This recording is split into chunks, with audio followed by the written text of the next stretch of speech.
Welcome, ladies and gentlemen, to the International WIldcard Qualifier live from Brazil.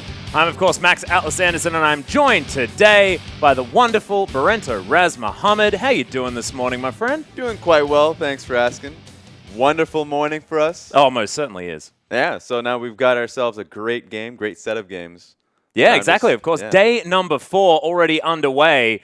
And already we've had teams really stepping up. Lyon Gaming, a team that 6 months ago performed the worst out of all the IWC teams heading to IWCI, and now sitting at 4-0 away from the pack, no one else up there with them, just streaking ahead, looking fantastic. However, on the other side of things, it is going to be Kaos Latin Gamers struggling at 0-4, but all the other teams are like really looking competitive this time around. And Raz, do you have a dark horse? I want to ask you this before we get into our matches for today. Is there a dark horse vote that you have moving in? Ooh, so I just think that Saigon Jokers, they haven't been looking so hot, obviously. Yeah. But I think the fact that they're rearing to go every game, fighting, just scraping and crawling, that's going to give them some good games for themselves. So it doesn't matter if they're facing the top 4 teams right now. I think that there's always going to be a surprise with them. Yeah, so the Saigon Jokers could potentially be the ones to upset some of our top teams. And of course, we do have another whole bunch of games coming up today, and we'll see whether Lyon Gaming is going to continue their dominance as they move forward. But let's have a look at what is in store for day number 4 as Rampage up first against Kaos Latin Gamers. The Chiefs then take on the undefeated Lyon Gaming, game number 2. That is going to be a massive one, as then Albus Nox Luna taking on Kaos Latin Gamers themselves. INTZ then against Dark Passage from Turkey as Saigon Jokers round out the day taking on Albus Nox Luna. And Albus Nox Luna, of course, dropping a game yesterday in surprising fashion against Dark Passage. Bit of a base race situation, a little bit of a backdoor type action, meaning that they didn't manage to get to that 4-0 finish that they were looking for after that day. Yeah, exactly. And of course, it's a best of one. You have that one shot, one opportunity. You cannot go back to it. And so it was incredibly entertaining to watch, obviously. I think that Nar had that one job to hold them back, to hold the fort. Hold the line. Hold the line. That's all you needed to do. And then, of course, he had that one shot. He tunneled in on that Ashe. I can kill that Ashe. I'm a Nar. Why can't I kill that Ashe? Went right in. Of course, the TP came down. It's turned into an Ashe Fiora 2v1. So did not work out well for him, and they ended up getting that win. And then Elwin managed to pick up Fiora once again, having another incredible performance. I have a feeling that when we see Dark Passage again today, it probably will be answered in the ban list. But let's have a look at how the standings are sitting, as we have Lyon Gaming sitting up at 4-0 in top spot, as Dark Passage, Chiefs, and Albus Nox Luna, of course, all sitting on only one loss. Albus Nox Luna playing twice today, meaning that they will be able to even out that scoreline. But Dark Passage and Chiefs hot on the heels of Lyon Gaming for the moment. As then INTZ 2-2, Rampage with that one victory, and then Saigon Jokers and Kaos Latin Gaming really struggling there, unable to pick up a win so far. And Kaos Latin Gamers honestly looking like they don't have much of a shot getting towards those playoffs because, of course, the best scoreline they can get is a 3-4. Yeah, exactly. And at this point, obviously, it's a point of experience for them. Very likely that they won't be able to get into the playoff point for themselves. So they just got to, at this point, they need to work on a few things. Yes. And it's good that we're touching on them first because they have their first game going up against Rampage right now. So that might be potentially their first victory. They just need to start playing well, but at the same time, they just need to start drafting well. Yeah, and I think draft has been a big deal for both of the teams that we're about to see. Of course, unable to quite find the best picks, potentially, as we are going to have a look at our first matchup. It is going to be Rampage against Kaos Latin Gamers, and we need to talk about draft because Rampage haven't been picking for their lanes. They've been picking losing lanes. It hasn't necessarily worked out. Their team fights towards the end have worked. It's been Tussle's incredible Lee Sin that got them that victory against the Saigon Jokers, but still fell behind. And then Kaos Latin Gamers are just picking weird champions and not really making them work. Well, for Rampage specifically, they come out early game as a farming. Even though Tussle's fantastic, he's a farming jungler. Even on his Lee Sin play, which primarily people look to pressure lanes early, he looks to farm up, get his damage items first, and then he's going to make plays much later on, which is fantastic for him. That's a great way to play, but at that point, you want to have strength in your lanes. Sure, they're gearing up for those much later on those team fights, But these teams right now, they're so aggressive in this tournament that they're not going to allow you to get to the mid-game portion scot-free if you're not going to look to fight. And so then you look at Kaos Latin Gaming, and it's a completely different story altogether where they just don't know the basics of, I feel like, of drafting, where they blind pick certain things. First of all, yeah, Kalista, Vel'Koz, Kennen, those 3 picks, you're like, well, that's interesting. That's a bit weird. That's a little bit weird, but at the same time, if you're going to go for them blind, like the Kennen pick, which I was kind of harping on yesterday, which it's a great counter pick into certain scenarios. And maybe they thought they were getting a counter pick into that Trundle, but they picked it knowing that Trundle is going to be a flex and had a great opportunity to go support. So then they just got counterpicked by Aurelia, which means that you're just going to get ganked again. And it just did not work out well for him. It most certainly didn't. And that Aurelia just got completely out of control. So some question marks when it comes to working out exactly what this team wants to do. Of course, Kaos Latin Gamers trying their very best to make the cannon work. They've played it twice now. And we'll see whether Element can make it work if we have a look at it in this game. Exactly. And so I love some Kennen pick. I think it's a great opportunity if your team can set up those TP wards for you, can actually look to invade, place them down, and then pull them into. They just haven't been looking for that setup. So this is going to be an interesting game to see if they can improve on that. Yeah, it's most certainly dangerous as we are going to have a look at Rampage first. Of course, Paz towards the top side of the map. Tussle's in the jungle from Korea, playing on the Japanese roster as Roki, the man in the mid lane, Meron in AD carry, and Dara is on support. And Dara, another Korean player. And as far as Rampage are concerned, I mean, they've been working around their Koreans quite effectively as far as vision and control of the map is concerned. Yeah, exactly. And Dara, Dara and Tussle, their vision control is incredibly well in the sense that if they work together, they get it working themselves. And then for Dara, he's just getting in a lot of Alistair bans because his fight setup is incredible as well. He most certainly is, and that's been happening in this tournament at the same time. And let's have a look at a video outlining some of Rampage's tactics. The LoL Japan League has in the past been dominated by star team Detonation Focus Me. No longer is that the case. After almost a 2-year struggle, Rampage finally was able to raise the trophy in Japan and stamp their passports for the International WIldcard Qualifier. After a difficult initial stage, top laner Paz moved to the jungle in place of Tussle, but this confusion simply resulted in another defeat to Detonation Focus Me. Rampage then settled on Pass, Tussle, Roki, Meron, and Dara as their preferred lineup. From here on, Rampage only lost one series. This loss was to Detonation Focus Me. This loss, though, was avenged in round 10. Well led by Tussle, Rampage continued to improve and grow in confidence. Rampage finished the regular split in first place, guaranteeing them direct entry into the final. Waiting for them in the biggest match of the year was again Detonation Focus Me.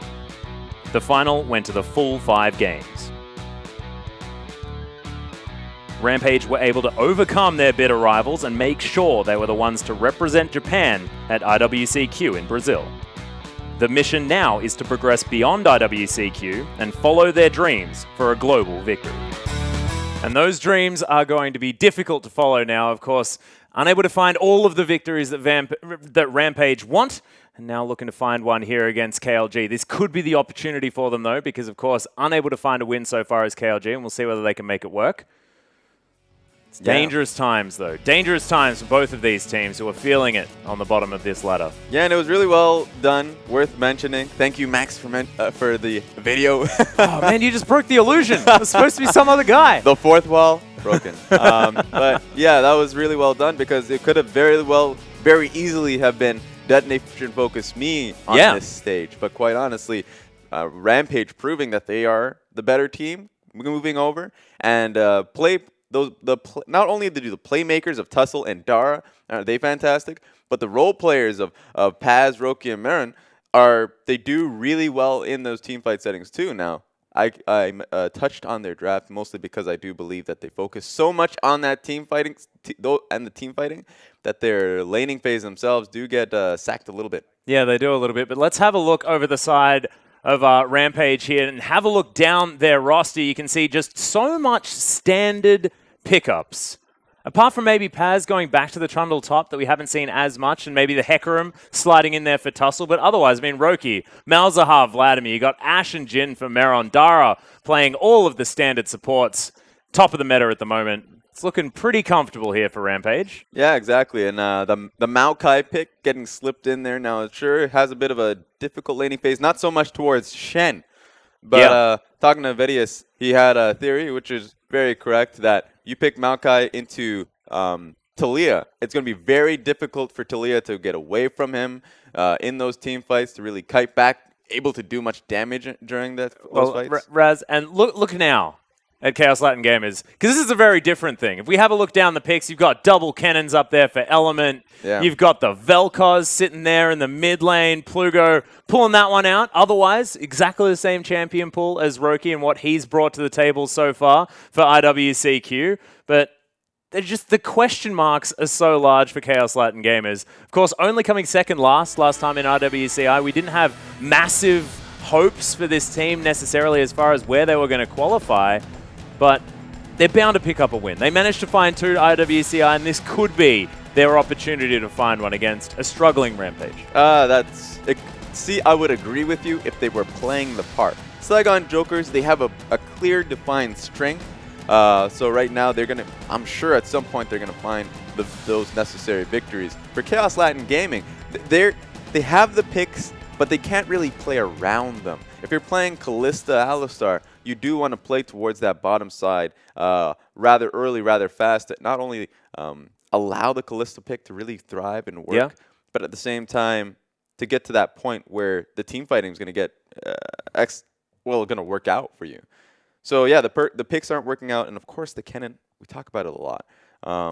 But if you don't have TP, if you're not setting up the TP flank wards at all, if you're not setting up the cannon to really succeed in these team fights, then he's just using it defensively in his lane because he's going to have a difficult lane most of the time. Yeah. So at least either pick for the lane so it can have a strong lane, or play better so you can get the team fights working for you. Yeah, and I think a lot of it comes down, in Chaos Latin Gaming's case, to just not planning out what they're going to do with their composition. As we are into Champion Select, this is going to be so important for both of these teams. A lot of the questions that we have for them will be answered right now. Is the Gangplank going to be banned away first on the blue side, which is interesting. Taken away from Element, as the Na is going to hit the bench as well. So there's the standard bans gone, and we'll see where we're going to mix it up. This is always fun to the Kennen ban taken away as well. But Rampage. But yeah, love the top lane picks, because at that point, then the question is, what do they go towards next? Especially since Nar's gone, GP's gone. That really means that the Maokai that we have been seeing, the Aurelia, might see comebacks. So nice, going to be interesting. Yeah, well, Talia, Vladimir, both banned away. Might mean a Malzahar possible first pick here if Roki wants to stick with the champions that he's been playing so far. Already had 2 games on Malzahar so far, but it is going to be Rek'Sai getting through. And he's going to be locked away as Tahm Kench was the final ban there for Chaos Latin Gamers. I really love Rek'Sai because it is the bridge between... Don't do it, buddy. Stito, what are you doing to us? Here's the thing. He's always been hovering that pick, and I really do feel like... He's trolling? He's trolling his teammate. He's just rubbing it in his face. But with the Rek'Sai pick, it's great for Tussle simply because it is a bridging force where you can be very aggressive early and continues to utilize your farming style, get to your damage items. So it has been great. It's worked really well for SOFM and LPL, and it could work in Tussle style as well. Yeah, you're exactly right. And you actually mentioned to us before the fact that he does have a very heavily farming style. Now with Rek'Sai, I mean, you farm so quickly, you can be a ganker as well. You get to run out of jungle. That's true. And on top of that, the fact that his passive really allows him to walk into the enemy jungle, see what's going on. Him and Dara, they already have great warding presence that they can really carry it out with this pick alone. So I do love that focus. And Julio Stito is going to switch back to the Ashe as Echo's locked in for Element towards the top side of the map. Very standard at the moment. You know, the Ashe pick is what demolished him in lane with when he was playing Kalista. So now that's just a double whammy. Not only did he hover the Kalista pick, that he just ended with the Ashe. So you know what? This is your pick from now on. That's the dream. But Dara is thinking about picking up the Alistar. Shen already locked away for Paz. Will mean a massive front line for this team. Oh, so see, this is... I feel like Kaos Latin Gaming, it's either they didn't do their due diligence, their work to really see what's given Rampage their success, or they're just afraid of these picks, of course. They don't want the Gnar, Vladimir, and Tom Kent going through. But we've seen the Alistair bans because Dara's setup and team fighting has been incredible throughout the tournament with it. And Shen is fantastic. So not only is it fantastic for Paz, but on top of that, he has a great matchup. We were talking about the fact that Rampage should be picking proper matchups so at least they can get through the laning phase, which they've usually been falling flat in. Yeah. But now that he's going up against Echo and he can constantly trade very well into the Echo pick, the three damage procs coming from Echo to really get the most trades working his way won't happen when you have that nice circle of, I don't want to say call it silence, but dodge, I suppose, the dodge mechanic of Shen. Yeah. So great work here. I think already we're seeing good things. Okay. Okay. Right. Kindred is going to be locked away. Julio Stito is going to be taking that one into the jungle. Interesting. On Janna's? Okay. And Drafting has been... Look, there is nothing wrong with a bit of Janna every now and again. I think it works out okay with an Ashe. You know, you're a heavy disengaged support with a relatively immobile champ. Tailwind's going to be working out well, Raz. I'm going to mention what Chaos Latin's trying to do right now. Their team composition. Roki, do it. Don't play with my heart. Their team composition is fairly good. It's a circle composition. Whenever Kalista does get, not Kalista. Kindred does get her ulti down. Janna's ulti is going to be able to disperse them from that circle, so they can actually kill them. And on top of that, so there's a lot of zoning presence. Echo can really top that off with the stun in his circle as well. So they do have interesting team fighting. The problem is going to be that the fact that they don't have many tanks at all, so it's going to be difficult to play around. It's going to be all about kiting. I mean, they do have a lot of kite potential, yeah, but that is all they can do. Yeah. Against so much hard engage and dive potential coming out of Rampage right now with the Alistair, with the Shen. I mean, you've got flash knockups from Rek'Sai as well. Not to mention now, Jin's been picked up, so curtain call for engage options, as well as LeBlanc being able to pop over a wall through anything and annihilate anyone she wants to. Exactly. So Janna is going to be the prime focus with this LeBlanc pick, where as the game goes on, Janna has to watch out where she's going, if she's going to be doing the warding out with Kindred, because both of them, doesn't matter if it's a 2v1, if LeBlanc catches them, she will pop them. Yeah. So the fact that this is an incredibly squishy composition coming out of this team, they then are just working off the fact that their lanes are really good for them. Sure, top lane isn't really a proper matchup, but he's going to be shoving in constantly, or at least shoving in the Shen. Yep. So they have a shoving top lane, a shoving bottom lane with this Ashe and Janna. So Ashe, Janna, right now that's the bane of Alistair's existence. So at least Chaos Latin Gaming's laning phases are proper for them. They're going to be really working off that fact. And Kindred, a pick we don't see very often, should be showing a lot of presence, counter juggling quite frequently, which has been Julio Stito's style so far, picking up Nidalee primarily. Yeah, and as we actually have a look at this featured matchup, Tussle versus Julio Stito does make a lot of sense because, of course, Tussle has been the carry for this Rampage squad, and Julio Stito has been able to get around in the early game and get things going on here for KLG. Unfortunately, just haven't been able to find a victory afterwards because they just tend to fall behind. But if he can go aggressive, if he can find these early kills, it could be an opportunity here for the team. It's just so difficult because, I mean, I'm looking down what you were talking about as the squishy roster, but it just looks so hard to execute. Now with Karma picked up in the mid lane as well, I mean, it's all about disengage, all about kite, all about being sneaky and engaging only when you know that you can get what you want. Like, just seems hard, man. Here's the focus. It's going to be primarily it's going to be snowballing based off vision. If Chaos Latin Gaming ever lose vision control, then they will have problems with the pick potential coming out of LeBlanc. Kalista, I always say Kalista for whatever reason. Jhin. Yeah, you just like Kalista. You're just looking for it. But we are on to Summoner's Kalista. Rift, ladies and gentlemen, as Rampage going to be on our blue side, taking on Chaos Latin Gamers for our first game of day number 4. It is going to be a Cloud Drake, so a little bit overcast to begin the day. Of course, very, very early here, so I assume, often a bit of cloud cover, and hopefully we'll be able to see some infernals, oceans, and mountains further on the day. Yeah, but if if Chaos Latin Gaming can get the early lanes going for them, if they can continue that aggression, that pressure early on in the game, then they should be able to close out. It just comes back to the fact that they cannot lose pressure at all this game, or they will get picked apart. Yeah, at any stage.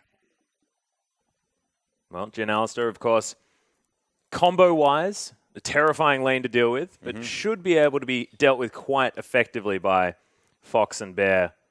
It's a Thunderlord's Alistar too, so the fact trample Thunder. Yeah, so the trample Thunder. So all-ins are going to be quite scary, especially if it's on Janna early, because sure, Ashe and Janna will be shoving out that lane, constantly poking with the extra AD the shield's going to be giving Ashe.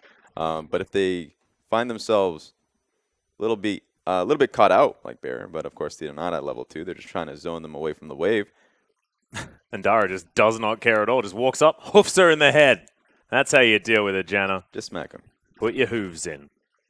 So they are going to be able to make it there. Everything going to be okay. Meron just farming things out. Julio Stito now on his red buff. Tussle doing exactly the same thing as he knocks that one up in the sky. We'll be able to take that one down quite easily. So as things settle in the laning phase, we've got half health on our bottom lane here for RPG. They will just triumphantly roar themselves back up to hopefully some normalcy as far as that one's concerned. Yeah, and level 2 is going to be so impactful here. Janna and Ashe should be able to reach that much faster. There it is. There we go. So they're going to be zoning them away from the wave completely, because if Dara ever gets level 2, if Dara and Marion gets level 2, then their combination is, of course, active. They can just take over the lane from that point forward, but should be fairly difficult, especially since both of them did take... Well, actually... Marin and Dara, fairly certain they took the Krugs. No, I believe they just started them up for Tussle and then moved to lane. Ah, okay. So both of them didn't even take him. Yeah, they just got denied from the wave. Not happening. As Julio Stito actually skipped his Raptor camp, I believe. Skipped his Wolves as well, so made sure that he got both of his buffs before getting anything else done, as cool guys don't look at explosions, especially when they're Rift Scuttlers. Tussle, of course, clearing a lot more quickly and a lot more... I guess, thoroughly on his way through. So Rampage's top lane is going to be a lot more safer and a lot more threatening for Chaos Latin Gaming, because not only did Tussle was Tussle able to get the Scuttle Crab in the area, but Element simply hasn't been trading well. Well, at the moment you can see, yeah, Tussle makes it to the Krug camp right as they spawn. You were mentioning the fact that, you know, Tussle, some similarities with SOFM. Actually seen SOFM do this multiple times. Just loves a good Krug camp. Knows exactly when they're going to respawn based on a Krug start from the enemy jungler. So, right prediction here for Tussle. Now, this was kind of unfortunate for Rampage. They could have gotten that gank off if Shen had initiated with the taunt, because Tussle was in the right spot at the right time. But, of course, he walks into vision. They probably didn't know that was warded. And so Elements was able to back off completely. No gank on him. Yeah, no dice this time around, as Dara and Marin with a decent-sized minion wave. Now looking to just clear things up. Howlingale finds Marin and Dara, actually. The volley flies through as well. Down to 300 health now on the Jin. And this lane just showing exactly why it was picked up. That was just great Janna mechanics. You don't talk about Janna mechanics a lot. Janna mechanics? Janna mechanics. Not a lot of people play the champion overall, but that's one way to play her. If you can get the Q off, the nice tornado, then that's a really long CC, honestly. So, poke coming down, Jin's going to be feeling it. Yeah. Of course, he's in an Alistair lane, so Alistair's just going to spam the heal. That's the first mark, actually, coming out from Julio Stito. As Tussle moves past. Nice chains land here from Roki, though. Gets himself the tether, but Plugo just shields himself up. He's going to be absolutely fine. Yeah, this is just really, A, it's a difficult lane for LeBlanc, but B, this should be a difficult side for Tussle to clear on. Not only are they going up against an Ashe who can constantly throw out that arrow to check on where they are, get as much vision control on Tussle's pathing, but Julio Stito should have the ability to just walk in and skirmish Tussle, because Karma's going to be constantly shoving in, and the Chaos Latin Gaming's bottom lane should constantly have pressure. Yeah. Tussle actually, I believe, possibly spotted out here as Element. Still struggling here against Paz, who's staying very healthy. Grasp of the Undying, of course, helping him out there. Has his shield. Should still be able to shove this wave through, but I mean, the fact that Shen is having such a good time doesn't bode well, Chaos Latin Gamers. Yeah, I mean, this is just a good lane for Shen. Can always force the trades, especially since both of them are melee matchups.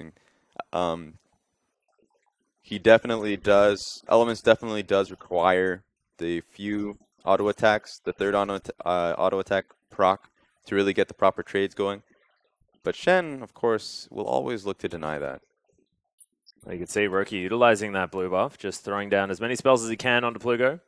But that wave's still going to get shoved. The power of Akama, ladies and gentlemen. Actually took Ignite as well. What a beast. Yep. Could take any trade. Of course, Roki won't be looking for those trades, especially not since he has Ignite as well. Yeah, both of them.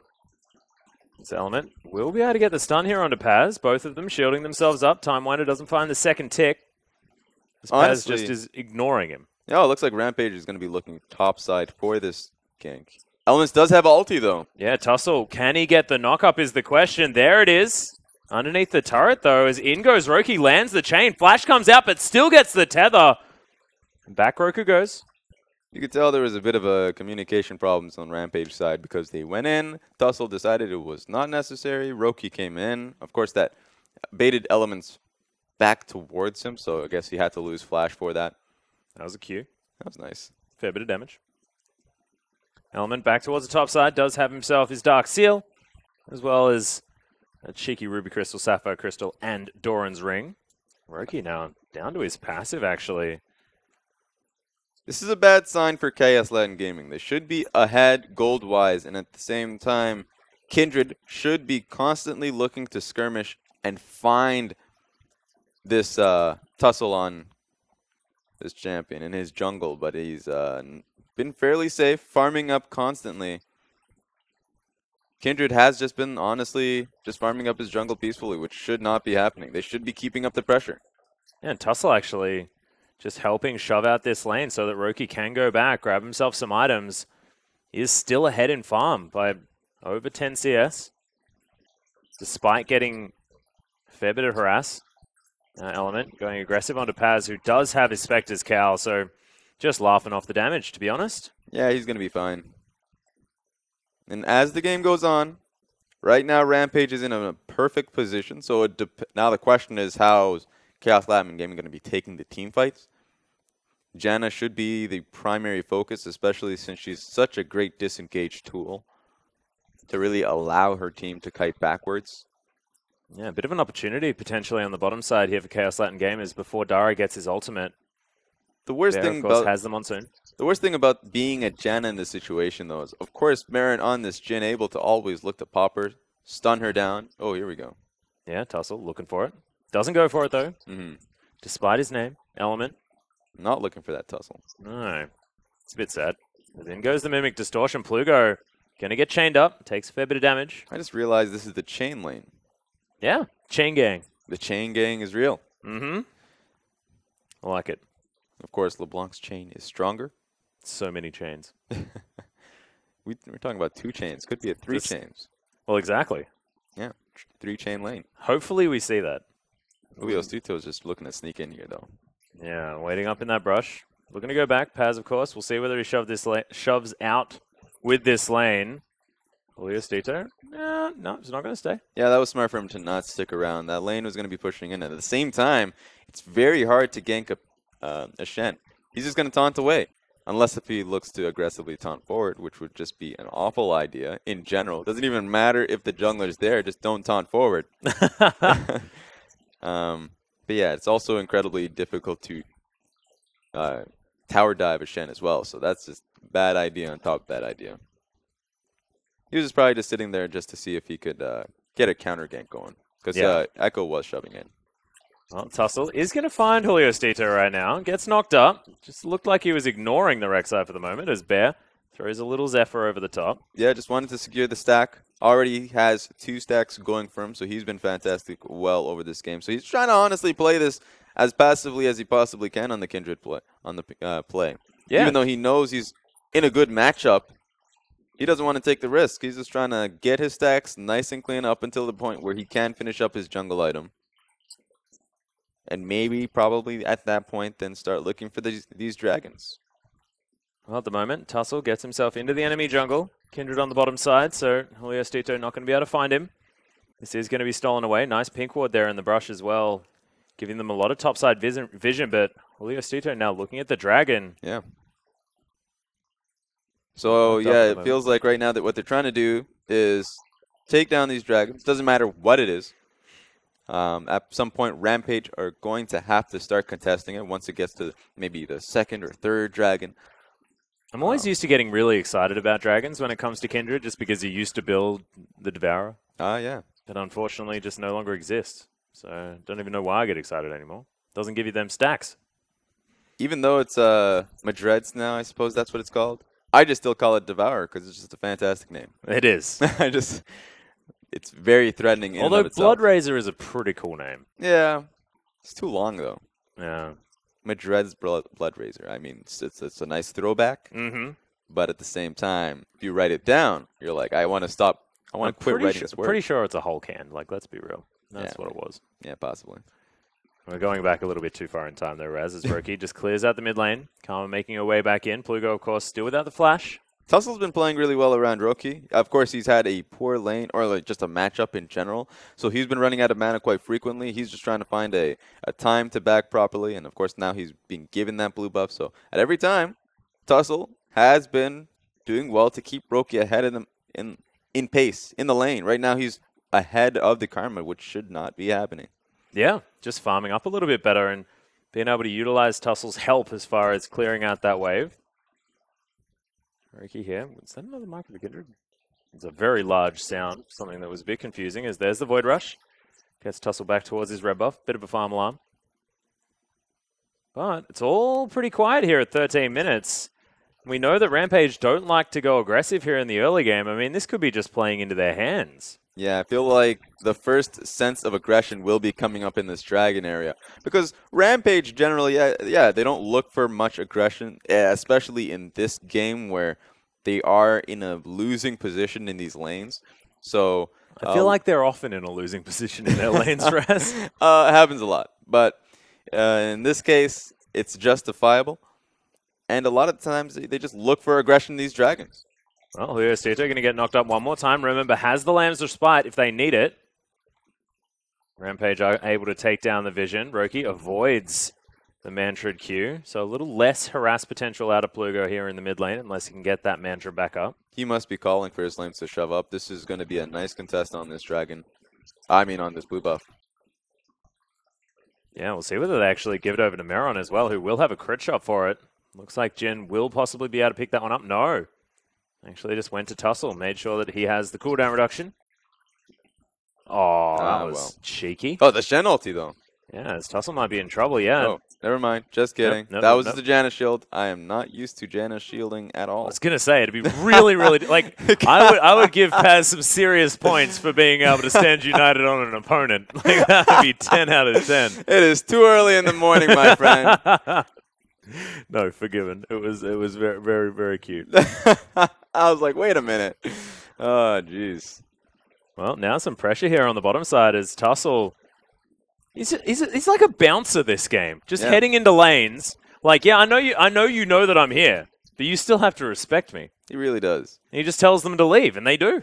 He's been doing well warding up the enemy jungle, which is an incredible task in and of itself since Chaos Live and Gaming have pressure in their own lanes, but it seems like they're getting pressured in their jungle. Kindred can't do much to walk out, so he did get picked off much earlier on in the sense that Tussle was able to get the hop on him. Yep. Put down a lot of damage, so then Kindred could not take any more skirmishes going that point forward. Couldn't even take a team fight because of how low he was. Of course, he still had ulti, but that's just you being in a losing position and picking a losing fight. So he just backed away and lost a lot for it. Tussle's been playing incredibly well early this game. Yeah, and that is, like, it's been the early game that Rampage really need their help. So thankfully, now with the Rek'Sai in the back pocket, we'll make the 5th unique champion that Tussle has played so far here in the IWCQ. And he only has a larger pool, surprisingly enough. Just not very viable right now in this meta. Not a lot of junglers are viable in this meta, which makes Kindred a more surprising pick. We have seen it globally a few times. Yeah, in the a few Trinity people's Force hands. Kindred coming back. Exactly. So he might be looking to get Trinity Force, his next item perhaps. But regardless, it's just a very risky build. Not risky build per se. It is very pricey, but it's a risky pick because you really do need to utilize a pressure that you have early. Yeah. Team fights are very risky. You'd need to be set up in a good position to make use of it. Now you can see Paz still able to stand toe-to-toe with Element, even though he does have his Trinity Force complete. 160 CS as well, so it's pulled out ahead by about 12. But Paz now with some time in his lane will be absolutely fine. Wards spot out. Julio Stito moving back once again towards this bottom side, meaning that Rampage will be able to just play defensively. Be absolutely fine. Another Mantra Q to clear out the minion wave, and Plugo has been neutralizing this LeBlanc pick very effectively, despite being down in farm. It's all about making sure Roki doesn't explode on this champion. Yeah, question right now is what is Roki going to be looking to do? Okay, so I guess he's going to back. Dragon is coming up in 30 seconds. Blue buff for him is also coming up. So question is, if Rampage go towards giving Roki that blue buff, then Chaos Lab and Gaming have an option to look towards this Dragon, especially with the smite advantage that could be looking to come up. Oh, Plugo takes a fair bit of damage, misses the Q. Soroki heads back to his distortion. Julio Stito maybe doesn't want to go back to base right now. 7 seconds till the Infernal Drake comes up. There's a lot of focus on this Infernal Dragon. Julio Stito is trying to get pressure in this lane, just sitting down bot, but of course he just goes back to base. Oh, Roki, I believe, spotted out that pink ward. As now Bear is moving towards them. Rampage looks like they know what they want. They're ahead by a few hundred gold. Just over 1,000 actually here with nothing else happening. Just a little bit of better farm. Mostly coming out of Tussle in the jungle. It looks like it's a second Cloud Dragon. Ah. It's a cloudy day. I got a little bit confused by the picture. Yeah, the picture's always... I mean, it looks like an Infernal Dragon. It's fairly red. Yeah, well, that's the thing, and it just comes down to casting too many different leaks with different overlays. There's the Stand United actually coming in as Roki looking to try and lock down Plugo, but just can't. Maybe he was expecting to land that tether a little bit more effectively, but... Yeah, he broke the tether once he went back to his distortion. Yeah. So that was not going to be an option for him. I guess there was just poor communication overall because he should not have went back if Shen was going to ulti him. That would have been a good fight. But either way, they get the dragon. Well, it's the second Cloud Drake. A third one has just entered the rift. So, one apiece. And the opportunity for that 50 flat movement speed outside of combat. The next team to pick one of these guys up. Just a very unfortunate game to have Cloud Dragons in, especially since both teams do want to focus towards that dragon. I feel like it'd actually be okay for Chaos Latin Gaming with their relatively kite-effective compass. Paz taking a fair bit of damage here as Julio Stito wants to try and lock him down. The flash comes out. Remember, Lamb's Respite was still there. But Paz does just use the flash, gets himself to safety, and Tussle says, yeah, I would have helped you, but there's a Gromp. Yeah. Can't stop himself from getting that Gromp. And you're right about the movement speed. It actually could help out Chaos Latin Gaming a lot in terms of, kiting back. I mean, it's actually just out of combat movement speed, but with Janna as well. Yeah, but you're going to be kiting back for so long that you're going to be out of combat again. Maybe. Know what I'm saying? Perhaps. Yeah. It's a theory. But in general, they can move quite quickly with that Janna pick. So engaging a fight, perhaps if they can get a pick, could be nice. Could be a nice look. You can see Roki actually moving around, wants to put some pressure onto Plugo here. That ward is down, and Tussle's going to make his way in. They should be able to steal this one away, and Tussle grabs it with a smite. Doesn't want to give Plugo the opportunity to steal. It's now Dara and Meron moving here into the mid lane to try and get their siege happening. Remember, the arrow is available, has been for 4 levels from the Fox.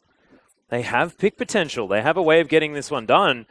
Flashes when they want, so Meron does have to get out of the way. Yeah, but this just puts Chaos Latin Gaming in a very difficult spot.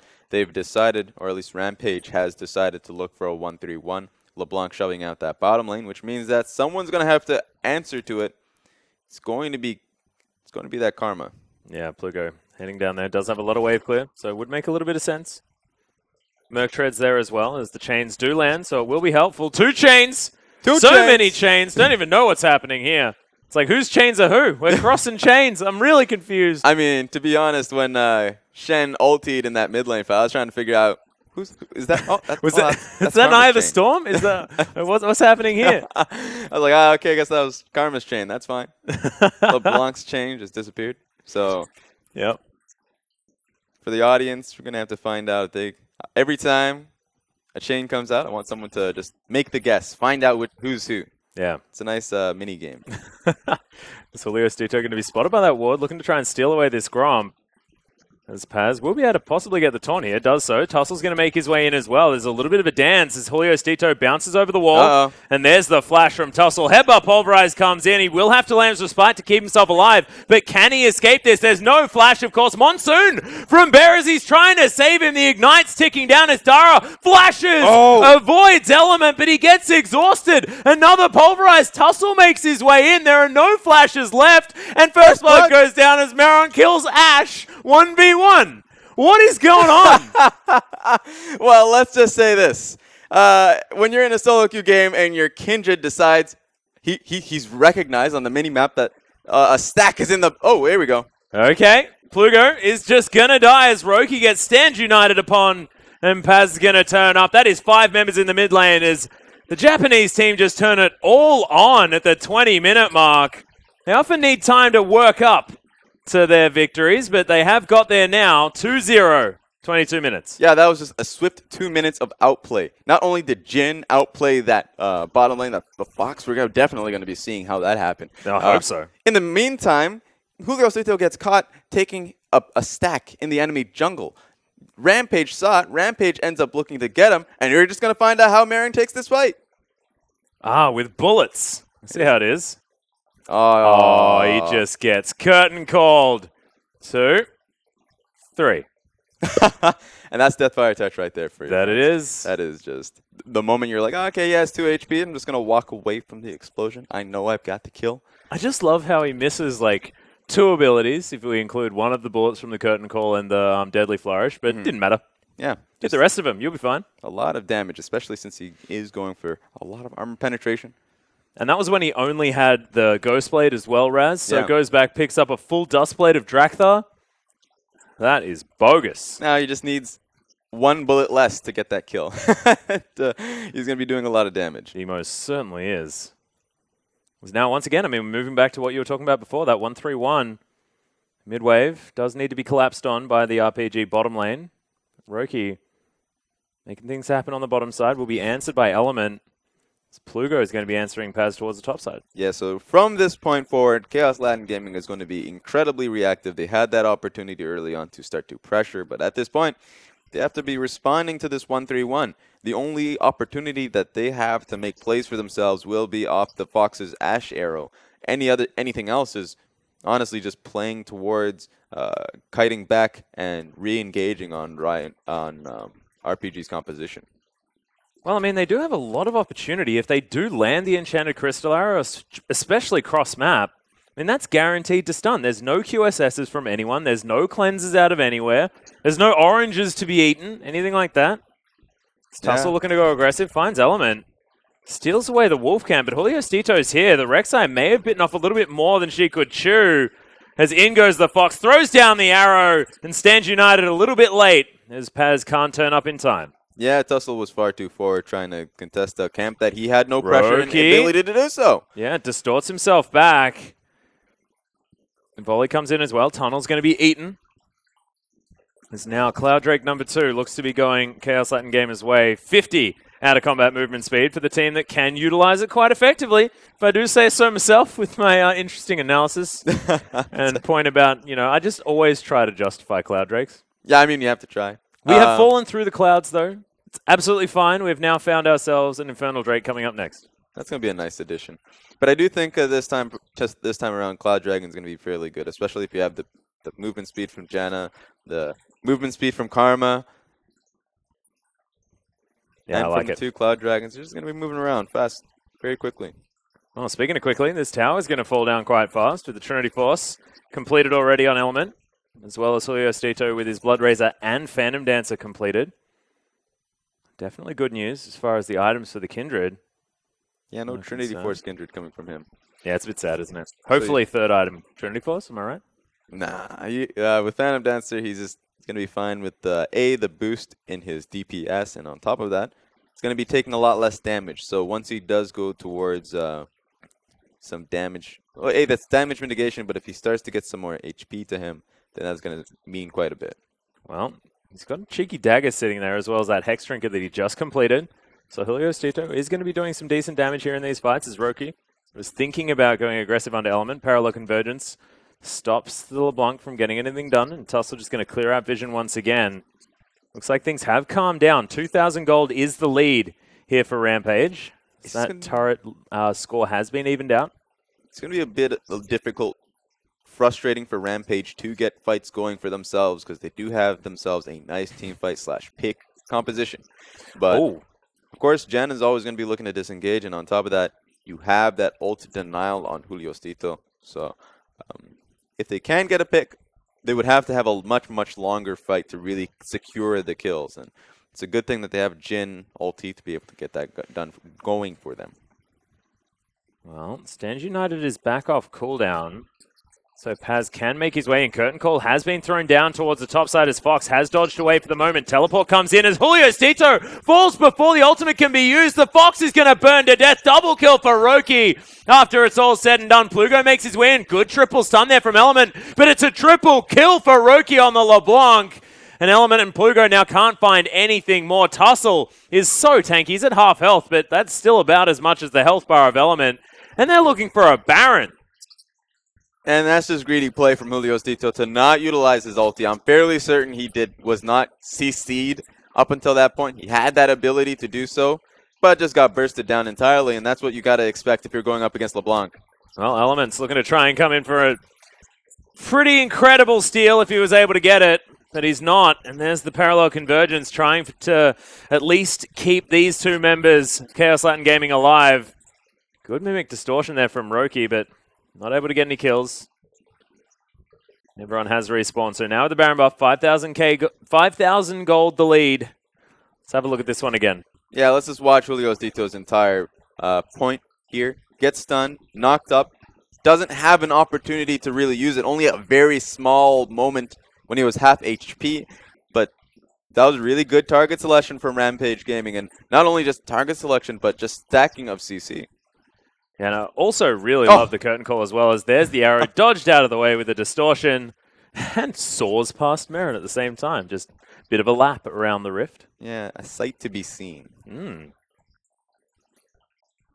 But of course, very slippery is the LeBlanc. Can't blame the Fox for that one too much. You definitely can. He has the reaction to just blink right back. I mean, you knew that he used distortion in the first place to get to that point.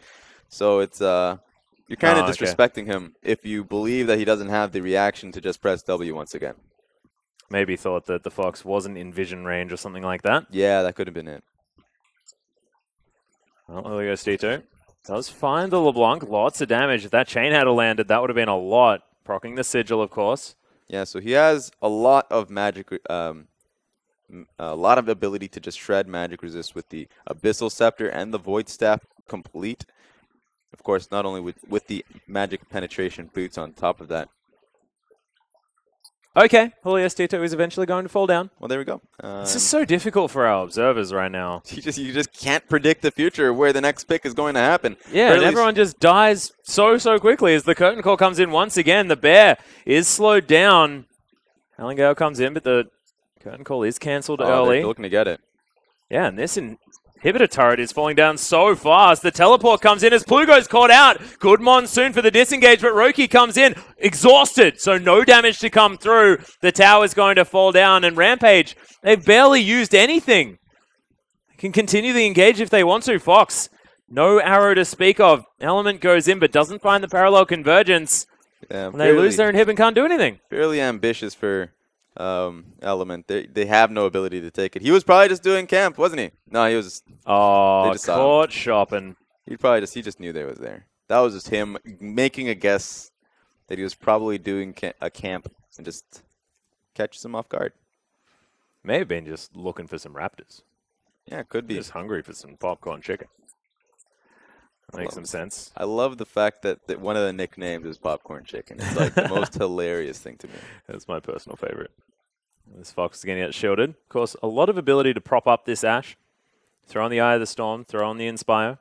Plugo and the Bear can help out, but it's just not really at a point where that's possible. He's got a BF Sword as well as his first 2 items in the Essence Reaver Renans. This is going to be a free Infernal Drake by the looks of things. Looks like Chaos Latin Gaming just don't feel they can contest for this one. We're nearing that 10,000 gold lead mark for Rampage, who have honestly just been in control of this game from minute 1. Yeah.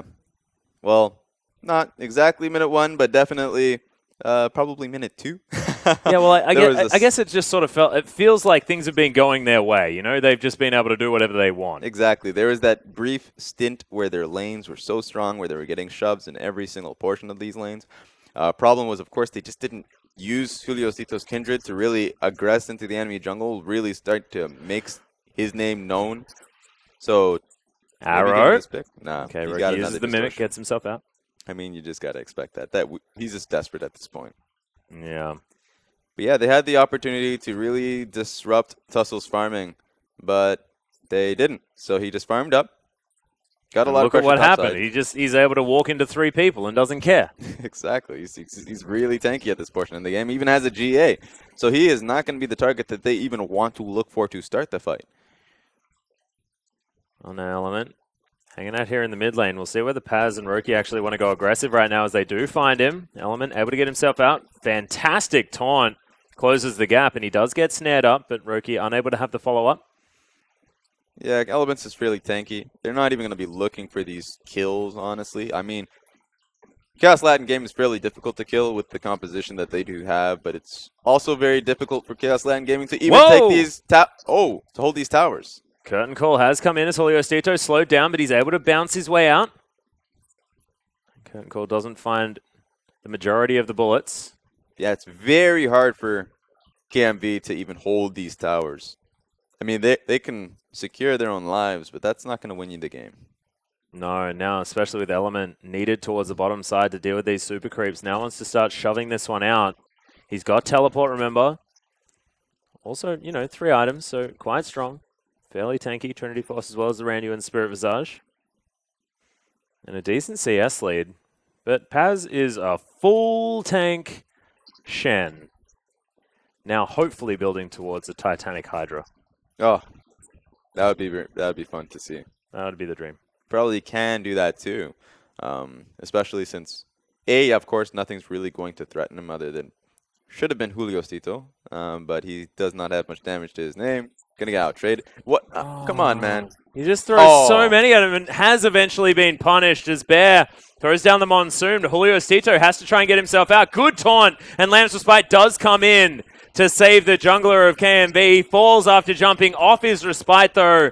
Has a decent stun opportunity, but Element just cannot get on top of it. He's knocked up forever. There's so much CC. It's a good ultimate for a fair bit of damage, but remember, he just doesn't have the AP. As Roki, off to the side, he gets shut down by Element, who just does a drive-by. Picks up the kill under the mid laner. Meron now looking to try and kill the Echo, but can't find it. Yeah, he flashed for it too. Couldn't get the last bullet off. Unfortunate. But it just feels like Rampage is just stalling on them. 100%. They don't respect them as competitors. They're going up against them, and Roki was just styling on that Ashe. Yeah. Well, I think that punishment was necessary as well, because how many times can you try and arrow a LeBlanc before realizing that distortion is a move that you have 2 versions of? Yeah. He tried twice. Distortion out of both of them. And he was like, all right, you're going to try 3 times, aren't you? Oh, dear. It's not a good day for this, for the Fox. Thankfully, Tussle has been working out. He's a bit skinnier than he once was. Now Bear not going to get knocked up. Tussle able to tunnel his way out. Avoids getting tethered by Plugo. Now looking to head back home. The Baron has come back up. Juliosito here just pushing away the Rek'Sai, but remember that Void Rush is available. He can go back, build himself up another item, possibly that Spirit Visage to come in for Tussle.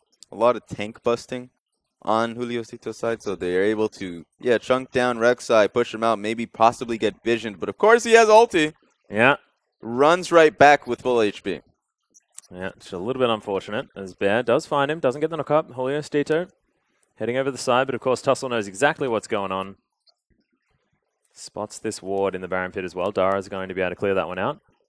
There it is. Tussel's just waiting on his adjacent lanes to really start to shove out, because once they can, then they can move forward and help him out.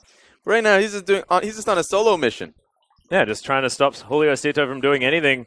Deadly Flourish, unable to find the Kindred as they have started off. The Baron curtain call comes in. Julio Cito headbutted out of the way, and Dara's just holding on to it. It is going to be Tussle grabbing the Baron there as Element gets snared up. Bear in trouble as Plugo makes his way through. Nice slow from the Mantrid Q. But Rampage, they just take a free Baron. That was very smart from them. I was wondering why he was on that solo mission. Action shot. But he was just stopping Chaos Latin Gaming from walking there all together. First of all, it was a mind game. Their jungler's not doing Baron, then of course they're not doing Baron. Wait a minute. Where's the rest of the team? Doing Baron! Well, we got to stop them. Well, they didn't. And now Chaos Latin Gamers have to once again try and defend against this Baron. Element gets Dust Bladed. Avoids the damage though, just because he is very, very tanky. Can hold on for the moment. Roki just splitting on the top side. Paz doing the same on the bottom side. They're moving this Baron throughout the lanes. Eye of the Storm, I don't think will be enough to deal with this. It's a 13,000 gold lead, Raz. You definitely need a champion to stop Roki, not a shield on the tower. He's just going to be massively just bonking on that tower. The best thing about LeBlanc split pushing is the fact that his auto attacks are very elegant, but they just demolish the tower. Like, every auto attack is like, oh, there goes 1/8 of that dainty little auto attack. Yeah, exactly. It tears it apart, but this inhibitor turret is going to fall down. Tussle taken down to about half health. There's the distortion as Arrow sails by majestically. Now KMV in trouble as Julio Cito throws down the lance to spite. Can they get onto this circle? But it looks like Rampage, they're going to get there first, and it's going to be Tussle grabbing an instant double kill. Now looking for more, as remember he's got the GA. He's going to proc it now as the Fox. Over the side, curtain call comes in. Element possibly in trouble as Marin just cancelled it immediately. Good headbutt forwards. There's the Mimic Distortion. The burn to death on the Fox as Ash just disintegrates. And Element desperately trying to deal with the creep wave, but Baron is going to help them be gigantic. And Plugo is going to get stunned forever. Makes it onto the fountain eventually as these Nexus turrets are going to fall down. The Nexus to follow. And Rampage picked themselves up their second victory of the IWCQ. Definitely a must-win for them. They definitely needed that if they wanted to be able to challenge the top 4, get into the playoff round, but they just need to win from here on forward. Yeah, almost every single game is going to be necessary. Of course, we're sitting on 1-3 moving into this match. Now 2-3 can still get to that dream 4-3 scoreline. They can win their next couple of games throughout the next couple of days. But Rampage, I mean, still looking pretty pensive at the moment, understanding that it is still an uphill battle here for these guys. Yeah, well, I mean, they needed to make some changes to really get further, to improve in this tournament. Not only through the statistics, not only throughout the actual games themselves, but they just needed to improve in terms of how they play out their early games, and we saw that. Tussle was able to not only, Rek'Sai was a great pick from because not only was he able to have that relevance much later on in team fights, but his relevance early on in the game was fantastic. Yeah, exactly. It was actually just being an invading jungler on the Rek'Sai against a Kindred, which is not something you were expected being able to say, and Julio Cito just didn't have his early game that we actually expect from him. So we have a look at some of the highlights as Maron doesn't quite find that particular ability, but just throw down the curtain call. He had Ashe ulti. The Fox had Ashe ulti. This is actually kind of sad because he had a ward on Jin's position. You don't even need a ward on Jin's position. No, you just throw your Jin ulti. You just throw Ashe ulti and you can stop Jin from ulting. So he probably just didn't expect the fact that he would get bursted down on it. Thought he could juke one side and another. But just do it. Just why not? So, yeah. You may as well not die, I think. So I just don't think his proficiency on Ashe is really, like, look at this. That was, even the observer did not expect him to come back for that kill, obviously. How could you?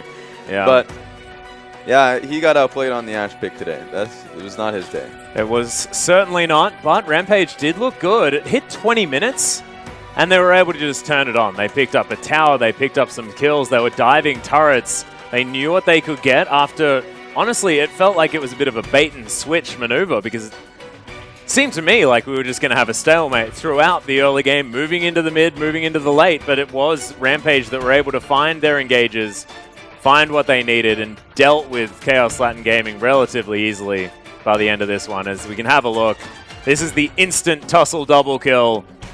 There's just so much CC coming out of Rampage, what with the knockups from a Rek'Sai and an Alistar. Yeah, exactly. And I think that best game for Marin I've seen this tournament. He played out of his mind, and not only Marin, but Roki showed that his laning efficiency with this LeBlanc was incredible, but he was always able to help out the rest of his map as well.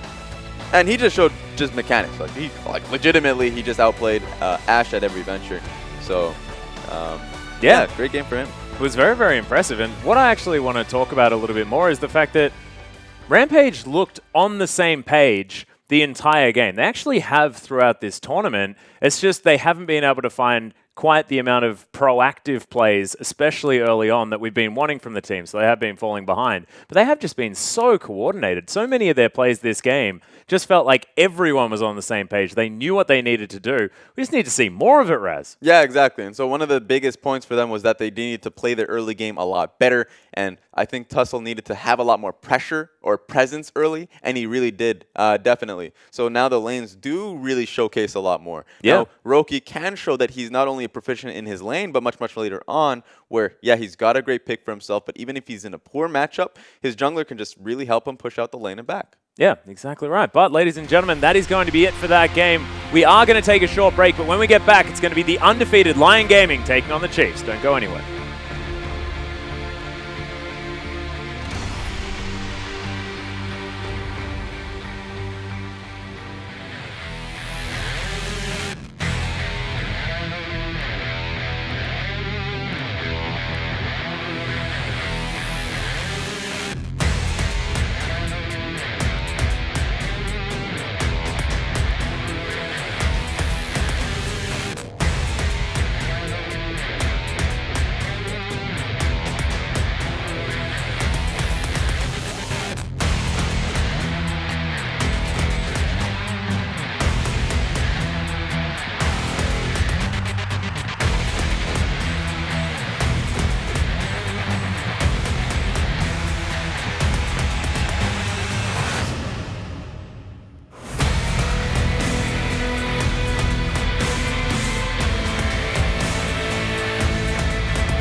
Welcome back, ladies and gentlemen, to the International WIldcard Qualifier, live from Brazil.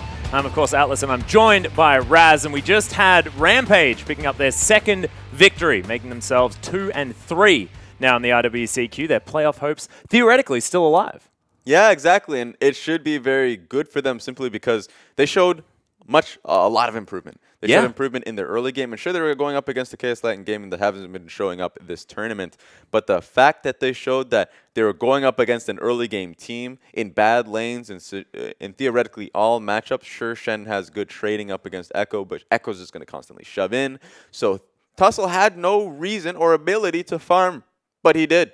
So he just did. He just did anyways. So he even found the enemy Krug camp a few times. So that just came down to, sure, Kaos Latin Gaming not playing out their comp correctly, but B, they just played it well early. Yeah, and look, Rampage also played their composition phenomenally from that mid-game onwards, using that curtain call, starting up the fights, understanding where they needed to do battle, and having this diving force of Alistair, Rek'Sai, LeBlanc into the backline, while there's bullets just flying around, made it seem like a war zone for these guys. Yeah, it really was. And specifically for the Fox, he just didn't have a good game. No. From that 1v1 that he could have got himself out of if he just threw an arrow at Jin, didn't do it, died off of it. A few times that he threw out an arrow at LeBlanc, didn't work out, didn't hit him, and one of the times got himself killed. Yeah, it's just a little bit unfortunate. Now 0-5 for Kaos Latin Gamers. This is not a team that's looking like they're going to be moving past the group stage, and now it's all about playing for pride. It's all about picking up more victories this time around than they did last time at IWCI, and it's Roki that's going to pick up our MVP for Rampage, 6-2-4. On the LeBlanc. He survived the lane against the Karma, which was quite difficult. There were so many chains. He identified which ones were his and took down his opponents. Yeah, I mean, he played fantastically. And on top of that, I think he actually got a lot of help early on from Tussle. Much needed help, which is a good thing because a lot of his games, if he's in a good matchup, doesn't get much attention. If he's in a bad matchup, he just kind of loses out in farm. So I just love the fact that not only did he get the pick that really worked out for him, yeah, but then he got a pick, and his team was actually early, and we're out and early for him. So that's great for him. And then he showed that much later on in the game, he could really outstyle the enemy team. That he's a much better player than the mid laner of Kaos Latin Gaming. So that was really good for Roki. Really excellently played, and I do want to see him develop much more throughout the tournament. Yeah, and I mean, this is a difficult matchup. Like, Plugo was on the Karma into the LeBlanc. This is a matchup that's considered hard because you have to farm under your tower so much. Karma has so much wave clear.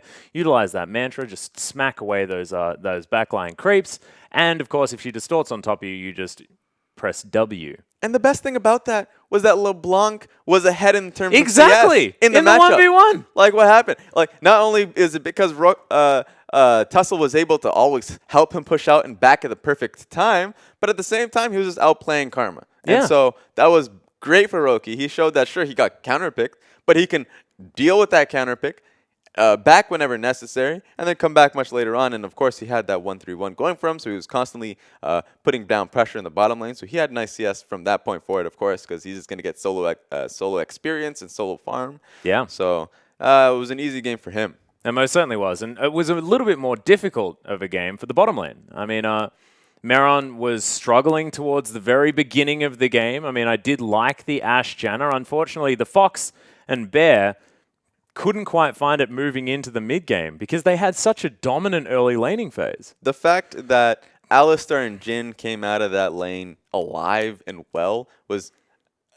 It's really mind-boggling. It is, because they're going up against Janna and Ashe, which should be able to win every trade and should be able to win out in terms of just CS and shoving in constantly. So it was a difficult lane that was probably the hardest lane for Rampage to deal with, but they dealt with it well. Yeah, they did, and we'll see whether they're going to be able to continue dealing with things well, because they still have 2 more matches to come. Rampage, still a few things that they need to shore up, and is it all about making sure that you have winning lanes, getting the push happening here for Rampage, or do they have other things that they've got to work on if they're going to take on some of our, I guess, higher tier teams here at IWCQ? Well, for Rampage, if they're showing an inability to really board up early, to show much laning strength early, or for specifically for their jungler Tussle to really start to pressure lanes early, that we're seeing from teams like Hanyan, even though his team in Saigon Jokers aren't doing so well. He's actually had the most pressure in these lanes, especially Audi. We've seen from him, his pressure early is incredible, fantastic. He goes to Elise. He really can solo win the game for his team. For Tussle, he just needs to showcase a lot more pressure early, and on top of that, that can really get them through the early game and into the mid game, which they can really out-team fight and outplay the opponents. Yeah, and does it all have to be Tussle here, or can they pick, I guess, lanes that can fight a little bit harder or something like that? Maybe a bit more pressure. Well, it's a bit of both. If they can pick proper lanes, it's always fantastic for them. But on top of that, yeah, that really just comes down to that. Yeah, well, we'll see. As we do have Hingers standing alongside for an interview. Marin ADC for the victorious Rampage. Let me start by asking you, what's it like playing ADC in support when you don't speak the same language as your support? 今日はおめでとうございます。で、一つ質問なんですけど、サポートと ADC が、実際言語違いで、コミュニケーションってどうしてるんですかっていう質問です。彼は、韓国なんですけど、日本に来てもう1年ぐらい経つので、簡単な日本語でコミュニケーションをしています。Although he's Korean, he's been living in Japan for about a year now. So we use simple communication with Japanese in order to make strategic choices. This is now your second win of the tournament. Do you feel like you are gathering momentum for the rest of the group stage? 今2勝目っていうことで勢いづけてるとは思うんですけど、このまま勢いに乗って勝てると思いますか？残りの試合全部勝ってプレーオフに行きたいです。行きます。Yes, so we feel the momentum. We're going to win the next 2 games and get our ticket to the semifinals. Excellent. A lot of confidence there. Of the remaining opponents you have, finally, who are you not looking forward to facing the most? 次の敵2人いるんですけど、その2チームの中で一番当たりたくないチームって言いますか？怖いチーム。どちらも強敵だとは思いますが、戦える自分たちはうまく力を出せれば戦うことはできると思います。To be honest, both opponents are very strong, so I think it's more about us making sure that we can play our own game. So we need to be confident in ourselves. Excellent. Well, thank you so much for speaking to us and thank you for your time. Congratulations on the win, and I'll throw it back to you guys in the studio. Thank you very much, Hingers, and good to know that, they understand that there are a lot of things that Rampage need to deal with, and they are going to fix it. But let's get into our next matchup. It's going to be Chiefs taking on Lyon Gaming, and this is a huge one. Of course, the Chiefs sitting at 3-1 now, knocking on the door, and could actually even out the scoreline against Lyon Gaming if they can take them down. And Lyon Gaming can really streak ahead, force a 3-2 for the Chiefs, and get to that 5-0 mark, feeling like they will guarantee a spot in that playoff run. Yeah, this is going to be an uphill battle for the Chiefs. Lyon Gaming right now are a big juggernaut at this point in the tournament. Damn right they are. They have strong lanes, they pick strong lanes, and on top of that, they use those strong lanes to just get their jungler ahead. And it's a loving relationship between the lanes and the jungler, where not only if the lanes are ahead, they can help ward for the jungler, so Adi always knows what the enemy jungler is on top of that. And so he can use that to then pressure the opposite side, or even pressure the camps in, for instance, in this case, Spook's side. It's terrifying. But Spooks has been playing phenomenally this tournament. We are having a look at the Chiefs first. Swiper, Spooks, Swiffer, Raze, and Ejim are going to be the roster. And we'll see whether the boys can take down the juggernaut, which is Lyon Gaming, because it's going to be a very difficult task. However, if they can get a composition like their last one, they most certainly will. I feel like they would be able to, because they just seem to have gotten exactly what they wanted and played so beautifully. And the Chiefs have been improving game to game every single time. Well, I mean, improving only means so much, because Lyon right now are a team that they have been strong from the very beginning, and they know what they want to do. They most certainly do. We are going to have a look at a Chiefs video just quickly before the match.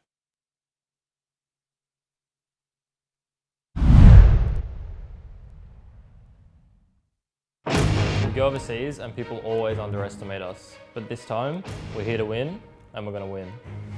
And Raze, welcome to the Chiefs, and welcome to your first OPL Finals victory as the Chiefs take down Legacy. Winning the finals, especially in such a convincing fashion, just kind of legitimized everything we've done. Like all the sacrifices we made, like we were all part-time players before, like doing uni, doing other things, and now we've kind of stepped it up to being full-time, focusing just on the game, all living together. I just get the confidence that I'm going to win wildcards from my mindset. Obviously, wildcards is just a small part in that, so I have to go in the confidence that I can win any game versus any team. And game one in this grand final going to go to the Chiefs extraordinarily convincingly. That's the statement. I don't think the pressure will affect me at all. At wildcards, I'm just going to have to go into the mindset to win and hope we can pull it out. I say it every year, we're like, this is our year, but I think this is actually our year, and I think we're going to make World. We've never played so well going into a wildcard. I think right now the team's in the best possible spot it could be to qualify for a chance at Worlds. People write us off, but at the end of the day, we just don't care. And we're going to show you why.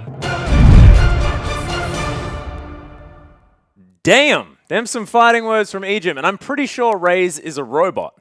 Because that guy just not affected by the nerves. You could see it in his play in the last 3 games that we've seen the Chiefs pick up victories in, because this guy's a 17-year-old. And he's just playing like it doesn't affect him at all, as we are going to have a look at the roster, of course. Looking at the top lane, Swiper picking up 2 games in a row is a really big deal for them. As you can see, the leftmost champions, I mean, that composition was disgusting out of the Chiefs, and they played beautifully. Yeah, so they would have these compositions where, sure, perhaps they won't have the engage necessary for them, but their ability to team fight and take any engage and their counter engage on top of that have been fantastic. So that's going to be a threat to Lyon. I'm sure their drafting is going to really take that Gnar away. Gnar right now is too strong of a pick. Doesn't really have any openings, especially if he goes for that frozen mallet, where proper matchups like Irelia are not so easy any longer.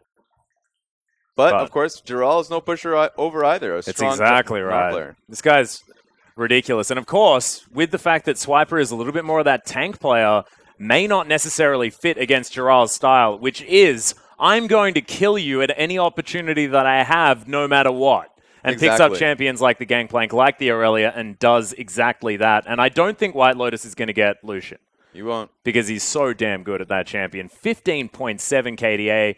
Unfortunately, died a couple of times in their most recent game. Oddie as well, showing the fact that he is immortal. So did die once, I believe, so far this tournament out of 4 games. I mean, you've just got to prove that you can bleed. Yeah.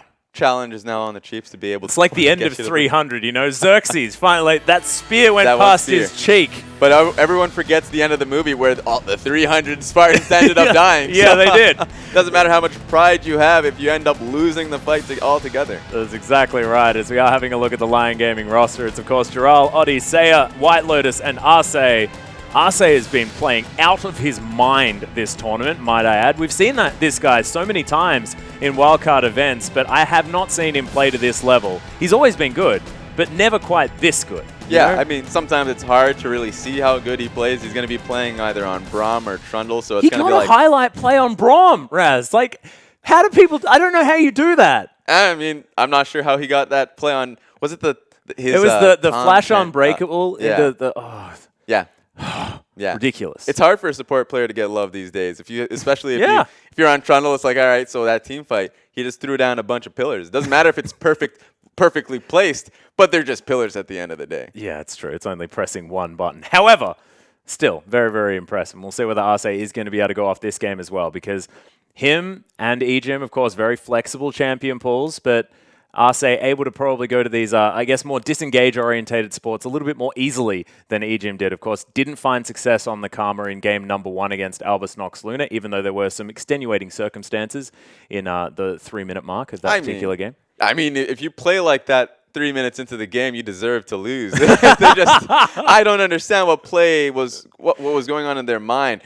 And at the end of the day, you have to face a double buff Brand coming in your lane with about two kills, I would like to say. Yeah, no, he was at 2-0 at that particular point in the game, and it was pretty impossible for the Chiefs to really do anything, especially on the bottom side, but also there was a 2-0 Vladimir there as well in the mid lane, and Swiffer got taken over. So, of course, praying that the Chiefs don't fall prey to something like that, and we'll see whether it is going to be the Chiefs turning it around and finding themselves a way through that early game and playing this one out. Because I feel like either way, Lion Gaming, it's just going to be so difficult to deal with at any point because they just look always in control and they always understand what their composition needs to do and how to get themselves to that point. Yeah, exactly. Their bridging point is the biggest point. And not only that, they have strong laners. They call Giral Lord Giral for a reason.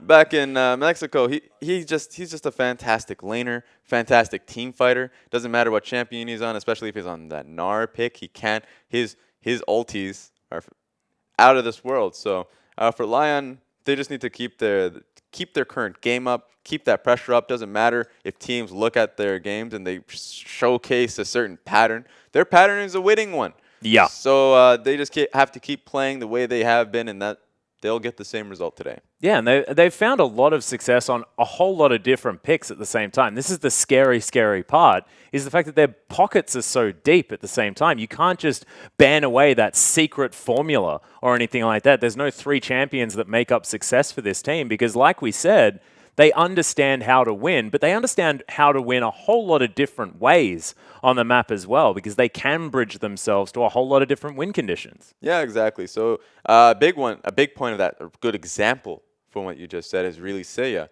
Seiya is a character who just has a deep pool. You can't really challenge her. You can't just say, I'm going to ban out the picks that you've gone for, because if you look way back, you can say, well, his assassin picks, you can just go to that Cassin, right? He can go to perhaps even Diana. Maybe the Echo, like game number 1. Yeah, exactly. So if you're picking that Talia, a pick that Swiffer has gone to quite often, then he has a nice pool to really deal with that. Yeah, as well as the fact that, Swiffer probably will be looking towards something like the Cassiopeia as well. So we are having a look at the teams that we're going to be seeing in the Chiefs. It's just going to be so tough, especially in that mid lane, because Seiya is so flexible, but also really has come into his own as a mid laner. Of course, this guy's been flip-flopping around between AD carry and mid for a very long time, and I feel like he has finally settled down as we move into IWCQ for 2016, and it's about time. It's about time. For Lyon, it's funny because their interview, they do want to come into this with the underdog mindset, that mentality. Right now, I think that one's done. I don't think it's an underdog anymore because you are the clearly Chiefs at the top of the ladder, Lyon. You ain't fooling anyone right now as the Chiefs ban away Malzahar as we hop into Champion Select for game number 2 of day 4. There's going to be Gangplank following up. So Gangplank on the blue side, of course, noting the fact that Swiper doesn't necessarily play that champion all that often. Nah and Rek'Sai taken away by Lyon so far. And there's the Lucian banned away from White Lotus. Looks like the Chiefs have been watching the Lyon Gaming games. Yeah, and so that nice Lucian Trundle or Lucian Braum lanes that we've been seeing from Lyon now has to change up because White Lotus's efficiency on this champion, its flexibility, because Lucian is a flexible champion, is too strong. So they just want to take it away from him, see what he can go towards. If he plays the Ashe, then obviously he's limited by the champion kit. And if he plays the Jhin, it's the same. You can kill them quite easily. Well, that's the Karma locked in first here by the Chiefs. They did this against Albus Nox Luna, I believe, as well. Trying to grab that one up as soon as they possibly could. Ejim was the one that played at that time, but we know that Swiffer can pick it up at the same time. But does give over a lot of big picks to Lyon if they want them. Tahm Kench comes to mind most definitely. Yeah, interesting that we see the Karma first pick. Not a lot is available. That's probably why Gragas is up. Once Rek'Sai is down, so I guess they're not worried about it simply because Elise is available and Lyon. Both Spooks and Oddie play Elise very, very well at the same time. Exactly, and I would expect Oddie to really favor that Elise all the same. So keep the picks, keep them guessing. To say the least. Well, Echo's available as well, but Ashe is going to be the pickup here as Giral locks that one away for White Lotus, and Gragas is picked up by Oddie.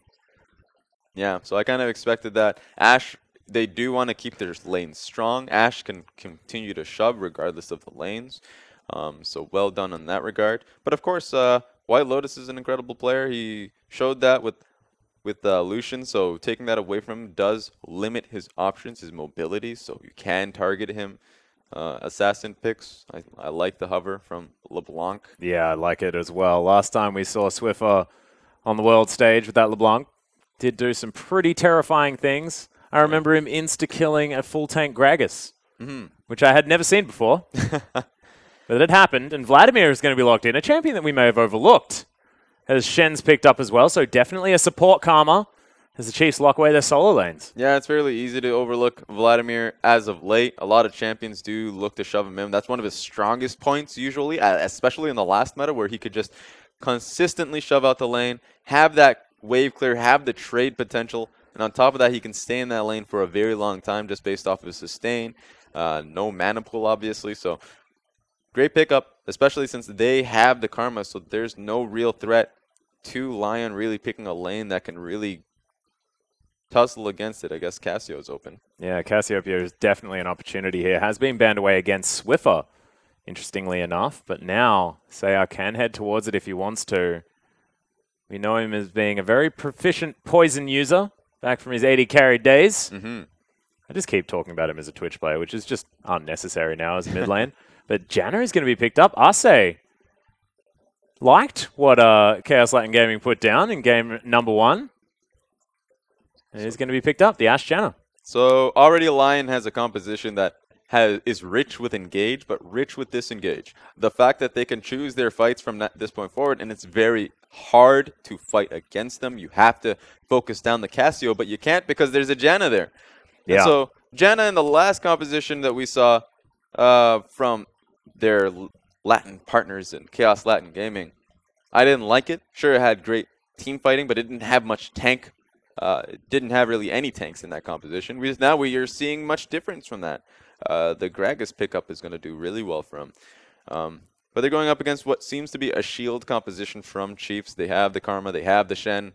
So from this point forward, they should draft themselves a lot of damage. Whew, I got a little bit nervous there, Raz. The Hecarim wasn't picked up. It's going to be Elise for Spooks. A lot of early ganking pressure and control here out of the jungler of the Chiefs. We know what he likes to do, and now one more pickup here for Lyon to make, as that is your Chiefs roster. Going to be a difficult bottom lane, though, with Siva not quite having the same range as the old Ashe, who can throw out those volleys constantly. This is going to be a little bit interesting to see how the Chiefs do play out team fights against the Cassiopeia. With a Hecarim, they had the ability to dive that back line, and they have the shielding from the Karma and the Shen to be able to penetrate and just deal with that, deal with the back line in general, that dive potential. Now they actually gone the opposite, where they cannot dive, and what they have to play front to back, be able to deal with the Lyon Gaming front line, damage them with either with Vladimir or I guess the Sivir as well. Vladimir can penetrate the back line. I'm just not too confident on his ability to make it out alive. Yeah, well, we'll see whether he can go for a suicide mission, maybe. Swiffer, get himself into the backline, get that Hemo Plague down, and allow that ricochet from Raze to bounce off the front line into the back line, as Sivir does want to do. But that is going to be the Trundle picked up for Giral. Trundle's a perfect pick here. Trundle can just, it's good for the matchup, can constantly shove in Shen, trade well too.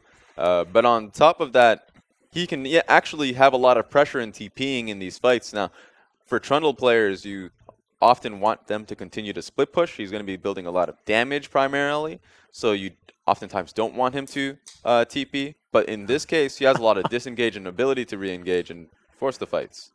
Wow. Oh my god. Spooks probably wouldn't have that big a grin on his face if he saw the fact that Oddie has a 50 KDA. It's only growing. I know. That's the beauty of only dying once. Because if you divide by 1, it just makes it an actual fraction, as opposed to a, divide by 0 situation like it was when Oddie had played his first 3 games. So thank goodness he died once, and has allowed us to do correct mathematics in working out his KDA, and that is a gigantic one as well. So this is going to be a big test for the Chiefs, and you've already mentioned composition-wise and draft-wise, looks good for Lyon. Yeah, it does. So they have themselves a very fearsome team fighting, a very fearsome pick potential, and they can control their own destiny. If the game goes long enough, Trundle can control whether they are disengaging from a fight, obviously, since they also have Janna, and they can choose when to really force that, force those engages. Because right now, Gragas' ultis really aren't for disengage anymore, because they have that option from Janna and Trundle. Yeah, and we actually used to see this combination a heck of a lot. The Monsoon Cask combo with the ultra disengage, getting rid of everyone from the vicinity. Yeah. We certainly will be able to, as now Ejim and Raze trying to get aggressive. Don't find Arce and White Lotus at all. That empowered Q. Looked like its range was a little bit lower there from Ejim as well. Might want to get that looked at. Recalibrate the Q button. I guess also Spooks is fairly happy he's not on that Hecarim, even though that would have given him the option to dive. If he dove a Janna, if they didn't insta-kill her, would have even ultied him straight all the way back to Africa, all the way back, much deeper than he would have wanted. Yeah, well, and then he explosive cask even further. And then when he gets there, he gets an arrow to the head. He would have probably found himself completely off the map. He's in the enemy fountain. This is not where I parked my car. About 2 hours of a journey just to find out where it is. Well, thankfully he's so fast on the heck room. He can run back to the team fight. Yeah. Well, to the team fight, to just a disaster. Just fire everywhere. His team's not even just, they're just not alive. Well, it doesn't sound like a great thing. Pretty happy that he picked up the Elise now. As his Spooks is going to be starting towards the top side of the map. Now moving towards his blue buff as Swiper heads back top lane. We'll see how the Shen Trundle matchup goes for the Chiefs. As we can see, actually getting the early shove. As, my goodness, no Oceanians are awake right now. 6% to 94 is the prediction, which makes a heck of a lot of sense. I mean, 4-0, Lyon Gaming looking unstoppable. Haven't had a game go over 40 minutes as well. This team has been playing like beasts. I believe one of the shortest games as well belongs to Lyon at 26 minutes. Not sure how many have been faster than that so far, but cannot confirm. So don't take my word for it just yet.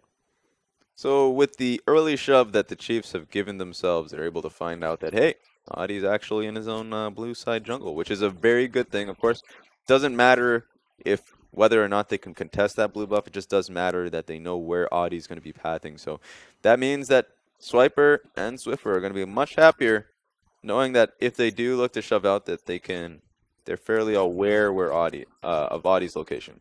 Yeah. Well, we can see Raze and Ejim just collecting this minion wave. White Lotus looking for that auto attack onto the Sivir. Won't get it for now. There's a cute little combo of abilities there from the Chiefs bottom lane. Nets them all of those creeps quite easily. And White Lotus not able to answer too much back. And we'll see how White Lotus goes. Now not on his coveted Lucian pick. Won't have that extra mobility. We'll need to play back a little bit more. Yeah, first time we're really going to be seeing him on that utility pick, especially with it not really having much pressure. Right now, he's going to be able to shove out, especially with Janna. But once Sivir does go back for that PF sword, and Karma continues her pressure, then they should that pressure should be on Chiefs' side to consistently shove in. Yeah. And look for those skirmishes, because actually they just have a lot of poke in their core.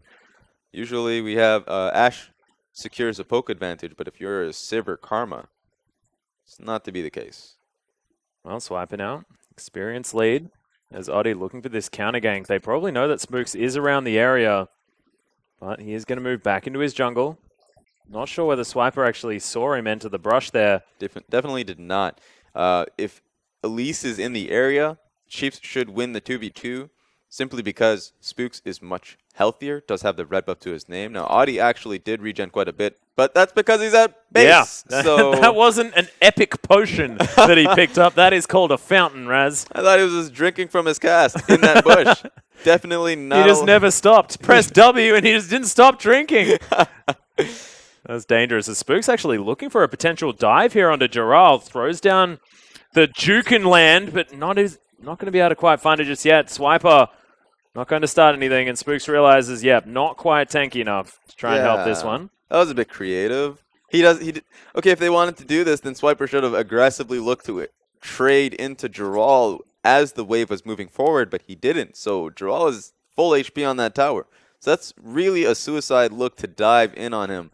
And they recognized that fairly early and backed away. So at least that didn't turn into a double kill. That would have been fairly embarrassing. Yes, I can confirm that one. Would be. But wasn't. It's going to be okay for the moment as Ejim finds Adi. Body slams over, but does get snared. There's the cocoon from Spooks as well. As the volatile Spiderling needs to learn how to jump over ledges. Yep. So that was actually very smart from Ejim. He's done this before up against INTZ. His ability to roam out towards the mid lane and really provide protection and either just warding or just presence.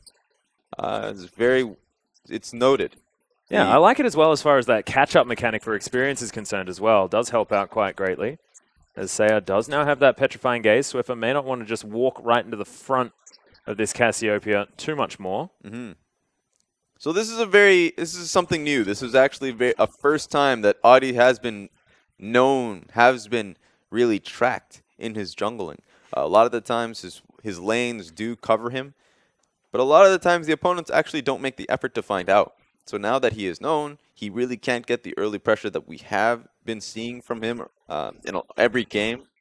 Oh, Swiffer actually looking for Saya as well as... Oh, the flash out of the Petrifying Gaze! Stand United comes in, doesn't get the taunt. One more auto attack though, and Swiper grabs first blood on Saya. That was sick! That was really smart. On top of that, of course, he knew that once he got out of the pool, 100% Cassiopeia is going to look for the ult. Has to look for the ult. Otherwise, he loses out in that fight altogether.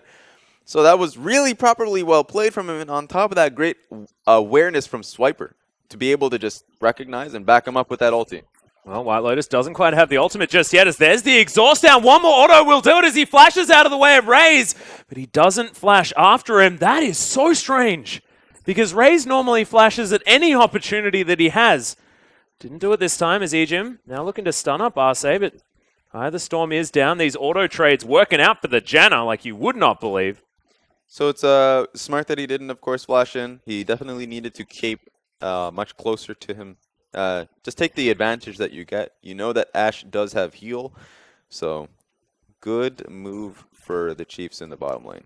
A lot of pressure coming out of them now that they have shoved him off. They can look to invade, and it's perfect timing because the enemy blue buff is available. Yeah, Spooks is going to turn up, help out. Oddie nowhere near, as Raze possibly could get this one, but no, Spooks is going to grab it. Might just leave a little Sentinel there as well. No, not going to. Going to make sure that he clears everything out. Full vision available from Lyon as well. They just couldn't do anything about it. Exactly, which is a positive technically. The only positive that Lyon can actually get in all of this is that they know where Spooks is at. Of course, you lose your blue buff, which is awful for Cassio. So they're just going to trade it. A lot of pressure coming in from Trundle as well in his own lane. So that's going to be fairly free for them. Yep. Both of the solo lanes actually moving down just to make sure that Oddie is not going to get caught out. So direct trade. And pings down actually as well as Spooks discovered on the Krug camp, actually discovered doing his red buff, is going to mean that Oddie can continue stealing things away. Saya going aggressive, those Twin Fangs doing work onto the Vladimir. Yeah, great state of mind for Oddie to just, constantly look to pressure. Honestly, Lyon consistently do this. Their ability to use their lane shove and lane pressure as a whole to just get them more vision of the enemy camps. It's a positive. Now, of course, one of the only problems here is that they're just not winning out in their lanes. The bottom lane is getting shoved out, and now that the BF sword has come out from Raze, they just have a lot of pressure to their name right now. So these wards will start to vanish. Well, Saya doesn't have the flash up just yet. Spooks was in the area. Ping's coming in towards that mid lane for the Chiefs as Oddie's looking top side. Saya, remember, doesn't have the ghost as Swiffer throws down the E. There's the pull as well as Hemoplague comes in. Spooks is going to get stunned as there's the arrow that comes in to help take that kill. Now Swiffer surrounded by Lyon Gaming members. No pull available, and that is 2 Swift kills for Lyon Gaming. Yeah, that was what you call a team play effort, a team effort. Oh, yeah. Ashe's perfect ulti from a bottom lane. I'm pretty sure Arce also got an assist there because he shielded up the Ashe as the arrow was coming out. That is hilarious. That's pretty smooth. So, of course, we were questioning how is Ashe going to showcase mechanics. Well, I guess that is one way. Oh, you mean Janna? Janna as well, yeah. I suppose. Janna, the Janna mechanics. Janna-canics. We were talking about the Janna mechanics in the last game. Yeah, this exactly. game. You just put down that shield. Easy bank. Beautiful. But you're exactly right. She was probably mechanics working out well. She was probably just looking at her gold value before and after that assist. Well, the Chiefs do make it back towards the bottom side. Maybe without as much aggression now as that mid lane gank went horribly wrong. 10 CS behind is Swiffer at the moment. But Spectre's Cowl is completed very close to the Spirit Visage. And we'll see where he goes next, whether it will be the Proto Belt or whether he goes for something like the Rylai's Crystal Scepter. Bit of CC to his name. Yeah, Oddie has been playing well. This has to be the most difficult game for him, of course, since he has been noticed. Lane pressure for him is fairly difficult. But of course, that counter gank really solidified how good he is as a player. Even though his movements early were tracked, that he's able to still be at the right place and still unnoticed. Yeah. Got that counter gank going for him, and of course, turned what would have been a very difficult gank in their favor. Well, Swiper Stand United, not available just yet. We'll be up pretty soon, though. He probably wants to go back as well. I mean, that Sunfire Cape's got to be almost ready. Still about 10 CS behind, but has caught back up as Dural had a lot of spare time. Now teleport. Halfway done for Dural. Almost up here for Swiper, about 2/3. Yeah, this is going to be a difficult game for Spooks from here on out, where his pressure, if he tries to gank Casio again, whoa. A, you got to expect Audi to be in position, but B, that's actually going to be a very difficult gank, especially if Casio has ulti. Then she can just say, maybe I'll turn on Spooks instead. So now he has to be aware. His mechanics have to be on point, because now he has to be in his spider form to be able to dodge out. It's very difficult to gank a Casio. Well, Raze is headed back towards the bottom lane. On the hunt was popped, remember. White Lotus could possibly look for an arrow, but remember, Spell Shield is there. Raze can neutralize. Even CS on the bottom side of the map. Different story, though, for the top lane now that Trundle made his way back in. Oh, Spooks gets himself a Wolf Spirit. This is good news. Yeah, it's very good. Not only did he get the gold, but on top of that, he gets to know where Audi is. Well, there's a Hemoplague one more time as Stand United comes in. Saya completely out of mana, and there's the taunt. Swiffer gets the last auto attack, flashes out of the way. Arrow's going to sail by. There's a cocoon for the disengage, and the Chiefs, they nail it that time. See, this lane is just popping. Because at the same time, Swiffer, sure, he was taking what seemed like a bad trade for him, but he just throws down his ulti, has his Crimson passive up, so he's going to be able to do double damage with his Q and heal up much more. Seiya was out of mana, so he couldn't follow up, and then he has a Shen coming down onto the fight as well, so just bad timing for him through and through. Feels like Audi needs to pay more attention in this lane because it's just not working out, especially since it's constantly, it seems like a 3v1 or 2v1. It certainly does, of course. Having Shen able to turn up in the nick of time whenever he wants to. Swiper as well, just so good at playing these facilitative tanks. CC bots, if you like, as now Chiefs looking to try and take down this turret. Will be first turret blood going over to the Oceanian squad. That is a very good start. Got the first blood, lost a couple of kills, and picked up one in the mid lane and transitioned into an objective. This is good play. Yeah. Should have backed away a little bit to give Raze that full tower gold. Especially since Spooks and Ejim won't be utilizing it. They'll fall off as the game goes on. Yeah, they're just going to be there for the utility. Raze just needs the full gold to go much forward for his build. Sure, he gets the Essence Reaver, but, you know, give him a little more so he can quickly get towards his Zeal item as well. We'll see whether he does go straight into the Zeal item or whether he goes for that sort of change up in build path where you can build a much earlier Infinity Edge, try and get those crits over the back line a little bit earlier, or whether the Chiefs want to go for, you know, that 3-item power spike. You really get it together at about 30-odd minutes into the game. It's the difference between looking for the team fight or just looking for constant towers and pressure and shove.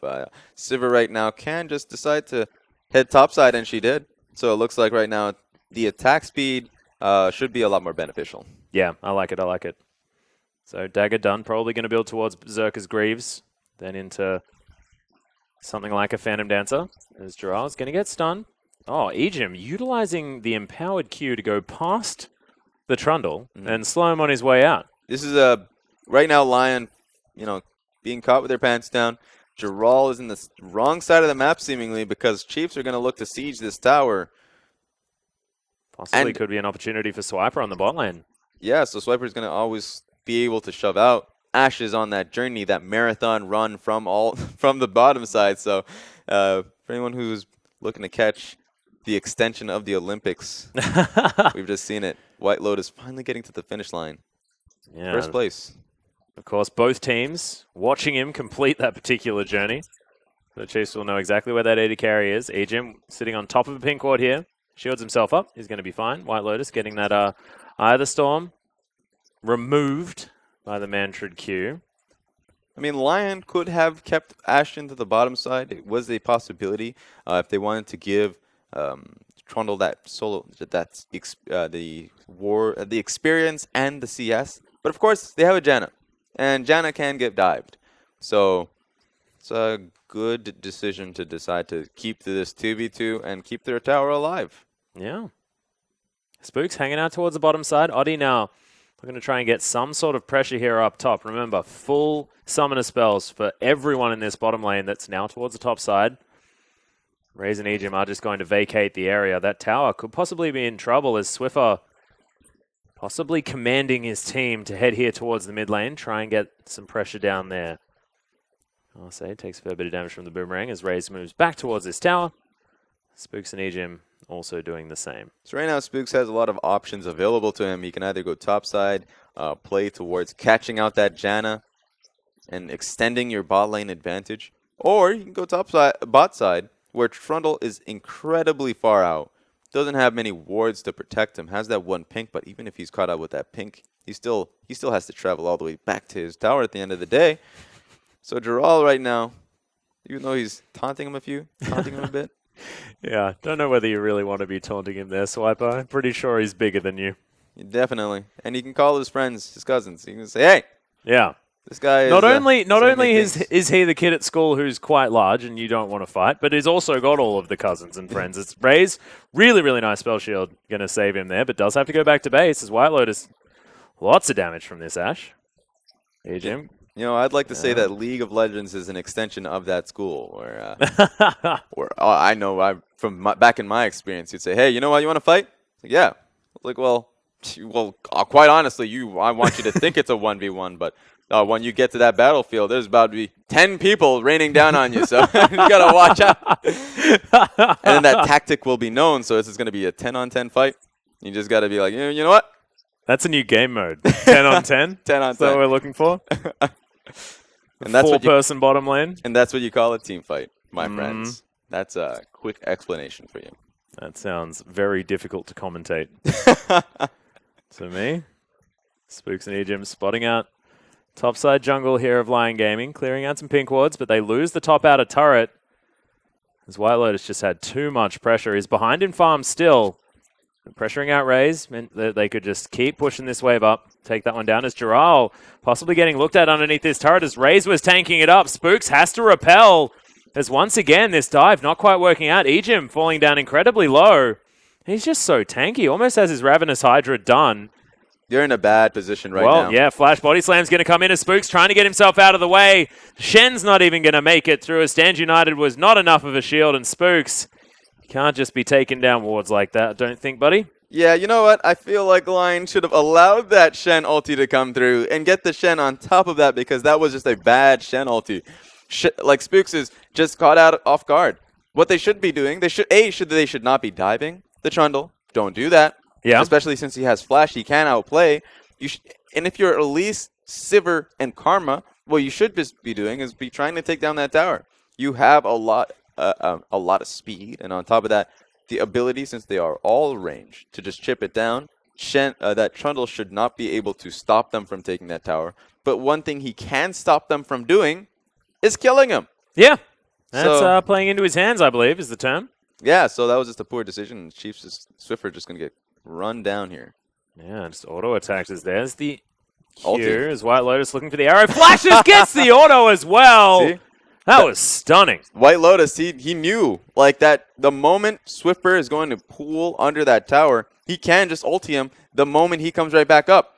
So what Swiffer needed to do is he just needed to flash in another direction. He needed to press Ghost. No, I can agree with you on that one. But he needed to flash not in a straight direction where the ulti is going to be going down, in an opposite direction, to the right, where he can actually dodge out in that. So, very difficult for him. Yeah, you can just ghost out. That's probably actually just the easier solution altogether. Well, it's a solution. Yeah. You know. One thing that's fairly obnoxious is White Lotus not only being on Ashe, so he just has his passive slow, but just having red buff on top of that. Yeah, the double. That was nicely done as Raze now looking to clear this minion wave out. As far as looking at these compositions, Raz, I mean, who has it as we move towards the later stage of the game? Is it Lyon looking for a split push with the Trundle and then ultra disengage and control with the rest of their members, or are they looking for team fights as well as the Chiefs? Well, right now Lyon have they have great team fighting, but they can choose that team fighting based off of their engage/disengage. But the best thing about them also is that they just have a lot of pick. White Lotus on this Ashe Audi on this Gragas. If they find one person out of position, they can constantly look to pick him away. So that's going to be fairly difficult for Raze as we watch this. Yeah, if he just ghosted right now, it would have been fantastic. But here's the thing. He pulls 100%. White Lotus is going to continue on this. Ash ulti, flash in for the extra auto. So, if he had flashed in a good. different direction, wouldn't taken a Well, here's the damage. team fighters. White Lotus not going to get stunned by Swiper, who immediately gets exhausted. Arce doesn't have the Monsoon as Oddie just throws down the explosive cast. Doesn't get rid of Swiper, though, is still looking for this Shadow Dash and doesn't get it. No one to die. Big scuffle. And the worst thing about that is that he kept chasing. If he's not going to be able to get anything off of that, then of course he's going to have to waste his TP to stop Giral from constantly pushing in. What? And see, that's one thing about Shen's... oh my god. Giral, you skinny devil. So yeah, that's one thing about Shen's nerf towards his Shadow Dash is that it's fairly slim. Yeah, it most certainly is. As Giral going to get repelled on Spooks. A fair bit of damage here, but he does have the ultimate, and Giral's just not losing health. Can Spooks find the kill here as Swipe is able to pick it up? I think the Sunfire Cape did it in the end. He's now 2-0-1, but if that's a sign of things to come, it's going to be very difficult to deal with this Trundle. And that's an Elise with an AP jungle item and with the Proto Belt on top of that. So let's just look at this. Ejim gets caught out.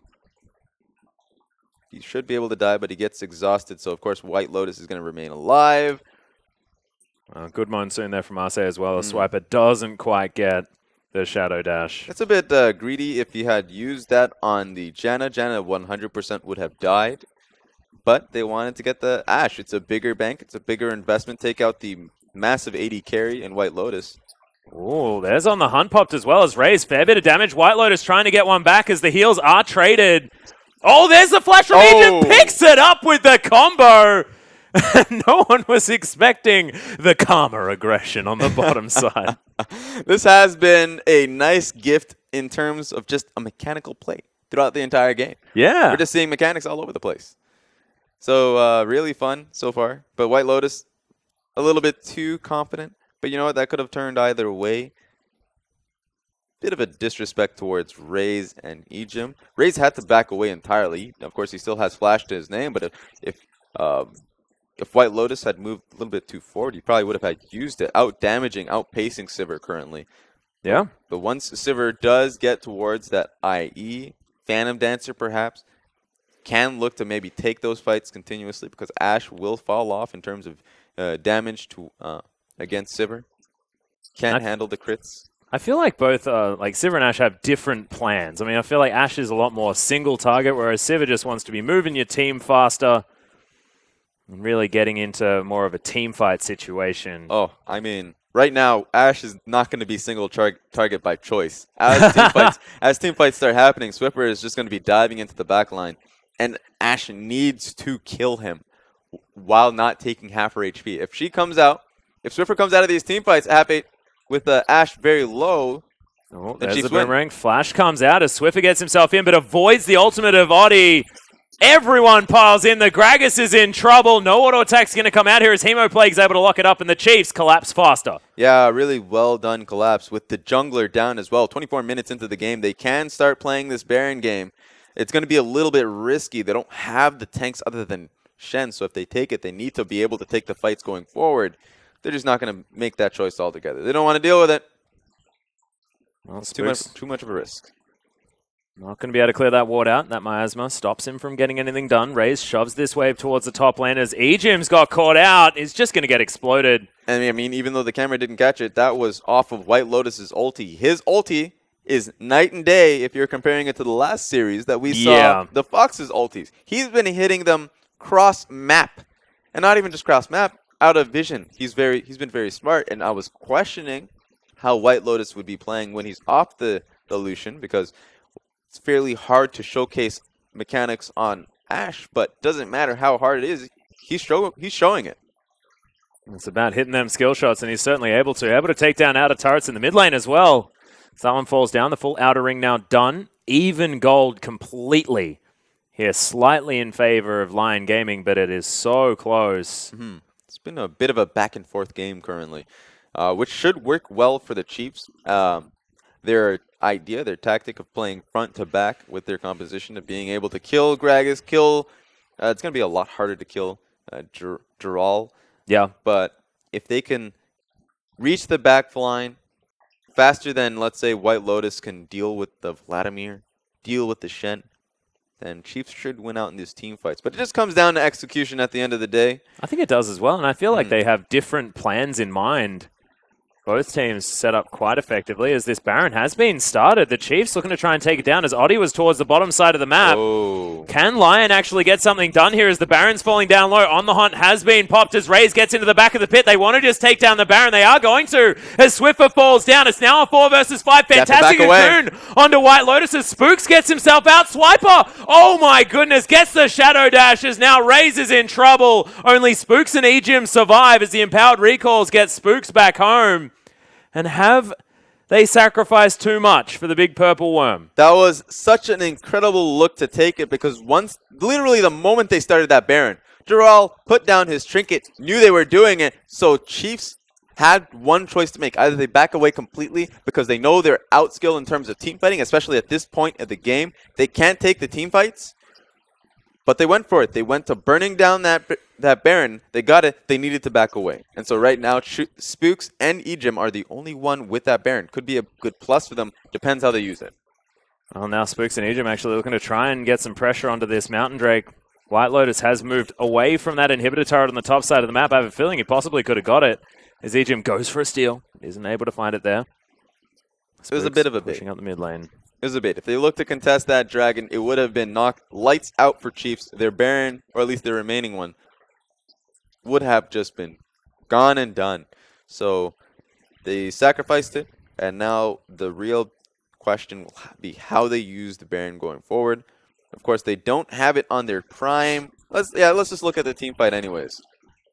Because right now, Swiffer's incredibly low, ends up dying, does a lot of damage to White Lotus, but of course, a lot of healing will come out of RC in this entire ordeal.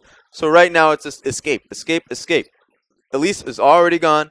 Karma found a way out. So now the problem, of course, is that the only characters that really don't benefit from the Baron got the Baron. Well, there's the arrow straight onto Spooks as Oddie now looking for the re-engage. Arso goes down to half health as On the Hunt has been popped just to get away from the enemies. TP expended.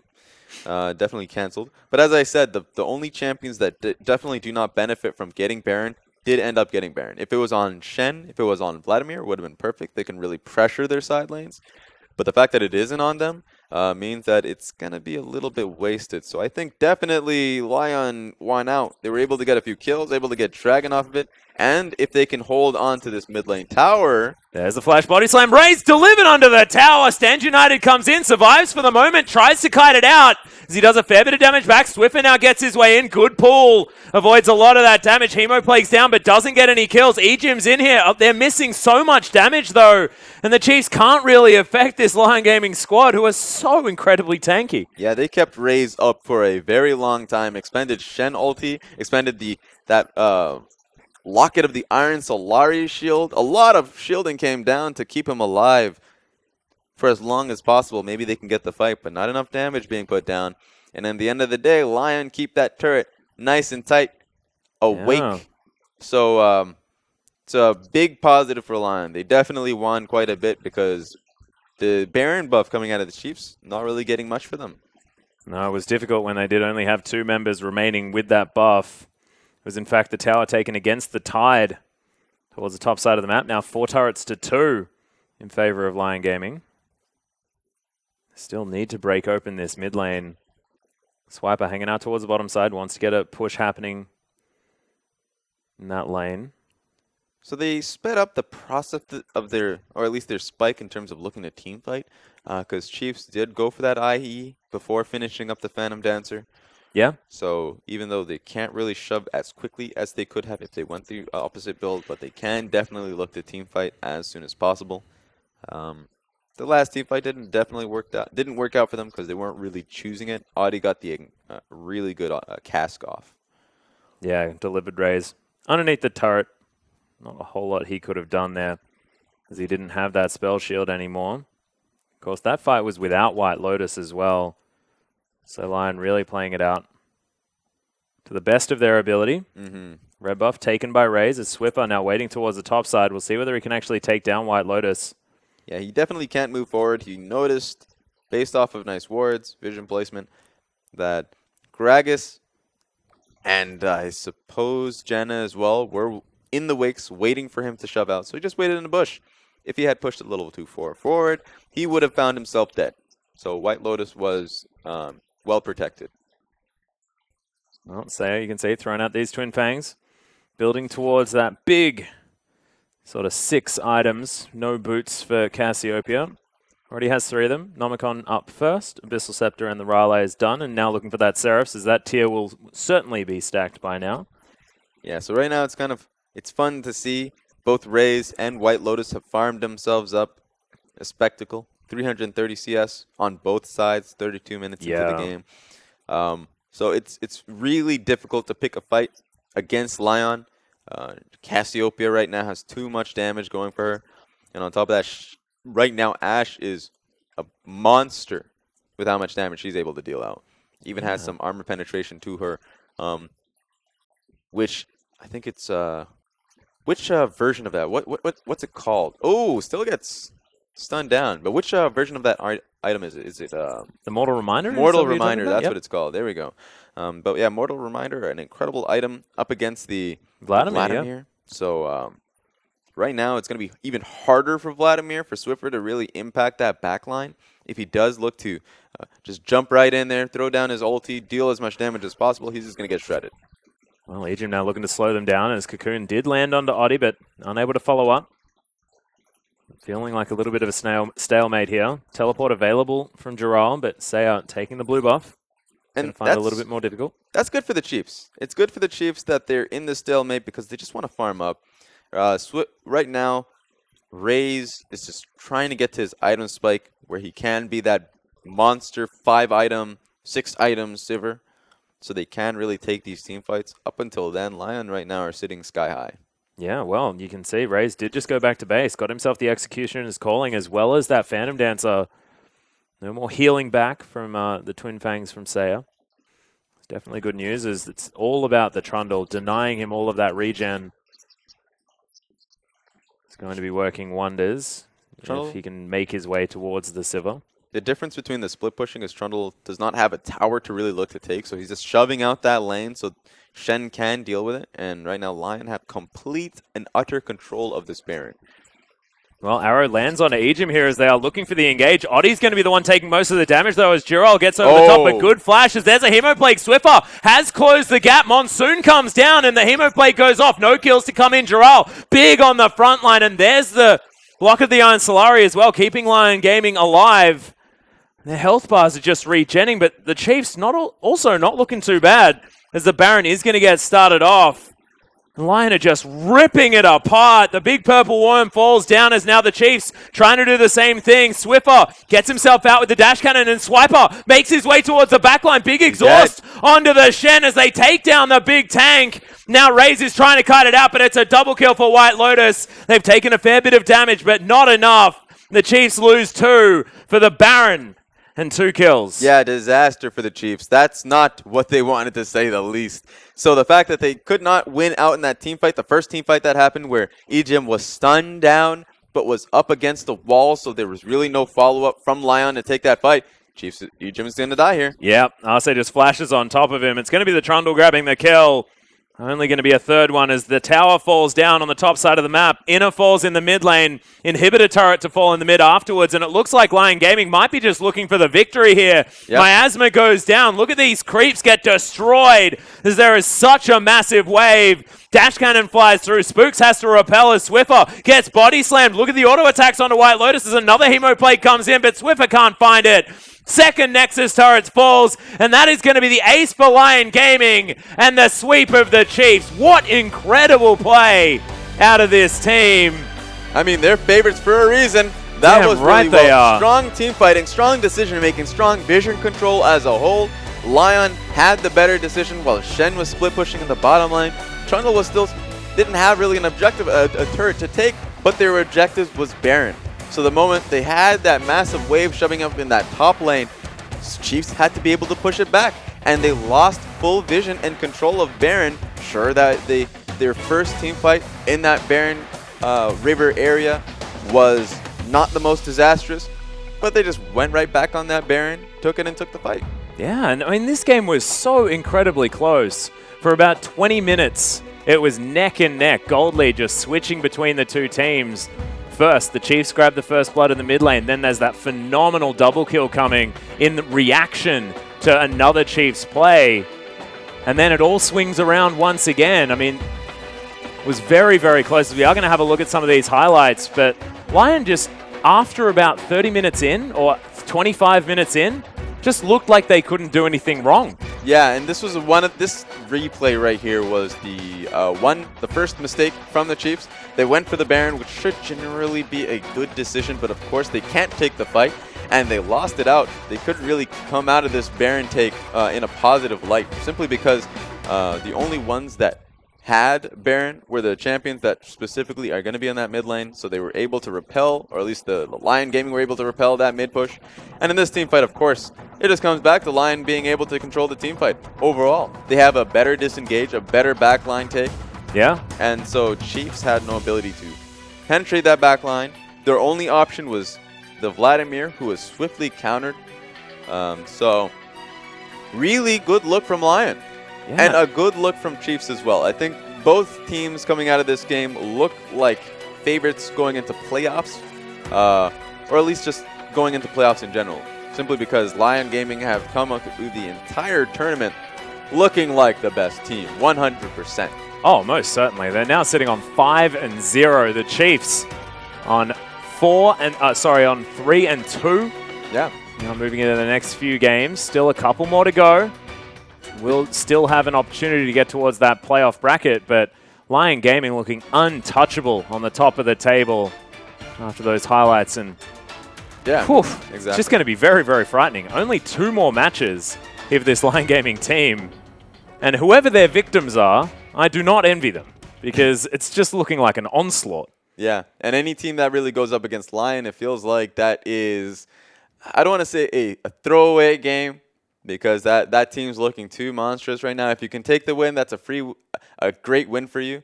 Yep. But otherwise, you kind of have to expect you're going up against a monster, a mountain of Lyon Gaming. You most certainly are. We have to reiterate as well, I mean, Lyon are coming off an incredible split. I mean, they played best of 3s. They went 10-0 in the regular split. They then won the playoff games, 3-0, 3-0 to get themselves here. Putting, as far as maps are concerned, leaving their region, they were on 26-2 as far as Summoner's Rift is concerned. Yeah. 26 victories and only 2 losses, which they still won the series. Like, this is out of control. This Lyon Gaming team is on a tear right now. Yeah, and it's just continuing. They haven't lost once they got here. And it's surprising. I think a lot of people wrote off this team because of how well the the previous region has performances, played. right? Yeah, and on top of that, it's how well the region is in terms of they go back. Sure, they're the monsters in their region, but what does that really do? How does that translate on a wild card level, going up against teams and regions like Southeast Asia that they usually give out some really strong teams in terms of skirmishing and real competition in their region. Well, it seems like it doesn't really matter. Lyon Gaming come out, and they are just monsters. They've been together for quite some time. They most certainly have. And, I mean, we have to reiterate as well where their power points come from. Oddie played once again fantastically, challenged a little bit more by Spooks this time than what we've seen previously. But White Lotus is so incredibly good, Raz. Yeah. That arrow flash auto attack to avoid Swiffer even being able to flash out of the way, like the calculation that went on there, like it's just ridiculous. Yeah, exactly. And even though it's very easy to then say that, oh, Swiffer should have played that better, right? Because he had options that he didn't really give himself. It just comes down to White Lotus is a confident player. There was even that bot lane fight, where he died. He was actually just looking to outplay. That was how much mechanics he had that he was just saying, we can take this fight. We can take this fight. We can take this fight. Yeah. So it took a Karma flash queuing to really get that taken away from him. But this player is the star of this team. He most certainly And is. it's hard to say that because, of course, there's Audi sitting right there. So, like, you have 2 stars. Yeah, and Arce as well, playing fantastically. Seiya was a bit of a silent achiever this game. Didn't really get like the super flashy petrifying gazes or anything like that, but the fact that these team fights were going for so long, the persistent damage out of the Cassiopeia was massive because it was so brawly, so scrappy, with the fact that everyone's just flying around, explosive casts going everywhere, monsoons for disengage. The Spider Lady had the Snake Lady had so much space to move and really get those Twin Fangs down, but Seiya was just doing it from a distance, and all the rest of his team were kind of taking the glory, to be perfectly honest. Yeah, exactly. And I feel kind of bad for not knowing or remembering the coaches' names for that team and Lyon Gaming, because that draft was really fun. Yeah, I was going to bring that up. That was fantastic. That was a perfect draft for them, where they had a lot of strength in their lanes, but on top of that, their team fighting was probably the scariest one. And you see the stark contrast of how to use Janna, where specifically, was really against the Janna pick for Kaos Latin Gaming. Yeah. And it's really hard to utilize a Janna pick. You have to be a really tight-knit team to get it working in team fights and how to really play towards objectives, because it's really hard to start fights. But of course, if you have Ashe and Gragas, you don't even have that problem. And of course, they always had position on Baron, so that just worked out really well for them. Yeah, and most certainly did. And I mean, I want to talk about the draft just in general, because we can have a look over the side of the Chiefs as well. They managed to pick up the Karma once again. Last time this happened, the Chiefs didn't find a victory. It's sort of 2 Karma games now for Ejim, where the Chiefs don't necessarily look like they have the engage in the right areas, because I feel like having it on Ejim does help the team out quite a lot. But the thing I really want your opinion on, Raz, is picking up both of your solo lanes second round on blue side, because it looked like they were kind of projecting what they were trying to get done, and it meant that Cassiopeia came in pretty quickly, which is difficult for a Vladimir to deal with, and then the Trundle against the Shen in that last pick. I mean, we've just been seeing that around the world, where people just don't really care about showcasing their solo lanes. And that's a positive. I think it's just the state of the meta, where you end up counter-picking your bot lane, because a lot of things is blind pickable. Yeah, most certainly is. But we do have Hingers standing alongside for an interview. Thanks for that, guys. Well, I am joined now by Odi from Lyon Gaming after their defeat of the Chiefs. Let me start by asking, you said yesterday you wanted to shut their mouths. Do you feel like you've successfully done that? Empezaron por decir que ayer dijiste que los querías callar. ¿Crees que lo hiciste al final? Creo en parte sí. El draft no nos ayudó mucho porque teníamos como una composición que escalaba y no pude hacer mucho. La Elise con la Karma me invadían cada rato. Fue el early, por lo cual yo tuve que ir a comenzar de los golems hacia azul y pues perdí demasiado de experiencia, pero no me llegaron a robar. Fue una victoria, pero no fue con un sabor de como que le ganamos muy fácil o cosas así. So in parts, yes. He thinks that he was he had a little bit of trouble with Elise and Karma, so he lost some experience. He had to change a little bit the way of playing. So yes, he thinks it was a victory, but it was not like a full victory. All right, and now you've gone 5-0 in the group. You're undefeated. Going into the next round, you want to be underdogs, but you really do feel like favorites. So what's your strategy for the remaining games? Ahora ustedes llevan como 5-0, ¿no? Todavía se ven como underdogs, pero de igual manera siguen avanzando bien. ¿Cuál crees que es la estrategia para las siguientes partes? Bueno, seguir estudiando los equipos, seguir practicando como siempre. Hasta ahora nos ha funcionado muy bien y pues no veo algo para cambiar.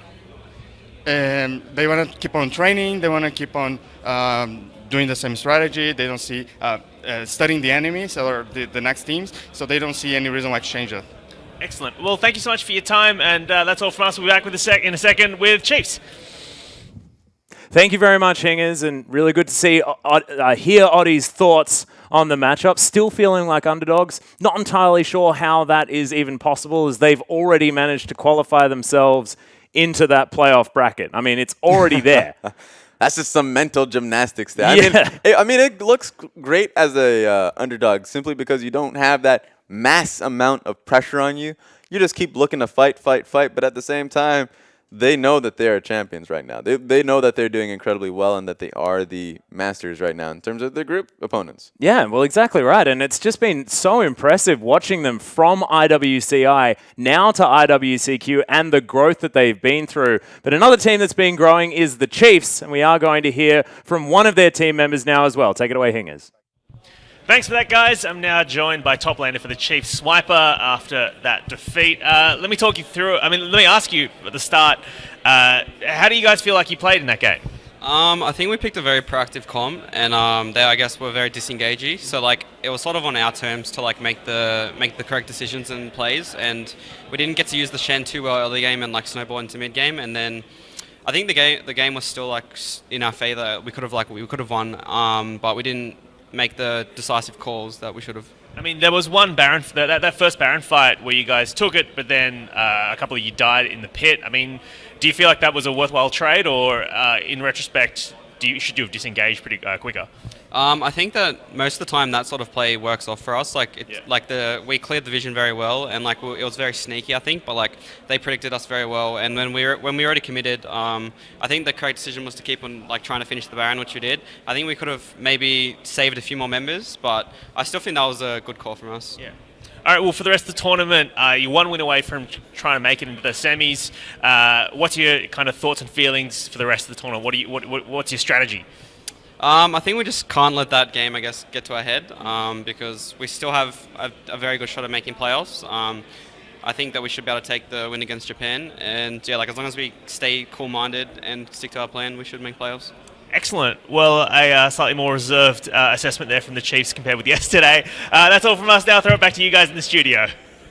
Thank you very much, Hingers. And of course, there is a little bit of a stark contrast between Swiper and Raze as to how they talk about the games. Yeah. Yeah, exactly. And so I like the fact that when he was mentioning the Baron, whether it was a good decision, it wasn't merely much of a sneak. Literally, Droll put a board down the moment they started it, but that just comes down to communication. Yeah, I feel like the scrying orb was there, yeah. Yeah, that just comes down to the communication overall as a bigger point. But great take for them. I think for Lyon, yeah, that was the most we've seen them get pressured. So they're probably just thinking like, oh, you know, Dappin, we still got the win at the end of the day, so we're happy about that.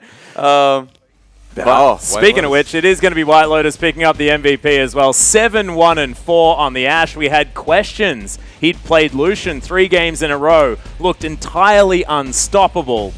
Picks up the Ashe, and it's exactly the same. And it turns out that White Lotus is just an Argentinian beast on any AD carry that you give him. Exactly. Like sure, he was on Lucian for a while, but maybe Lucian was the limiting factor. You put on the Ashe, he was like, you know what? I can stun you, kill you. I have as many options as I possibly can. Yeah, White Lotus has been unleashed. But, ladies and gentlemen, we are going to throw it to a short break. When we get back, game number 3 of Day 4's IWCQ action. Don't go anywhere.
Welcome back, ladies and gentlemen, to our International WIldcard Invitational. I'm not going to lie to you, I almost said English broadcast of the International WIldcard Invitational. And I am now joined by Daniel Seifert Dracos. How you doing, man? I'm doing all right. It's the qualifier this time, too. Yeah, I know. I just don't even know where I am anymore, Mr. Daniel. Save me. I know it's been rough. You have to watch your home region go down to Lyon. This is what happens. We have to do it with a smiling face as well because Lyon played so damn good. It's so true. I mean, Lyon just an incredibly talented team. They're looking stronger and stronger. Somehow they still think that they're the underdogs, but, you know, overall, a well-earned victory. And well, that actually segues quite nicely because we are going to head over to the actual underdogs as once again, Kaos Latin Gamers are going to head to the Rift. They're going to hop on against Albus, Nox, Luna, another team that looked very, very strong. Have dropped one map, but it was against Dark Passage, and that was a sneaky Elwind Fiora situation that was difficult to deal with. The incredibly powerhouse Fiora, and that is kind of a sign of weakness coming in from Albus, Nox, Luna, that they really hesitated in those crucial late game moments. But the question really is for Kaos Latin Gamers, are they going to be able to take them to those late game moments? Because this team, for the most part, has looked unstoppable. PvP Steos in the jungle, a player that always stands out to me because he makes such a big impact at just about every stage of the game. Yeah, Kira as well will always stand out to me, but FLICKR has honestly been playing phenomenally. His Taric looks to be one of the best so far that we've seen here in this tournament. We are going to have a look over the side of Kaos Latin Gamers though, and there's not a lot of those sort of things that you can say about this team because they just haven't really found it. Their last team composition was albeit cute, but just didn't work.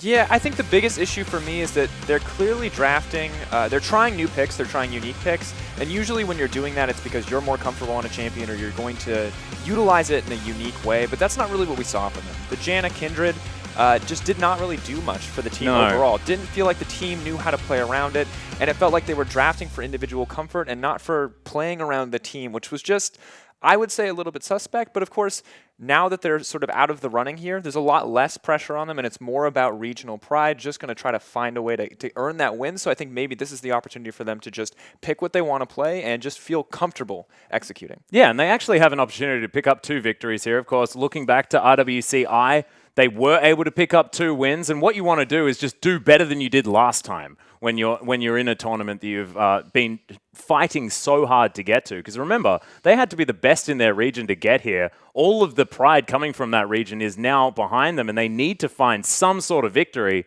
This is an opportunity to do that, if they can. And I'm really curious to see what the bottom lane is going to do in this matchup, because when we look at their regional results, the bottom lane were monsters. Yeah. Bear and the Fox did some amazing things. The Vayne coming out. Now, Vayne, not necessarily a pick I expect to see, but it's very clear that these are mechanically talented players, that they are, without a doubt, the best in their region. It's just, can they bring that to the stage? Can they show that today? Because Americo and FLICKR, these guys are monsters. I mean, you're banning Bard and Brand against the support every single game. And Bard ban, we think we can say, is acceptable. Brand makes sense given the context of this player, but that's not something you would ever expect to say about a support in any league. Yeah, and it doesn't even matter what side of the rift you're on either. It's not like you can get away with banning things like Gangplank, things like Nah against this team if you have to sacrifice the brand ban, which literally makes no sense. Like, that is the weirdest sentence I've ever come out with. It's true. I mean, if you haven't watched the tournament thus far, you have to be wondering why exactly you're going to see the brain. But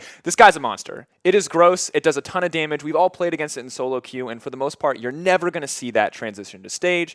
But for whatever reason, FLICKR has been able to do that. He's been able to bully out early, and then, of course, Brand, if he ever gets ahead in the early game, even as a support, just does disgusting amounts of damage. Yeah, completely despicable. And it was about 3 minutes in that they were able to pretty much put the last nail in the coffin against the Chiefs, and that is very, very early on in the very first game of the IWCQ. But we are into Champion Select, as Sivir is going to be the first ban. Albus Nox, with a lot of flexibility, can ban away whatever the heck they want, because things like that have to happen, Mr. Daniel Dracos. Got to take it away. Yep, got to ban it. Have to see if Bard is going to be the next ban, and I'm curious with KMV now on the red side, they've been prioritizing first pick for their jungler a decent amount of the time. A lot of times it has been Nidalee coming in for Julio Stito. I'm wondering if they're going to step away from that. They have to, because it's been banned. One of those things. And this is, a good sign from Albus Nox Luna. They disrespected their opponents a little bit yesterday, gave that Fiora the opportunity to push in, and they're clearly, giving Kaos Latin Gamers the respect they deserve, even if they are looking like a team that's down and out. And it's actually interesting, thinking back to the hard random days as well. I remember Smurf as being a bit of a Fiora player himself. And he may have like seen what Elwyn did to him on the champion. He's like, well, guys, come on. I can play it again, right? I like that. I personally, the play-by-play in me is like, yes, yes, Atlas, let's do it. Fiora, Aurelia top lane. Like, that is all I want to watch. Maybe not first pick, right? Well, and the other thing is, you brought up a good point when we talk about the Bard and the Brand, is that so much are left open when you ban away these picks. Well, do they have to ban Bard now as well? Is the Gangplank going to be getting through? Well, Gnar is still up and available as well, as one is of them Shen, Elise, Rek'Sai, Gragas, and it seems Vladimir. KMV, they're taking away the picks that they want to deal with the least, but the issue is that so much of the pool is still wide open that, I mean, the good news for KMV is that they're guaranteed to get a good first rotation because there is so much that is open, and the question now on Albus Nox's side is, what are they going to prioritize here? I think they can go for the Bard, but we also haven't really seen Bear show anything too amazing, so picking the Gragas here as they do lock it in, I think is a smart choice overall. Yeah, so PvP Steos going to get that early ganking jungler into his back pocket. A lot of options now for Element towards the top side of the map. We know that he does favor things like the Gnar and the Gangplank. It was what he played primarily in his final, I believe. The Echo there as well does stand out as an option, as Julio Stito has been trolling the Fox with this hover for we don't the know. majority of the tournament. Karma would be an interesting one here. I don't think they're going to opt for it, although the Chiefs did pick it up, and I think it is still powerful. I think the best rotation for these guys right now is probably Gnar and a high-priority AD carry. Maybe Ashe here, but there's also options to go for the jungler. You've seen Gragas locked in. If you don't want to give anything away, you can go for the Elise or the Rek'Sai. Personally, I would love to see Elise. KMV seem to me like a team that really need to win lane in the early game if they're going to transition it into anything greater, and I think that pick would be solid, but instead they're going to mix it up. Well, this is if you ever want to be able to try and win an early game, pick Lee Sin. Enter the enemy jungle and see whether you can just kill the fat man throwing barrels around. And I like the idea. We've seen Tussle pretty much solo carry a game as Lee Sin, so it's not entirely out of the realm of possibility that Julio Stito is about to step up here and put the team on his back. But, of course, the downside with picking the Lee Sin here is that there's still so much up and available for Albus Nox. And look at all of these picks, man. Like, there's so many things that they can grab. Of course, Bard, almost permabanned against FLICKR. Like, the fact that he will be able to get that and they'll be able to also get Gangplank on second rotation blue side, pretty silly. Will mean that the Bard will still be available for Element if he wants to go towards it. And it's interesting. I'm really wondering what they're going to pick here because I think Gnar is still up and available, and I think it's the better choice. And I don't think they need to put priority on their AD carry. I like the Bard. I'd love to see Bard Gnar here. But I think they're going to keep the Jhin. Actually don't mind locking in, your bottom lane plus jungle. Doesn't give away any of your solo lanes, means you get at least one counter pick, unless they play with some pretty fancy Karma flexibility right now. Which is interesting, and I'm curious as well if the Karma is going to go mid lane or AD or as support. I much prefer the support Karma. Gives you a strong early lane, and additionally mid Karma just doesn't feel very impactful, especially since the most recent set of nerfs. But I like that we're talking about saving the solo lanes. I like that Albus Nox are giving that respect over to KMV, but I really feel that Gnar is so powerful right now. Yeah, so he's obscenely very powerful. good. There is no reason not to pick up Gnar here. I think he is one of the safest and strongest blind picks, but KMV are instead going to prioritize the Gangplank. Yeah, maybe a little bit of mind games here with that Gangplank hover that lasted a very long time from Kira. He's going to be picked up by Element though, and I mean, out of the two, I feel like he's probably more comfortable on the Gangplank and does give them that late game insurance policy that you may not necessarily get with a Karma Lee Sin composition.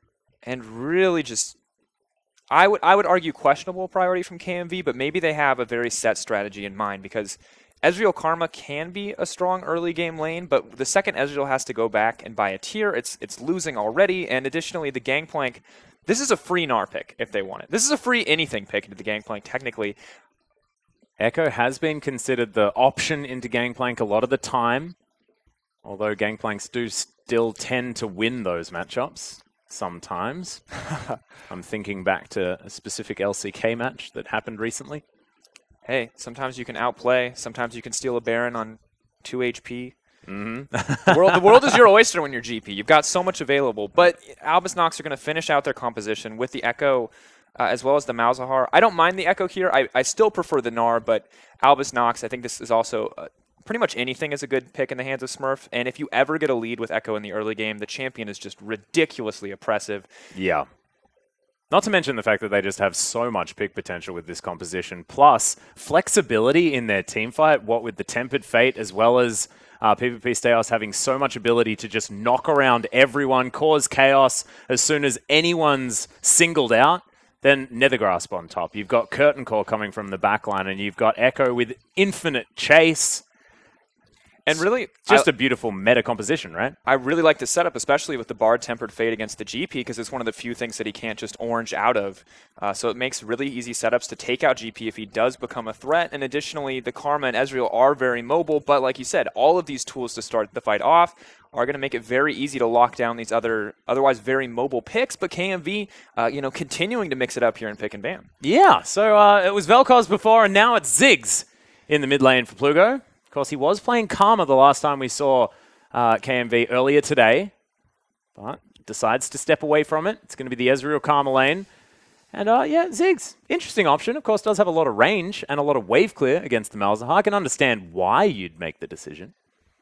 Really interesting. I mean, you have a very perplexed look on your face, Sifa. This is a very odd team composition. This is not something that I've seen in a long time, and I have to assume that they know something that I do not, because I don't have the information here. I've got it. You've got it. It's the circle. The circle of doom that you now have with Cannon Barrage and Mega Inferno Bomb. I like it. Because that's ridiculous. And Lee Sin tries to leave, and you just kick him right back in. Yeah, right? exactly right. And he just plays doorman. Says, no, you're not leaving this time. You are staying in this circle of death. Sir, I'm going to need to see some ID. Yeah, and then, look kick at him it for a little down. bit, and then they're just dead. Dead. Let's be real. But I do like the idea. We'll see whether the execution is going to come out, because we have theorized a lot of these KMV team compositions, and honestly, I feel like they have come up wanting most of the times that we see them. And on the other side, I mean, it's just severely standard picks in every single role here for Albus, Nox, Luna. Well, we say severely standard, but they're also picks that each of these players have looked incredibly powerful on. Yeah. The Gragas, the Echo, looking as we get into game here at the Bard as well. Even the Jhin for a Miracle has been good. And on the opposite side, KMV continue to mix things up, and we have yet to see them find success here. So maybe this is the final set of picks. Maybe this is something that they are truly comfortable with, that they're going to be able to execute on, that they can finally show us what they're made of, because we just haven't seen it yet. Yeah, they've just been looking for the recipe to success and haven't quite found it. But like you said, onto the Rift. And you can already see Albus, Nox, Luna. It's the first time we've seen an early invade. This is really I am good. ready for it. His element Bard is going to be setup. what he will have to flash. There's the Meep Slap. Immediately hit as well, as the Cosmic Binding doesn't get the stun. But big flash early on. And a Gangplank without a flash. Looks like something PvP Staos likes the idea of. I think exactly. And Smurf is going to have a very easy time in this lane, just pressuring out the Gangplank. And now, as you said, PvP Staos is just going to make it that much easier if he does decide to come top. But I like the response coming in from KMV. They do get a bit of vision down. They'll see if there's any early attempts on Krugs, and of course give them more information on the Gragas jungle pathing, which will free them up to play a little bit more aggressive in lane. But the downside is that I don't really think Jhin and Bard need to start the Krugs anyway. It makes more sense for them to try to contest Gromp. However, since they're getting back to lane late, it looks like they are going to opt to go for the Krugs and try to match the XP advantage that the Fox and Bear are going to put together. Yeah, of course, the Bard level 1, so incredibly strong. Cosmic Binding is good against Krugs, because you do get the double stun, which is cute. Solid start, of course. We don't usually see range supports take this just because of how vulnerable they are and how much you have to give up, but when both sides have a range support, it's not going to be too much of a loss. They'll be pretty much even there. Well, you can see. Vote is in. Albus, Nox, Luna getting a little bit more of the fan vote, but 57% to 43 is still definitely good news. KMV sitting on 0 and 5 for the moment. Kira gets his shield popped there in the mid lane, but I assume that to happen most of the time that it's up, because Zig's pretty frustrating. I think the two lanes that we have to keep our eyes on are going to be top side and bottom side, because the mid lane is going to be a farm fest. Ziggs is going to throw bombs. Mouse is going to make minions. Throw voidlings, yeah. Kind of place. Not quite a throw. He's going to place voidlings. They're both going to push the wave. Once level 6 rolls around, once these guys have enough damage, it might be a different story. But really got to keep our eyes on Stejos and Tulio Stito, because they're going to decide which of these lanes are going to have the opportunity to get aggressive. But interestingly enough, KMV taking control in the early stages here, utilizing the XP that they get and taking control of the lane. That's a good look for KMV. Yeah, I think it's really good, as well as utilizing the extra wave clear that Akama does provide. So that mantra really helping out there. Julio Cito will find himself possibly the Rift Scuttler here as he moves down towards the bottom side. PvP Steos now starting on his red buff. Yeah, just going to leap over. Maybe that's what I'm talking about. Looking for the early invade. Not going to see anything as PvP Steos is now the easy steal. Should be able to come in. We'll see whether he gets it. Steals away the red buff. And now PvP Steos in a whole heck of a lot of trouble. Are you just going to escape, though, Julio Cito, is the question. Body Slam comes down, and Ziggs does get the inside track. Good. Silence. Silence is going to come in as the... Yeah, Malefic Vision's not quite going to be able to net the kill. So 100 health, Julio Cito gets out with a red steal as A Miracle has to flash out of the way, gets himself a little parcel with some extra health. And this is a good trade overall. PvP Steos forced to come to the bottom lane to respond to the pressure that Fox and Bear are putting down, but they essentially trade the flash of the Lee Sin for a Miracle's flash, and additionally, I mean, the only downside is that Julio Cito should have to back off to continue his jungle clear because he took so much damage, but Lee Sin is so strong early that he's still able to take another camp before being forced back. And I mean, it's a small advantage for sure, but advantage to KMV, Whoa. And now maybe more. Speaking of which, the heal does come down as the Fox takes a lot of damage, but it's not enough. Gets the kill onto FLICKR, and this is a bottom lane that constantly gets banned away from these guys. Taken advantage of. And I'd really like to see this play. This is the point in the game where Ezreal is going to be strong. No items on either side means he doesn't have to worry about the deficit tier puts him in, and the aggressive trading keeps coming in. You know, a Miracle and a crit not giving the necessary respect to their laning opponents, and that's a good look for KMV. This is one of the first early game leads they've had. Exactly right. Every single summoner spell used. None of them working out there for Albus Nox, so... See whether they can move forward. There's the flash body slam, though, towards the top side. As Element's in trouble. This is what we're expecting, as he didn't have his flash. It's going to be capitalized on by PvP Steos. Yeah, good play coming through. We have to remember, of course, that, as you mentioned, the flash not available. We didn't see PvP Steos immediately go top. Was interrupted by the early Lee Sin pressure, but remembers, thinks about the flash timing, finally shows his face top, and I think a little bit of a misstep there from Elements to not respect the potential for that gank, but good coordination and execution on the side of Albus Nox to pull out that early lead. Yeah, I like the idea that, you know, PvP Steos was like, nah, bottom lane, don't like it. I want to go back up where there's easy kills possible, and that Gangplank early on, no matter who's playing him, it's very difficult to stay alive. Has got the early Sheen. This should make early trading a bit easier, but Smurf has Corrupting Potion as well as the Dark Seal, so he's not too concerned. Gangplank level 6 will make this lane a little bit better overall, and also will just help KMV out in terms of global pressure. But speaking of approaching level 6, we have to keep our eyes mid, because when Malefic Visions comes online, it does free up a lot of opportunities for PvP Stayhost to make his presence known. Julio Cito is going to make his known a little bit earlier. Just going to love tap Kira. Yeah, shows up, doesn't even love tap Kira. Love taps the ground a little bit. Yes. Was thinking about it. Wanted to, I believe. I felt that there was love in the air. He's getting frisky. Yeah, exactly. As A Miracle, once again, a lot of aggression. He's going to get snared as the Fox taking a fair bit of damage back. And does disengage. Good Inspire as well from Bear to make sure he doesn't take too much damage, but pressure is on here. Yeah, and good positioning coming in from FLICKR to deny that Mystic shot. That trade had gotten any worse. We may have seen an all-in coming in, but Bear quickly approaching that Ignite cooldown, so we could see another opportunity to go all in. And Steos is on the top side, so a lot of freedom to get aggressive here in the bottom lane for KMV. Yeah, may actually walk over one of these wards that is littering the top side of the map as well. Could possibly spell aggression out of KMV that we'll know then exactly where the jungler is. Everyone known and accounted for on this map. This Element doesn't want to take too much damage there. No, and I like that Element is continuing to step forward. He's not playing scared, despite the lead that the Echo has managed to build up. Knows that he can still come out on top in those trades. Not letting himself get pushed around too much, which is important. We expect Gangplank to lose this lane, but the margins in which he loses are important. If he falls too far behind, it could be devastating, but if he stays about even, it's just going to be in the favor of KMV as we go later and later.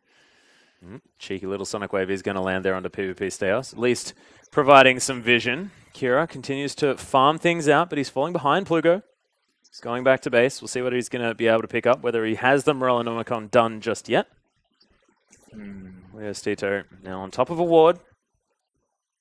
Good spot to be. Take down the red. For Stayhouse. Of course, both junglers spotted out. Malzahar is going to get tributed this blue, which will delay a little bit for the Gragas, the level 6 timing. However, Lee Sin, of course, should be getting level 6 off the red buff. Oh, not quite. Both junglers not quite where they want to be in terms of experience gain. A lot of that aggressive early play kind of costing them. Yeah. Well, speaking of aggression, more towards the bottom side is Julio Stito now seeing whether he can get anything done onto Smurf. And this is where you got to question Element's acting. If he was always this aggressive, it's good acting. But if he suddenly got aggressive for no reason, it's going to be so easy for Smurf to kind of sniff this one out. You can see suddenly he's playing very far back. You know, pretty clear that they're aware of the potential Lee Sin pressure. Yep, so definitely not Johnny Depp. There's this guy towards the top side. Is Kira. Clears out of ward. Julio Stito going to head back to base. Plugo. He's got himself an extra Doran's ring. What was that last chapter? Some boots. Yeah, and keeping up so far in the mid lane, the question is going to be how these guys transition out. Neither of these mid laners extremely proficient at roaming. They shouldn't find an opportunity because they both offer so much wave clear, and neither one really comfortable in side lanes. This is just, you know, a pretty interesting, I would say, standardized sort of control mage matchup. But coming to the mid game, Ziggs is a big question mark for me because we just have not seen him in so long. I feel like it's all about this Cannon Barrage Mega Inferno Bomb combo. With the semi-global plus fully global, as there's a Cannon Barrage. That's the first portion of it. FLICKR and Miracle take a lot of damage, but no dive. PvP Staos was coming down. Yeah, PvP Staos on the way, and additionally, Julio Stito, you know, has the opportunity to set up kind of the insect play there, but doesn't pull the trigger, and I think that's, you know, a smart choice, because it's so easy for FLICKR to just flash backwards and line up the Bard stun, but Plugo in trouble. Speaking of backwards, Plugo's going to head back towards the enemy base, and it is going to be a second kill here for Albus Nox. As the Ziggs falls in the mid lane. It looks all too easy with that Nether Grasp. There's a curtain call on the bottom side. Fox completely out of mana. They're just blocking the bullets, and that is a lot of damage, yeah, from that fourth one. Yeah, good communication from Bear and the Fox to block that out, but at the end of the day, Staos with his, you know, now on the bottom side, they may look to dive here. Do have an opportunity, but got to give respect to Julio Stito. Yeah. He's going to beat the heck out of this Gromp for the moment. No one is going to give him anything. As Fox still completely out of mana. The Meat Slap does so much work. Exactly right. Yeah, Bear running forward, though, just trying to stop any aggression. Good use of the Karma early scaling. She, of course, does just a large amount of damage. Nice. Tempered Fate. Last amount of mana for the Fox is going to be used to get himself out of the way. A nice flash from Bear. And a rare fumble from FLICKR. That stun is 100% guaranteed if you time it perfectly, but FLICKR with just a little bit of a fumble means that Bear gets to walk away with his life. You saw, you know, multiple members ready to make a play there. Oh, Bouncing Bomb gets rid of the shield. No Sonic Wave to land there from Julio Stito, though. Kira survives for the moment. Still has his flash, of course, so no funny business available. Lucidity Boot's done here for the Ziggs, who's just been heading back and forth from base quite a lot. Trying to grab as many bits of items as he possibly can. Of course, Lucidity Boot's going to make it easier with the Ghost and Flash, has the extra mobility. Now with the blue buff as well, means he's just going to be able to keep pressuring the Malzahar, but is delaying a decent amount of his damage with the Lucidity Boot's start. Just love Ziggs. Just looks like he's so haphazardly throwing stuff around. And honestly, it's been a long time since we've seen Ziggs. That skin wasn't around the last time Ziggs was in meta, so it does warm my heart a little bit. He is having a good time. Yeah. Because now he's dealing with Voidlings, so he's not having a good time. They're but bigger we than are, he thankfully. is. Yeah, exactly. Oh, it's just so cute. It's like Malzahar versus Teemo. It's one of my favorite things. It's like, yeah, my little guys that a thing are the same size as you. Julio Stito flashed on top of Kira, but doesn't actually find the kick. Oh, Staos, I think he's done for. No, nice good flash gets him out of the body slam. Now looking for the barrels, but that's an explosive cast. And PvP Staos says, yes, dodge that. A little too big. Yeah. Gangplank, he ain't that tiny. He ain't going to walk away. And this is really good for Albus Nox if they want to continue to apply pressure here. Julio Stito's going to try to stop this, but Tower First Blood is pretty big. Yeah, wanders over a ward there as well, so NX able to do exactly what they want. Judge the situation as they see fit. Oh, body slam, not going to connect, but there's the teleport. Smurf makes his way back in. A Miracle flashing out of the way. The True Shot Barrage, as there's the curtain call. The Fox, can he actually get the work done? There's no more body blocking for Bear. The flash used. Don't even think that last one was going to land, but big Summoner Spell now gone for the Fox. And this is just excellent, confident play coming in from both sides. KMV, you know, we didn't expect much out of them, but their bot lane is going toe-to-toe with ANX without hesitation here. And I got to say, a lot of this is the aggressive play coming in from Bear. He has been absolutely lethal on this Karma thus far. Yeah, always in front of the minion wave. almost every single time, throwing these Qs, getting rid of a Miracle, making sure that he can't play aggressively. Almost has his Ghost Blade though, so it will be a big item spike for the Jin. See whether that's going to turn things around, as FLICKR just has not been able to roam, has not been able to affect the rest of this map, because this lane has been so volatile. Yeah, and I think looking at it as we move forward, of course, Jin is going to be pretty happy with the Ghostblade pickup, but Ezreal's very close to the Iceborne Gauntlet here, and it's going to make it that much easier to keep the trades rolling. Oh, so speaking of trades, a little bit late on the Arcane Shift, but not going to be taking too much damage. What the hell just happened? I want to see that one again. I didn't see where the grenade bounced. My eyes weren't even watching it. But that would have been so high in the sky. As now Bear is going to stun up FLICKR for the moment. It must have killed two. It must have killed all 3 targets before it bounced to Ezreal. I cannot imagine it doing enough damage any other way. But I didn't even seem close enough to get hit by a grenade. I'm gonna need that super slow-mo. Yeah, we're gonna want to take a look at that one at some point. But nice kill pickup. That's not exactly how you expect to play-by-play a kill at any point, but there it is. Whoops, he's dead. So he just sort of popped. He was like wandering back, and he was like, "Hang on, no, I'm dead. Sorry." Yeah, and of course, I mean, the good news is he has enough money to complete the Iceborne Gauntlet, but now Jin, of course, is able to finish up the Ghostblade, and things just get harder here for the Ezreal. Really needs to wait on that Muramana power spike before he's going to be able to trade effectively, and Jin just continues to be scary because has the 1 item spike for Jin is good, the 2 item spike for Jin is good as well, and it's going to be rough for a little bit for the Fox. Well, still, it's not too much more money before he does have that 2 item spike that Ezreal does love so much, so should be able to just weather the storm now with a lot of extra utility. Yeah, but unfortunately, weathering the storm is the story across the map. Oh, connects. Speaking of which, that's a storm with a lot of golden stuff coming down as he misses another Cosmic Binding. PvP Kaos isn't though, and that is the flash out one more time from Bear. 400 health, running away. Should make it to safety as Julio Stito seeing whether he can protect his support. As there's the stun onto the Fox. Curtain Call comes in as well, and FLICKR picks that one up. Julio Stito, fantastic kick across multiple people as the Curtain Call has worn off. And Albus Nox can't find too much more, but it's 5-1 in kills all of a sudden. And it's close to a 4,000 gold lead. And good confidence coming from Albus Nox. They know they're stronger right now. They're not afraid to push these advantages. You know, KMV forced to pull Gangplank down as well, and we didn't even see the cannon barrage in that exchange. It was honestly just members getting deleted by the sheer power of this composition. And between Gangplank and Ezreal looking really weak right now, and Ziggs kind of being a question mark, things are not going to get easier for KMV. Well, there is the cannon barrage, so stops that turret from falling down. No second tower. Yeah, Albus Nox. When we look at KMV right now, they just need to stop the bleeding as much as they can. Ziggs is going to be more of a threat as they move forward. Gangplank as well. Both these champions get very scary. Ezreal, as I mentioned earlier, waiting for that spike onto items before he'll really be able to compete. So at this stage, they just need to get what defensive wards they can, be willing to give up dragons, be ready to contest Barons, but don't really look for any aggressive plays here, and don't be afraid to give up small objectives in the name of taking this game later, because you have the scaling in your favor. You just need to make it that late. Yeah, the Gangplank insurance policy. Julio Stito wants to get to that point where that one kick's going to make everything the difference. I just feel like the mid-game power that you have with this roaming squad of Albus Nox players is so scary. As there's the exhaust onto the Fox.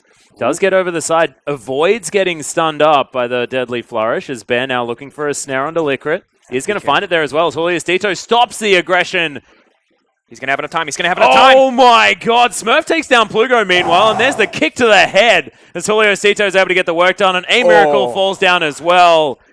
There are fights everywhere, but NX look to try and capitalize. So good coming in, and I feel bad for FLICKR because he gets the perfect Bard stun, but the input buffer from the Lee Sin means that the animation goes through. He does manage to connect the kick, and he's going to grab the kill in the end. But while all this is happening in the bottom side, ANX are already pushing in on the mid lane and are looking for a tier 2. Yeah, PvP Stars stealing away some popcorn chicken as well.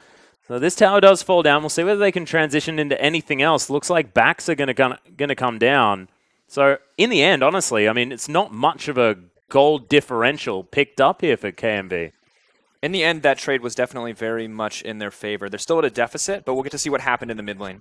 Yeah, that is a big old flash nether grasp, and Kira just kills Plugo. And unfortunately, that is just what this team is going to be able to do at any stage of the game. Is if you're left alone, they're going to be able to pick up these kills. Is this a 1v1 No. right now? Oh, okay. The God, Fox is that was- able to take down FLICKR. That's what? But why? This is what I wanted to see from the Fox. This man pretty much put KMV on his back to get to this tournament. Of course, Are you celebrating that he was able to 1v1 the support? Like he 1v1 the support. He 1v1 the support with a curtain call bearing down on him. Hey, that's true. And that is true. I mean, still a good display of mechanics there to close that out. And honestly, FLICKR is looking a little frustrated right now, and he needs to pull it together because while he has been an amazing playmaker, he's missed 2 Cosmic Binding follow-ups from the Tempered Fate, and now he's dropping a few kills here. And while the Lee Sin kill really wasn't his fault, that one was definitely him overstepping. Yes, I would certainly say so as well. As maybe, the Bard's just been banned way too many times. Hasn't been practicing it. As in goes Juliusito looking to try and steal away this Mountain Drake. I'm not sure whether he's going to be able to as PvP Kaos. He's going to get kicked, but flat out does not care. And unfortunately, that's just the Lee syndrome. It kicks in. Plugo turns golden. Tempered Fate is going to be able to lock him down. There's the combo of CC. Plugo does fall. Kira falls in answer, though, as the Fox able to get some Qs over the side. A Miracle trying to catch up to the Bear, who's running very quickly. Teleport came in as Smurf is going to join the fight. Element is here off the back end as well. That was a cheeky little bent barrel, but not going to find anyone with it. Made a triangle. It looked pretty. It looked very pretty. I was confused as to where it was going. Honestly, the Fox has been exactly where he's needed to be, and better follow-up from FLICKR this time, but still very much on the front lines, and it's very risky against this sort of composition to be so far up. Does continue to trade back and forth in terms of blows, and the gold lead staying around 2K, and this is a solid spot for KMV to be. They're going to continue to scale up. They're going to have the Gangplank, the Ziggs, the Ezreal. This is good for them. Yeah. It's bearing down on 20 minutes in as well, so we're getting past this mid-game. Past the troughs. Element does have his Trinity Force almost towards the Maw of Malmortius, as there was a fight breaking out, but let's have a look at this replay. We're going to look at this one. So Ziggs does manage to get this out. FLICKR takes a ton of damage, but the issue is that the Fox is just sitting there hitting Malzahar in the back of the head for the entire duration of that fight, and Gragas and Jhin just don't have any more reliable CC to be able to lock the Karma down. She's too mobile. You're going to see some fancy plays coming in from the Gangplank at the end. Well, no one's dead as we return to Summoner's Rift, so that's good. Didn't miss out on too much. Nice kick. Does a fair bit of damage to FLICKR, but there's the Nethergrasp, and Bear, is super dead. Plugo is going to get caught by the Tempered Fate. FLICKR, if he can do anything, he can certainly land that one as the Fox gets over. But Plugo does fall down after picking up one. Plugo so nicely has done. one mission in life. Well, we might see a little bit That more. is to kill someone, maybe.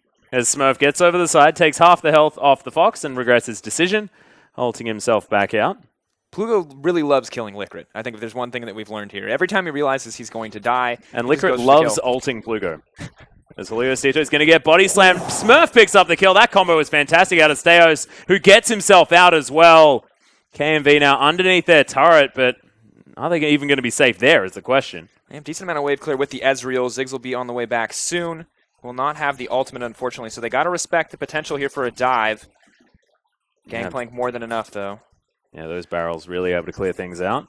And just, I mean, looking across the board here, KMV are making mistakes, but it's going okay for them so far. They're continuing to lose out. I really love the proactive play coming in from Albus Nox, but the issue is between Ziggs, Gangplank, and Ezreal, there's simply too much wave clear for them to be able to capitalize on single picks or on trading 1-for-1, which has been consistently the case. Yeah. And I actually hadn't thought about it like that. I mean, barrels plus the bouncing bombs from Ziggs, it's going to have to be a siege out of Albus Nox. And I just don't know whether they're going to be able to. They'll need to dive so quickly.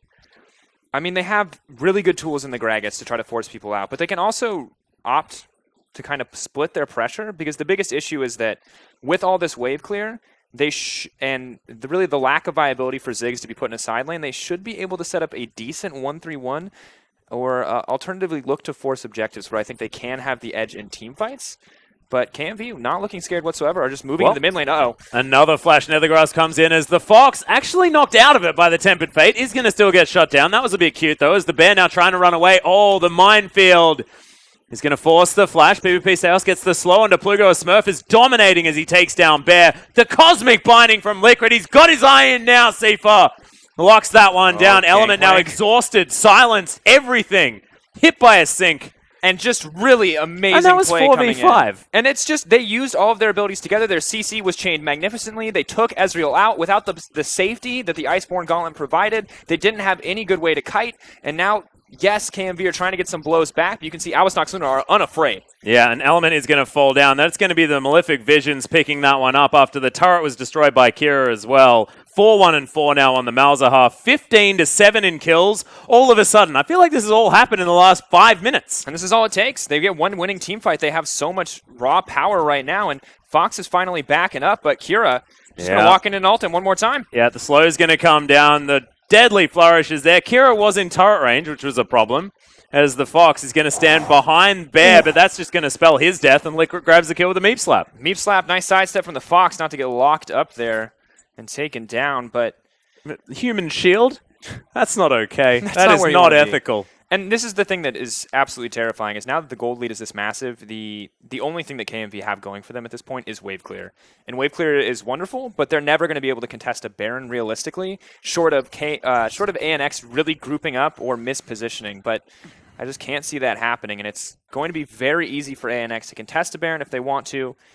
You can already see there's a level difference between the Gragas and the Lee Sin, something that we shouldn't usually see, but honestly, PvP Steos has just been absolutely everywhere across the map. And you can see still ahead in gold despite the small difference in farm here. Yeah. And all of the kills basically have been on Liquid. Otherwise, there's only 3 out of the 8. Yeah, and I think Liquid's, despite some early missteps, has been playing better. Of course, the chain coming in on the Tempered Fate was bad when he initially interrupted the Gragas cask, but he does follow it up with a perfect Cosmic Binding. It's a good sign moving forward, as that's going to be key for them to keep these fights in their favor. Yeah. Steos is going to find a little scrying all board. Hoyosito now standing with Bear. They know that there's no ward here in this brush, but you mentioned Baron control. KMV have at least been able to get themselves towards this area, but I feel like Albus Nox, they have some time now. They can get some farm, take down this Mountain Drake possibly, and then move towards that Baron and take that so incredibly fast. With Malzahar double Mountain Drake, he could almost do it by himself. I honestly may just be able to, but I just think that KMV are in a really tough spot. They are too far behind in gold to really be able to contest in a full-on 5v5 team fight. And additionally, they really need QSS here. They need the Quicksilver Sash if they want to be able to get out a lot of these exchanges. There's so many things that can start fights off, but they don't have the gold. They don't have the money. You can see the Fox may be building towards one now, but it's going to put him behind in terms of damage. Ziggs is not going to have the opportunity to get one for a long time, and Karma doesn't have enough gold to pick up any alternatives. So things... This is just rough. It feels rough. And the only solution here for KMV is a mistake from Albus Nox, or alternatively time. They need more time to scale up. They need really anything to kind of relieve the pressure here. But you see Julio Stito, he has no control over his own jungle, and he's roaming in. This is maybe looking for the steal. Yeah, he's going to come down, so they do know that this Baron is going on. You can see PvP Sales just standing out of that circle of death. Hey, Miracle cutting this one back around. Julio Cito does get in. There's the Tempered Fate. As can they actually lock down the Baron? And they do. And Julio Cito comes out of stasis and says, where did it go? Ziggs Bomb coming over the wall. They were close to taking that one away, but a solid contest. And now the fight afterwards. Oh, no. Plugo is going to get slowed down and destroyed by the last bullet. A Miracle able to take that one down. Bear now trying to kite this one out. Smurf connects with the phase dive. Julio Cito now waiting in the wings. The Fox. Possibly looking for a fancy play, but it's not going to happen yet. Can it happen now? No, not quite yet, as the Fox is going to fall. Smurf grabs the double. Liquid turns up. A Miracle joins up with him. It was a cute little Dragon's Rage kick. But, I mean, if that's all you had to offer, that's just not going to be enough there from Julio Cito. And this is just an impossible fight now. They do not have any way to stop the Echo from just running rampant into their back lines. He's 8-0-3. And there's just nothing Ezreal can do. You saw it in that fight. Even if he has decent positioning, Smurf is just going to leap on top of him. He's so fast. Yeah, I mean, he's got Dead Man's Plate. Yeah, and Z-Drive Resonance is just so silly in these fights where he can just proc all of those hits. Yeah, and this is the issue. Unfortunately for KMV, the time is essentially up for them. They need to make a massive play immediately, but it's not going to happen. Well, Satchel Charge did come back there as Julio Cito caught by the Tempered Fate, as well as the Cosmic Binding, as Element silenced. Does flash his way out, though, after it was done. Inhibitor does fall in the mid lane and the top lane. And the Baron buff is going to keep pushing this one through. Can they actually finish the game here is the question, as the Fox has turned back up again. Kira taking actually a fair bit of damage from that. Oh my god. Okay, Smurf is just going to tear him apart. 9-0 now for the Echo.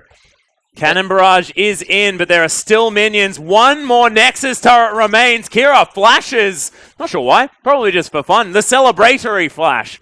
I appreciate it. Nexus now is bare as Smurf is heading back to base. Just attack the Nexus, Mr. Smurf, as he then ults his way back through. And that is going to be the Nexus falling down. Congratulations to ANX as they take down Chaos Latin Gamers. But unfortunately, that's 0-6. And their opportunities for victory are dwindling. And a very rough tournament coming in from KMV, but overall an absolutely masterful performance coming in from Albus Nox. Surprisingly, KMV able to make some impressive moves in the early game, but Albus Nox, all the while we're seeing those fights in the bottom lane, Echo is up there demolishing the top lane, and you can see why they are putting priority on that pick over the Gnar, because honestly, Smurf just looked like a monster in those few final fights. Yeah, he most certainly did. And I mean, that was where they invested. That was where PvP Staos was. That's what they were trying to achieve, is make sure that Smurf could win out in his lane and then transition into diving that backline, destroy the very slippery Ezreal, and make sure that Ziggs can't just kite us out. And if that was what they tried to do, they most certainly achieved it. 9-0-4 at the end, and the Echo is just a beast. The Echo was unstoppable, and I think once again the story for Chaos Latin Gamers this tournament is that they take risks in picks and bans. However, I mean, if we finally see them comfortable in the early laning phase, this is a good look with the Ezreal, but it does not transition as well as they need it to, because the reality is there's just so much pick potential on this Albus Nox side that the scaling composition doesn't work out for them. And Plugo, you know, I love seeing the Ziggs. Yeah, it's cute. I love watching you fight Voidlings. It is cute, but it is unfortunately not very effective. And the really sad thing is that once again, we understood what this composition was trying to do. It was like that cool Venn diagram, let's just layer our circles on top of each other type situation. But it was honestly ANX that was doing that. There was no Mega Inferno Bomb Barrage Cannon situation at all. No, and I think that just it was never realistically going to happen short of a massive lead or overcommittal. I don't know. I think you can still game. press your R buttons at the same time. That's what I wanted to see. Would it have been effective for the team? I don't know. Potentially effective. I just wanted to see those ultimates on top of each other. See if like, is that so hard? No, that's not hard. But winning the game with this composition, unfortunately, looks is very hard. And I mean, just a rough road for Chaos Latin Gamers. It is unfortunately only one more opportunity to find a win this tournament. And at this point, it's just for pride. You can see there, even in the end, Fox had just given up hope. He wasn't even walking anymore. Yeah. But Albus Nox is going to continue to be a top contender for the top here. And also, I mean, this is 3-1 now for the team. They have one more game tonight. Can get them to that 4-1 stage, lock down that second position. And this is really nitpicky, but I think for a team that's looking to stay on top, they have to reevaluate some of their early decision-making. Their bottom lane really got over-aggressive a few times, and additionally Liquid, despite having monstrous Tempered Fates on multiple occasions. Also, I just feel like the communication wasn't quite there. Yeah, made a lot of the fumbles here as well. I mean, 2 and 5 wasn't necessarily the scoreline that he was looking for. So, I mean, congratulations to ANX, but there are definitely still things that they need to work on. It's not like looking at Lyon Gaming, who are honestly feeling like every position is going off. Yeah, Lyon I think, are so far above and away the best team in this tournament. And they're not really...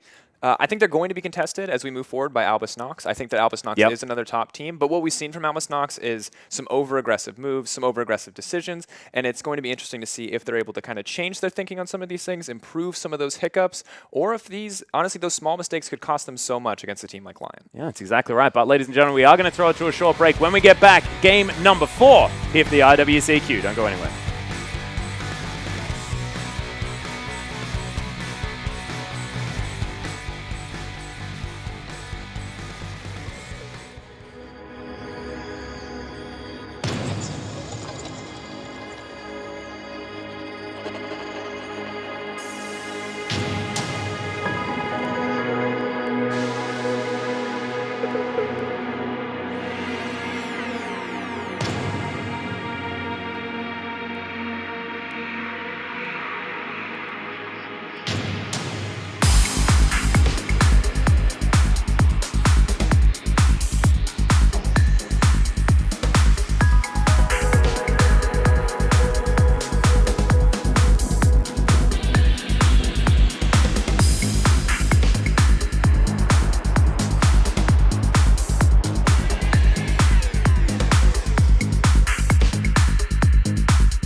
And welcome back, ladies and gentlemen, to the International WIldcard Qualifier. My name is Max Rogi for Foglia. Joining me on the desk today is Barento Raz Mohammed. And we saw, unfortunately, for KNV fans, they got an absolute shellacking by Albus Nox. Yeah, I mean, this is just the constant for this team.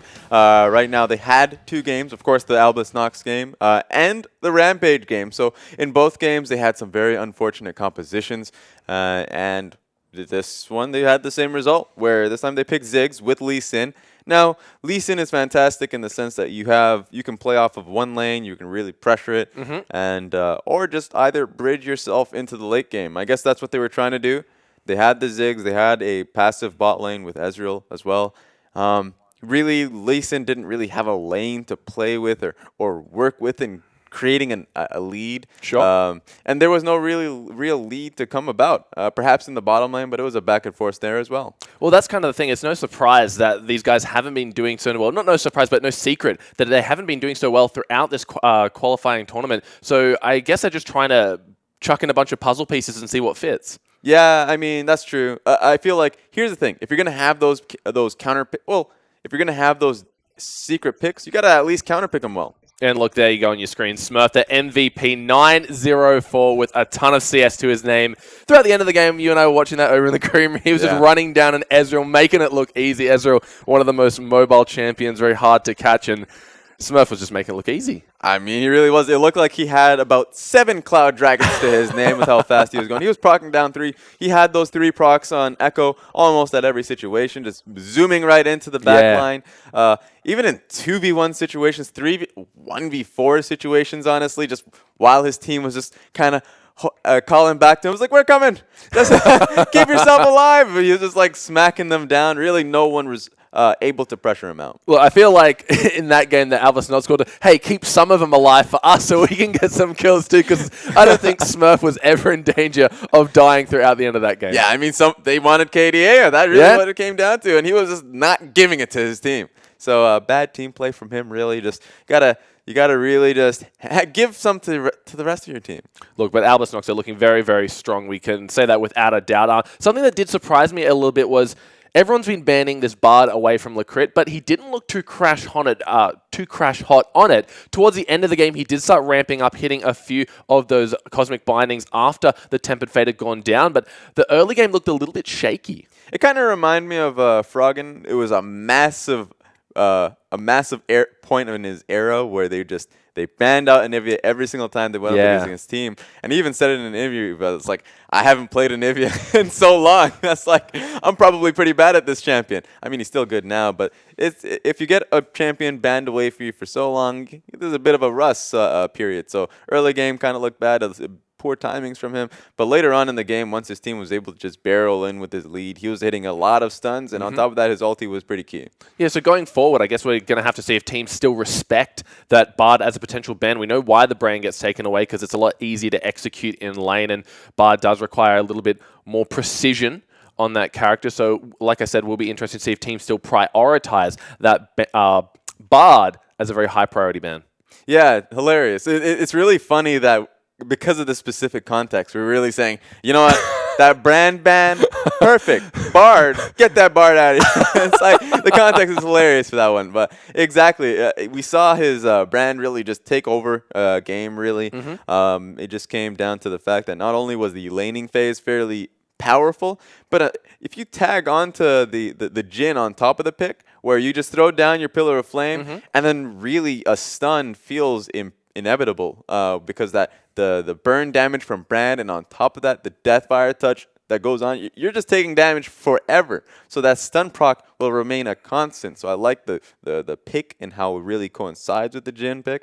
So Brand may stay the same. Bard, perhaps not. No, this Albus Nox squad definitely has something figured out in that bot lane. But looking, of course, at the other side of the table, the team that they just took out, Kaos Latin Gamers, like we said, they haven't had too out of an impressive run throughout the international qualifiers so far. So they're kind of just running with whatever they feel comfortable with. Like you said, they picked up that Lee Sin, they picked up the Ziggs, but once again, they fell flat on their face. Is there anything these guys can maybe do to looking forward in this competition to kind of salvage what's going on here? Well, there's no shame in losing out this much, because at the end of the day, if you lose, it's the same result as the rest of the bottom 4 teams. You just go back home and you take that experience with you. True. And you get the most for it because really they came into this tournament and it seemed as if they came ill-prepared. So just regroup, find out what's been happening. How do you better prepare for the next split? What did this really teach you? And I feel like it taught them a lot. So hopefully they remain together once they go back to their tournament, back into their region, and see what really they can fix moving forward. Look, I feel like that's a great point. When you're going to some of these events that have such stacked talent throughout all these teams, you are able to kind of pick and choose what you want to learn from other people, have conversations with some of the other players, really discuss certain matchups and just theory craft all this stuff. Yeah, exactly. So big point too. One example is how the picks really work for you. This might work for you in your region where you can just pick out the Ziggs, Lee Sin, anything that works, but once you come in, you got to have things working for you. Look, and of course, we, as usual, we're going to stand by with Hingers for an interview with the winners. Thanks very much, guys. I'm now joined by FLICKR from Albus Nox, who have just gone to their first victory for today. You've got another game to go. How do you feel about that game? Well, I actually didn't like it. We got too much unlucky stuff, which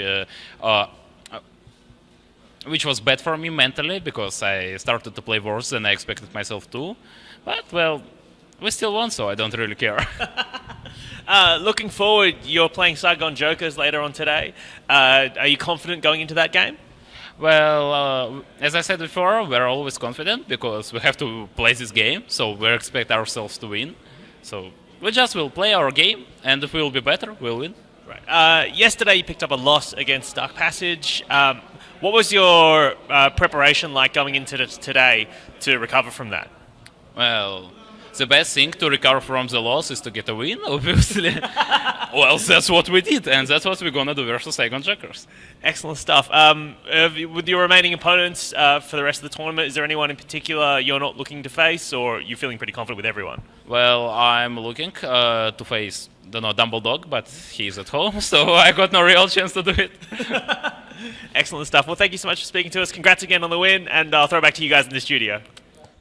Thanks so much, Hingers. And you heard it from FLICKR himself. The best way to get back from a loss is to get yourself a win. Yep, 100%. You get that win, and you just recovered fully. Plus, how they lost that game against Dark Passage, I mean, it was rough for them because they definitely had a path to victory. So, you know what? Put that behind you. You made the correct decisions regardless of that. And then this game, a little bit of unlucky portions, but they got the win in the end of the day. Look, let bygones be bygones. Of course, we are going to be jumping into our next game, INTZ versus Dark Passage. Dark Passage, these guys, they've been showing up the last few days, but it's all on the back of Elwin's Fiora. The last game he played, that 9-0-1, and of course the game before against Albus Nox, that cheesy victory where they pushed down the mid lane with the Ashe. Yeah, exactly. So this team really works well that they got Kirei on top of that because, of course, his play on Elise or just his playstyle in general. He'll target one lane, get them ahead, and if they're split pushing, and that's going to be how they push their advantage. Otherwise, you're going to be playing towards a team fight with a buffed up top laner, and so really that's just how they've been coming up with their wins. Look, and you're exactly right. It's really difficult to deal with such a strong duelist champion who's constantly able to outplay with such a high skill cap. So looking forward into this game with INTZ, they're going to have to realize this is a potential strategy that Dark Passage are going to run, either ban it or play something into it. But we've seen teams try to deal with the Fiora, and it just fell up trumps. Yeah, exactly. So Fiora seems to be like a big point of contention, especially since Gnar is a pick that everybody loves to go for. Like, go for that first pick, Gnar. And then guess what's a great pick into that? If you get the Fiora Gnar player going up against a Fiora, especially a Fiora Elise, a Fiora Gragas, either way, you're going to have a tough time in that 2v2. So you really do want to either ban the Fiora altogether or maybe even look to go for a stronger 2v2 and try and challenge it. Well, judging by what Dark Passage were banning last time they picked the Fiora, they get rid of the Echo and the Shen in that top lane. So maybe people can kind of take something away from their patterns and develop a strategy around that. If they don't want to have the Echo or the Shen up against that Fiora, something teams can take away from it, maybe. See, here's the big thing about this, because Fiora was a champion that was made waves initially, and then the best way to counter it out was just take the QSS, deal with it there. Yeah. If you're a Trundle going up against the Fiora, hey, you know what? She's pressing her ulti on me. I can deal with it, QSS it, and walk towards her. But that's not an option anymore. QSS change really does mean that once Fiora gets that snowball, it's going to be really difficult to get her off of you. So that was an interesting change, and honestly, she's really strong, especially since her Q buff quite some time ago really is going to make it easier for her to execute in lane. Well, look, INTZ, they've had some time to review the VODs and go over what Dark Passage do and how they win. So I'm sure they've been coming up with an answer for it. And remember, these guys, they're fighting to get back into that top 4 right now, sitting around that 5th and 6th position. So they really need to pick up a win today. It will be huge for them. Yeah, exactly. So INTZ, always a team that could benefit from that whole mentality that Lyon is spouting of just trying to come in as an underdog, because quite honestly, they go into this as the favorites most of the time, and they get burned, especially since they don't come out with the win, and a lot of people with a massive expectations for them, it just doesn't work out for them. So yeah, this team, they're doing pretty well for themselves. Obviously, we're not in terms of statistics, even though their games are rather competitive. They just come out with the loss. And you can see they're currently on 2 wins, 2 losses. You got Yang up in the top, Revolta, their superstar jungler. Tokka's in the mid, been playing a variety of those control mages. Mikau in the ADC position, and Joxer rounding it out on support. Good to see he's picked up the Taric as well. We've seen that work wonders for other teams in this tournament. Yeah, and my favorite composition coming out of them was that team fight disengage comp with the Cassiopeia in the mid lane. I think Cassio's a pick that isn't seeing a lot of presence, but of course at the enemy team, and generally speaking, Talia is a great and fantastic pick, so just pick Cassio into it, deal with it in lane, and then after that point, of course, you're going to be doing quite well for yourself. Look, and then of course on the other side of the table, you got Dark Passage currently sitting on 3 wins, 1 loss, 2 of them on the back of the man in the top. It's Elwind, his Fiora. It's been unstoppable as of late. Kire in the jungle. They are going to be having a substitute in the mid lane, Immortaru. Going to be coming in here, filling in, of course. And then you've got Zeetnot on the ADC and Rogu on support. Of course. And so here's a fantastic point to really mention is the interesting changes that Dark Passage has had throughout the split, or at least in the latter portion of the split. They're bringing in Rogu to sub in for Unitback. Unitback, really, this is a permanent sub. Rogu coming from Besiktas in their league. Sure. And guess who? Once Dark Passage actually qualified, they brought on a sub. They actually signed in Immortaru from the Besiktas Slime as well. So it seems like now that they've gone 3 days into this, they've decided to actually utilize their sub in Immortaru. And he's actually been doing quite well, especially since Besiktas, they almost got relegated. They were doing quite poorly, but he was a shining light in that team. Look, and let's see if that can work wonders for them. But it's interesting to note, they're coming off 2 very strong wins, but I guess they're feeling that their mid lane isn't up to par. So it's an interesting choice on a streak to kind of swap out here. Maybe it might be a different issue rather than team play. Yeah, it could be based off coordination, just calling in general. One thing about Kaos Q is that in his first game, obviously, he did fantastic on that Cassio pick. He was like 10-1 or something like of the sort. He was just blowing people apart. And then there was the second game where he just didn't do quite well. He got snowballed against him, and of course, if he's the only bridging damage early game for his team, and he can't do damage, then it's not going to be so good for him. But then, of course, in the third game, it just came back to the fact that he was playing Vladimir. He was doing quite well for himself. There's certain mistakes that happened. And I guess they just wanted to try out Immortaru to see if this is a more permanent solution, especially since after this tournament, Kaos Q will be going back. They'll be going back to certain picks or certain players. It's not really a permanent decision. Well, fair enough. We'll have to see if his champion pool can help facilitate what this team's strategy right is. And speaking of team strategy, I hope they can show us something other than the Fiora if it does get banned away, because like you said, game 1, first game they played, completely stomped it. It was looking amazing. But then game 2, very, very shaky. Complete night and day performances. And that also rings true with INTZ. They've had 2 very different styles of play. Some they just snowball the lead, they come out swinging, and then they just kind of fall behind and don't really have a way to answer. Even in their wins, INTZ has to start to really worry, because their win against Kaos Latin Gaming was not a decisive one. I mean, at the end of the day, the stats and the screen, the scores show something differently where it seems as if they stomped. But they were going up against a team with early pressure, and they really start to question themselves and bolster to that pressure. Look, and we are jumping into pick and bans for INTZ taking on Dark Passage. Remember, INTZ, they want to get back into that top 4. They're going to be fighting hard, and straight away, no surprise, there's a Fiora ban. Yeah, exactly. So now we're going to have to question what Elwind is going to go towards, especially if maybe perhaps they keep the Elise open now that that split push threat is gone. But then again, Trundle is still available, so they can't really stop them from split pushing.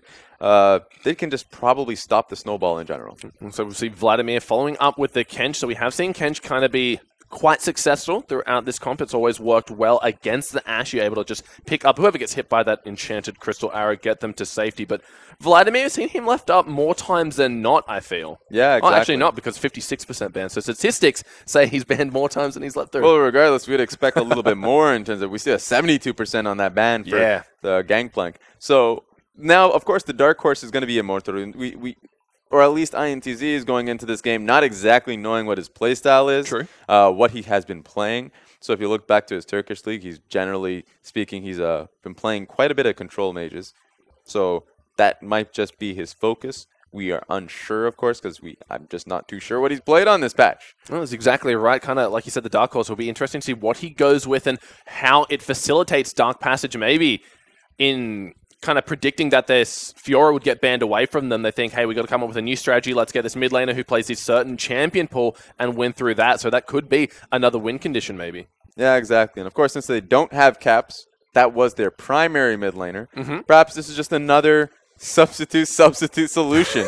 So they just put as many band-aids over it until it stops bleeding, Raz. Yeah, just try and find something working for them. But at the end of the day, they have 3 wins and 1 loss, so they're doing quite well for themselves. Look, rounding out that band phase will be the Elise, followed by the Gnar, and instantly INTZ pick up the Shen in the top lane. Yeah, now Shen is great simply because it is a nullifying force. If you want to go up against the split push power that we can expect to see from Dark Passage, then bring yourself some Shen, have that team fighting away, going for you, especially since Cassiopeia is available. So if you have Cassiopeia and Shen, then you should be fairly confident in being able to set up for Dragons and Barons on top of that. So meanwhile, nullifying a split push from either Trundle or really anything.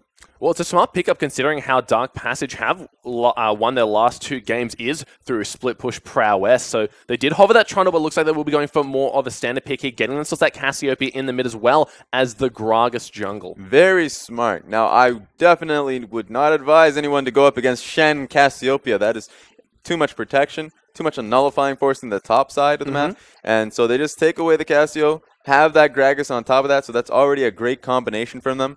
So there really should not be a proper response for INTZ in that mid lane. Cassiopeia usually has a great amount of pressure against most matchups other than poke, perhaps.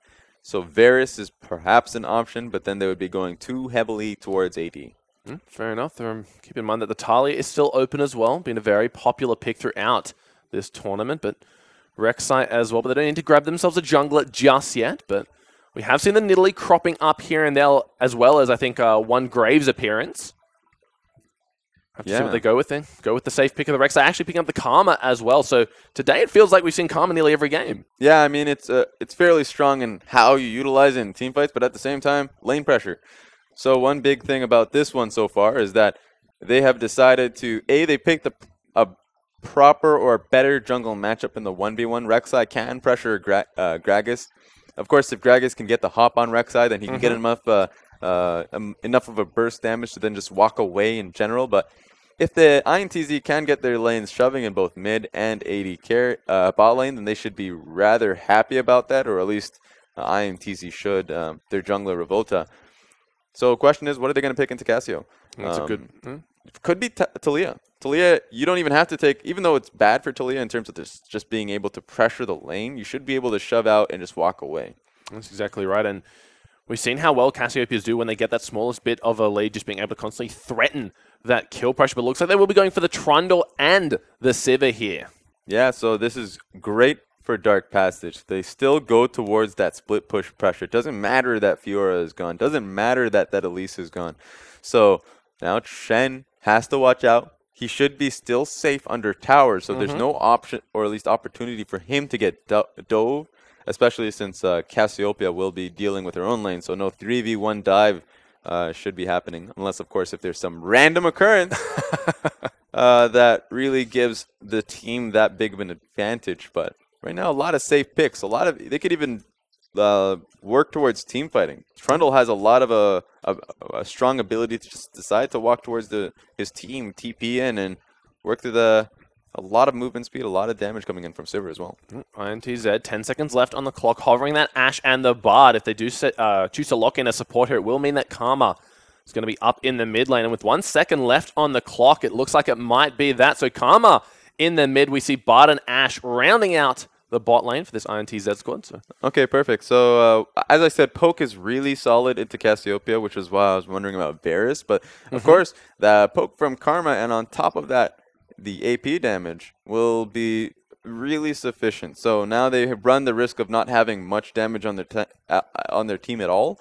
Ashe is going to be doing it as long as they get the early lead. So now the onus is on INTZ to pressure early, pressure hard. If Dark Passage start to scale up, you will lose out in every team fight going forward. And they won't even have the ability to split push against Dark Passage. So Dark Passage should be fairly comfortable scaling up and just stalling out. So will they go for their last pick here? Will be that support. Braum still available. Tom Kench being banned away here. We have seen the Janna cropping up a few times earlier today, so that Dark Passage disposal. Looks like they will be going for the Braum, so a little bit of safety here. Yeah, the male Janna, per se.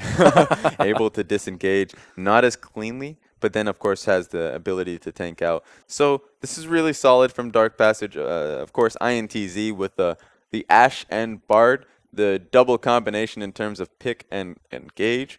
So really, INTZ, there's no excuse for them to not be able to pressure out this bottom lane. They should have the proper matchup, of course, because they should be able to shove in constantly. But, of course, they have two winning lanes for them. They have Karma winning out in that mid lane, and they have Ashe and Bard constantly shoving in. There's no excuse for that bottom lane to not be dove whenever they feel comfortable with that shove in mid. Well, you can see the title fight tonight for game number 4. We Elwind taking on Yang, and how can you look past these two guys? They've both been absolute dominant forces in their teams coming into this game. So you can see it will be Shen versus Trundle. Mentioned that Trundle does a good job of nullifying some of the split push that Trundle wants to bring. Yeah, it's a bit anticlimactic that we hype up Elwind, especially this matchup, Yang versus Elwind. That should be incredible. And then he picks himself a Shen. And he's like, you know what, I'm not even going to take this matchup. I'm just going to Shen ulti to the bottom lane. And, my presence is needed there. But yeah, this is going to be exciting to see how Immortaru goes. He didn't play, of course, during the entire playoffs. His team did not make it there. So this was the first time we'll be seeing him on such a stage. Cassiopeia, a very intense champion to be bussing out here today. So all eyes are going to be him in that mid lane. You mentioned going to be going up against Karma as well, so it might be a little bit difficult if he's got those first game jitters on the stage. We are jumping into game number 4 of day number 4 of the International WIldcard Qualifiers. INTZ taking on Dark Passage. Exactly. So, of course, a lot of people are going to be looking at INTZ's composition and saying, well, you got a lot of no damage on your team. But really, it does not matter. There's going to be a lot of damage coming out of them early on in this game. Looks like we've got ourselves a level 1 fight. Cosmic Binding not going to land. Braum just throwing out Qs. Rogu takes a lot of damage in that one. Should allow INTZ to get in some wards. Yeah, the last time we saw INTZ do this, get that level 1 advantage, they really were able to snowball from that point forward. Of course, Braum was able to back 1 minute in, so he's going to be able to come with the wave. So no lane advantage will be coming in there. We'll have to see if Mikau and Jockster want to go for that typical double range harass over on the Gromp start. Looks like Ashe actually be taking the Warlord's Bloodlust rather than the Fervor for Battle here. Yeah, I'm actually more surprised with the Karma take-up on the Thunderlords. Oh, yeah. Because Deathfire Touch is really strong on that champion and able to consistently skirmish with that Casio. If you take a Thunderlord, there's really no opportunity for you to get those procs. You go Q, auto attack, and you have to wait for another auto attack to proc it. Meanwhile, Immortaru should just be smacking him with Twin Fangs about 1 billion times. So INTZ moving up there. Just going to force him off the Gromp. Don't even need to get into the jungle. Just straight river pressure. DP did have the ward down and should just go back to standard lanes. It looks like even INTZ winning out in this vote. That's their first win. Well, at least their second win. Not only the level 1 skirmish, but then the fans' hearts as well. Jocks are getting a lot of damage down, proccing that Thunderlords very early, easy, as the meep does count. Yeah, there's a stack towards that, so Q auto essentially does it. This is a brutal start for Dark Passage's bottom lane. Because both lanes of INTZ should be winning in bot and mid. I mean, yeah, exactly. So Ashe and Bard, of course, they have the double range advantage and being able to consistently shove up on this matchup. Mika does take a lot of damage, though.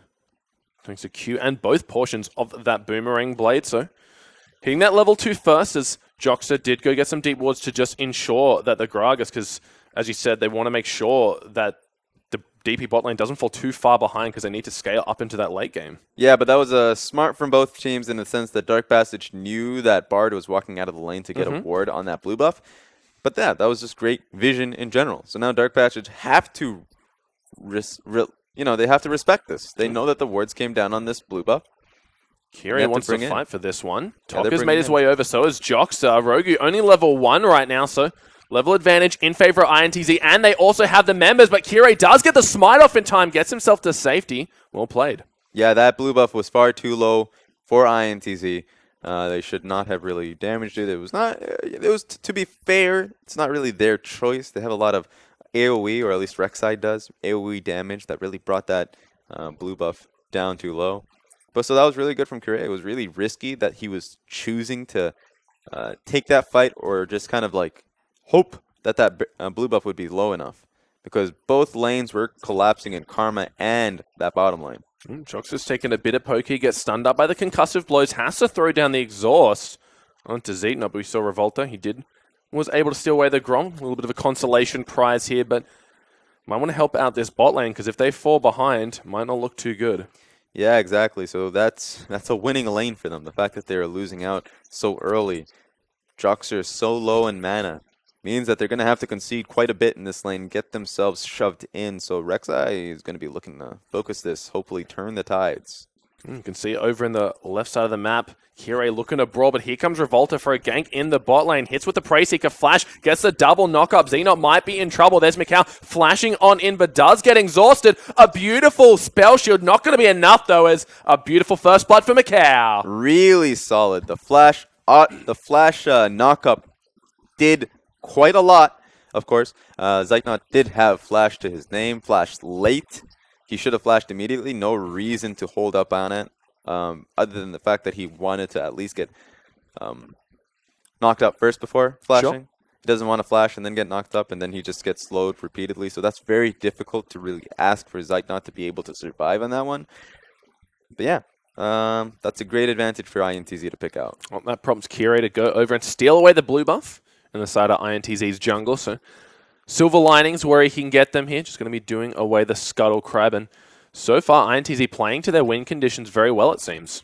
Yeah, both are, to be honest. Even though Dark Passage's bottom lane were winning out, because they were able to win out in what was a bad lane matchup for them, they just had great trades. But with that being said, Dark Passage, they're just playing towards topside. They have a topside advantage in the Trundle matchup. And that's just their style. That's their win condition. So even though Dark Passage were doing well in this lane, if they don't swap conditions, if they decide, you know what, if Kiri is not going to be playing towards bottom side for that point forward, then you have to play safely at the end of the day. And you mentioned Elwin doing a good job in that top lane, previously up 10 CS, but chose to go for the recall, getting himself that early Tiamat. So the split push threat, kicking it into gear at only 6 minutes in the game, and going to be feeling good about getting that Tiamat that early. Yeah, and it works both ways. INTZ's bottom lane right now did end up getting that BF sword. And though they are level 4, once they do reach level 6, that's going to be exactly when INTZ wants to take pressure there. Now, losing Scuttle Crab once INTZ took Scuttle Grab there. It's going to be incredibly beneficial. Kirei has to make a decision up until this point. Either he plays towards protecting this bottom side, which he should do, or he plays to look to pressure out Shen entirely. He's going to find himself a few pink wards for his trouble, but as we can see the side of INTZ, just look at the pink wards. Before, of course, Kirei took out that one in the river. They had just 3 littered down there, just making sure that the vision control is well and truly in their favor. And it really, like you said, they really want to make sure this bot lane does not get camped by Kirei. Yeah, so 2 pinks, 1 green. And it's not even so much that they're trying to make sure that Kirei doesn't camp out this bottom lane, since theoretically he should be topside. It's just the bridging force between mid lane and bottom lane right now, where if Karma chose to walk towards this bottom lane for a dive, she should be fairly confident that she's not going to be noticed, that she's not going to be seen. Perhaps a few green wards along the way, but those pink wards are literally giving her a shadow of safety. Great denial of vision coming out INTZ, and you can see Revolta making his way down now. No level 6 in the bot lane just yet. Good job by Zeke not to completely clear out that wave. That's just the benefit that Sivir has, and INTZ really want to make that work. They take advantage of positioning of Revolta to maybe get some chip damage down on the mid, but the Rek'Sai is level 6 and Jox are making his way up as well. They took advantage of the fact that Karma decided to roam out, and the moment she got seen on that ward, she decided to walk right back to the lane, but of course, Kirei's already there, and he zoned her off, so Karma had to walk the long way around to defend her turret. So she got punished for it, and that's something that Dark Passage needs to do consistently this game. If they cannot control the pinks or the vision at all in this side of the river, then consistently Kirei has to be helping out Cassio, so Karma cannot move out of that lane. Looks like going for another blue buff steal here. Should be donating this one off to Tokka. So Revolta just making this side of the map his and his alone. And once again, the bot lane of Dark Passage getting pushed under tower here. But see on the map, Revolta not looking to dive it just yet. Up in the top, once again, Elwyn just making great use of that Tiamat, keeping Yang under pressure.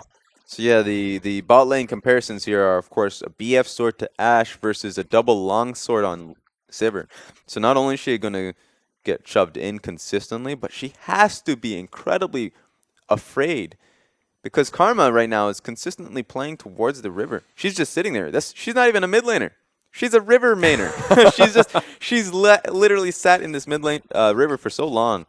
We can see the dive coming in. There's the Shen ulti down. Xenon, he's going to get knocked up. The double knockup comes through. A great ulti onto tower by Jox as Elwind finishes the teleport, but that's a beautiful stun onto the Trundle. 5 members strong in the bot are INTZ. Cassiopeia in the river. Can't get there quick. Kirei forced to use the barrel defensively, and looks like they might want to go for the first brick here, but good wave clear. Forces them back. Poor response from Dark Passage. They had that ward right stationed there. They saw Karma coming in, they saw Rek'Sai, and then the TP only really was committed the moment the dive started happening, which of course TP got nerfed. It's much, much longer now. 1 second more really is that much more impactful. So the moment Trundle was able to join the play, see right here, he only started it now.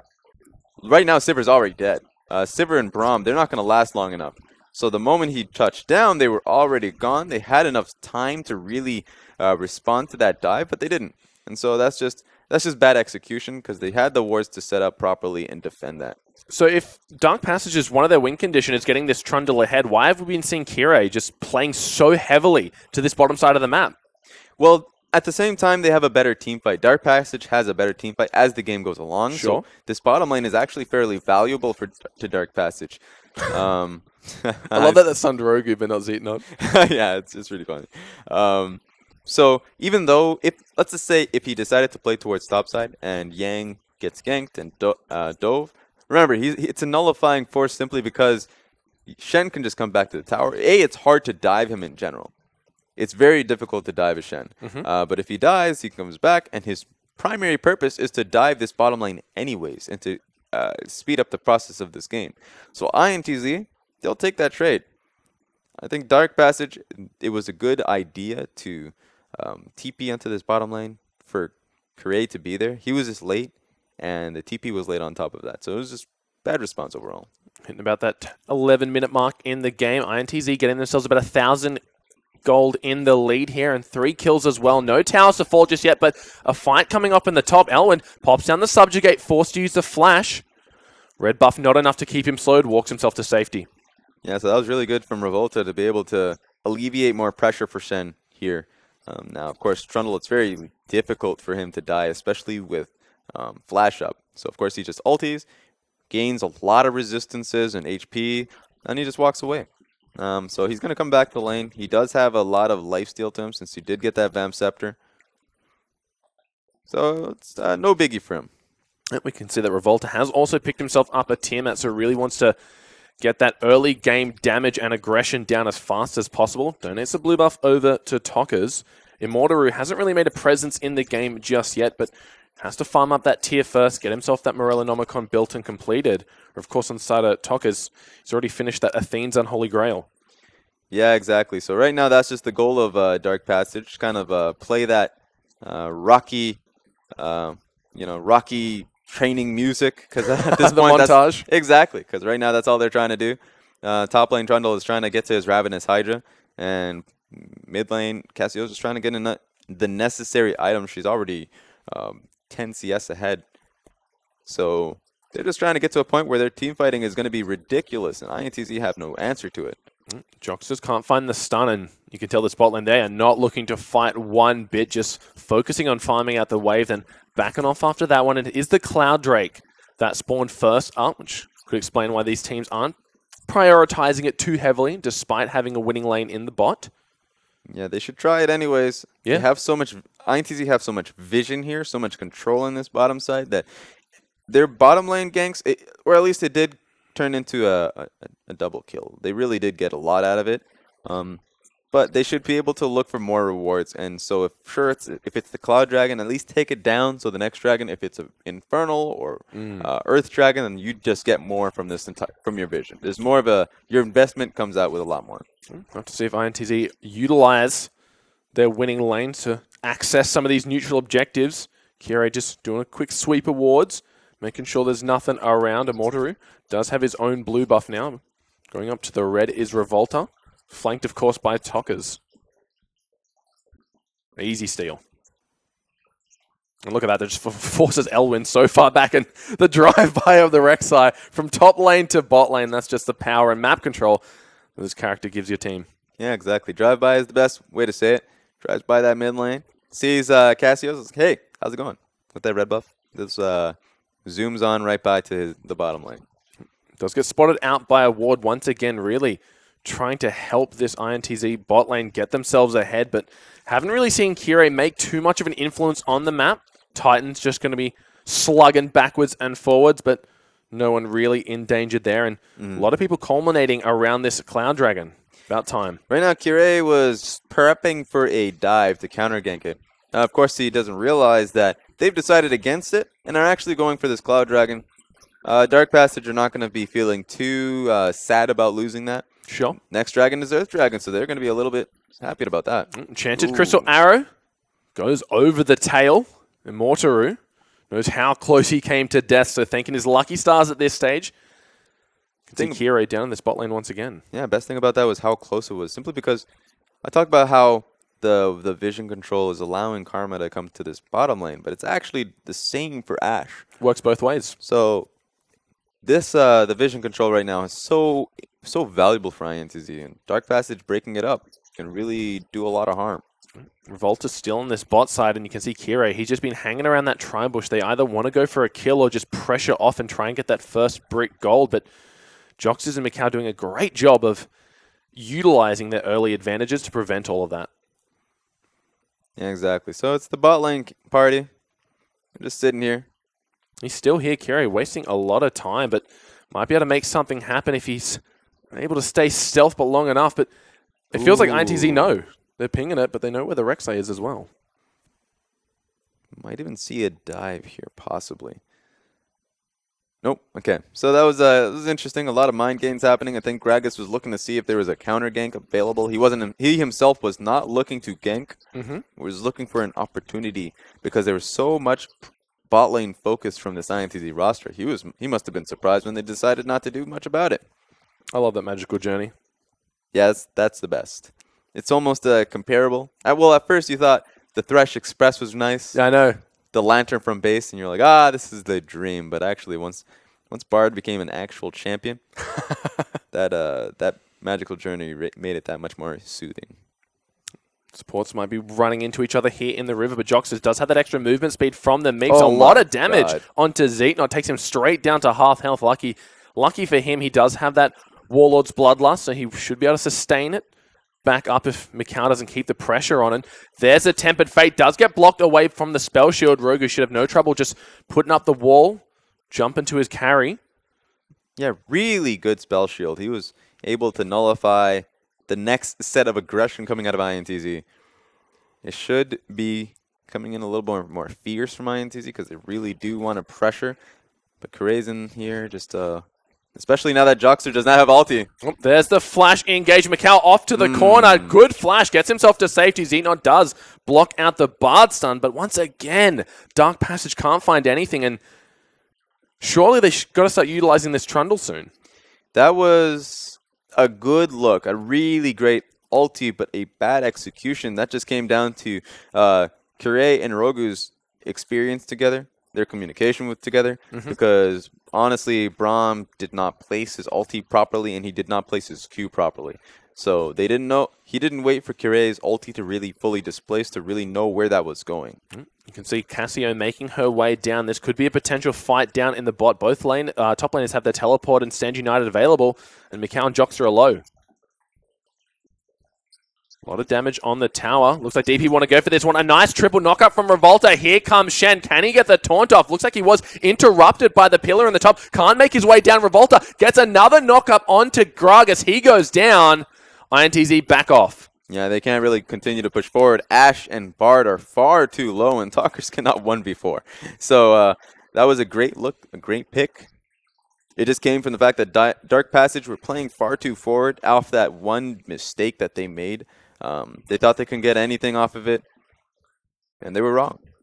Yeah, doing some good trades with Elwyn, but every trade is fruitless when a Trundle has Subjugate available. But once again, we can see Revolta inside the enemy jungle, waiting for that red buff to respawn. Has the timers down, and as we can see on the map, Kirei nowhere near. Yeah, so here, of course, they didn't have Gragas ulti. They didn't have Disengage from Rogu because of the previous play, and Kirei is just simply far too low. So they couldn't push to get more off of that, but that one pick from Kirei was all they really wanted.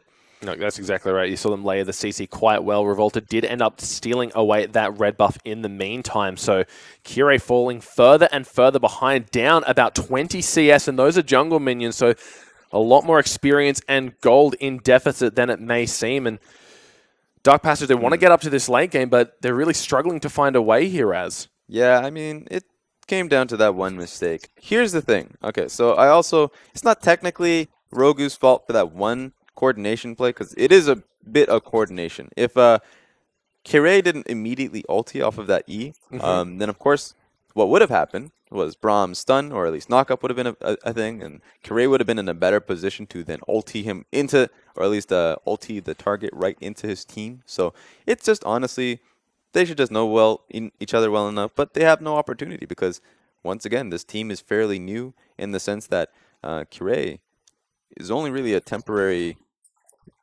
Ashe ulti comes in onto Kirei, just a deterrent for now. 20 minutes in the game, you can see. About a 2,000 gold lead in favor of INTZ. A lot of that gold is onto Revolta over Kirei, so most of the laners are still even. You can see a CS advantage in Zeetnot, but a kill advantage, of course, on the side of Mikau. Yeah. So finding the gold when they can. Elwind maybe just looking for the straight first brick here. Yang trying his best to defend that, but you mentioned the split push Trundle might be starting to come into effect here, Az. Yeah, but Trundle has to back away. Karma was rotating, and that's something you have to constantly watch out for, especially if you have an amazing matchup for yourself. Karma is able to constantly shove and look out. So that's something that Karma has to watch out. If she can't get anything while she's looking to roam, then Cassiopeia will constantly look to farm up and be a beast. So you just come back to the lane against a stronger and stronger Cassio. Taka's got himself that straight death cap immediately after the Athene's Unholy Grail, and I feel like both the mid and top lane have just been completely untouched It's nice and serene there. There's no jungle presence tating it. Yeah. It's all just been about that bot lane, and Yang starting to win out on some of these trades. Subjugate goes down just to get Elwin back up to full health. And that's the unfair world that's called fighting against the Trundle. you might be able to get a good enough trade to get him to 30 HP, but of course, 30% HP. But then of course he has the lifesteal from his Ravenous Hydra, and on top of that, he's just gonna ult you. So that's a lot of health lost, or gained for Elwin. And Yang maybe looking to make an ult in this bot lane here as Revolta. Hanging around, Tokka's making his way down soon, but they would give up that top tower if they so choose, so they have to make it worth it. Yeah, right now, Elwin, of course, has just been able to chip down that tower time and time again. Dragon being started here. Kirei stuck on the walls right now, down to about 2,000 health. Should be a free one for INTZ, and they are completely running away from this early game. Yeah, exactly. So now they got that Earth Dragon. The next one's probably going to be an Earth Dragon once again. So double Earth Dragon. Dark Passage have to finally look to respond. They have Abyssal Scepter and that Morella Nomicon on Cassio. She's actually doing really well for herself. So next fight, at the very least, has to be for this next dragon.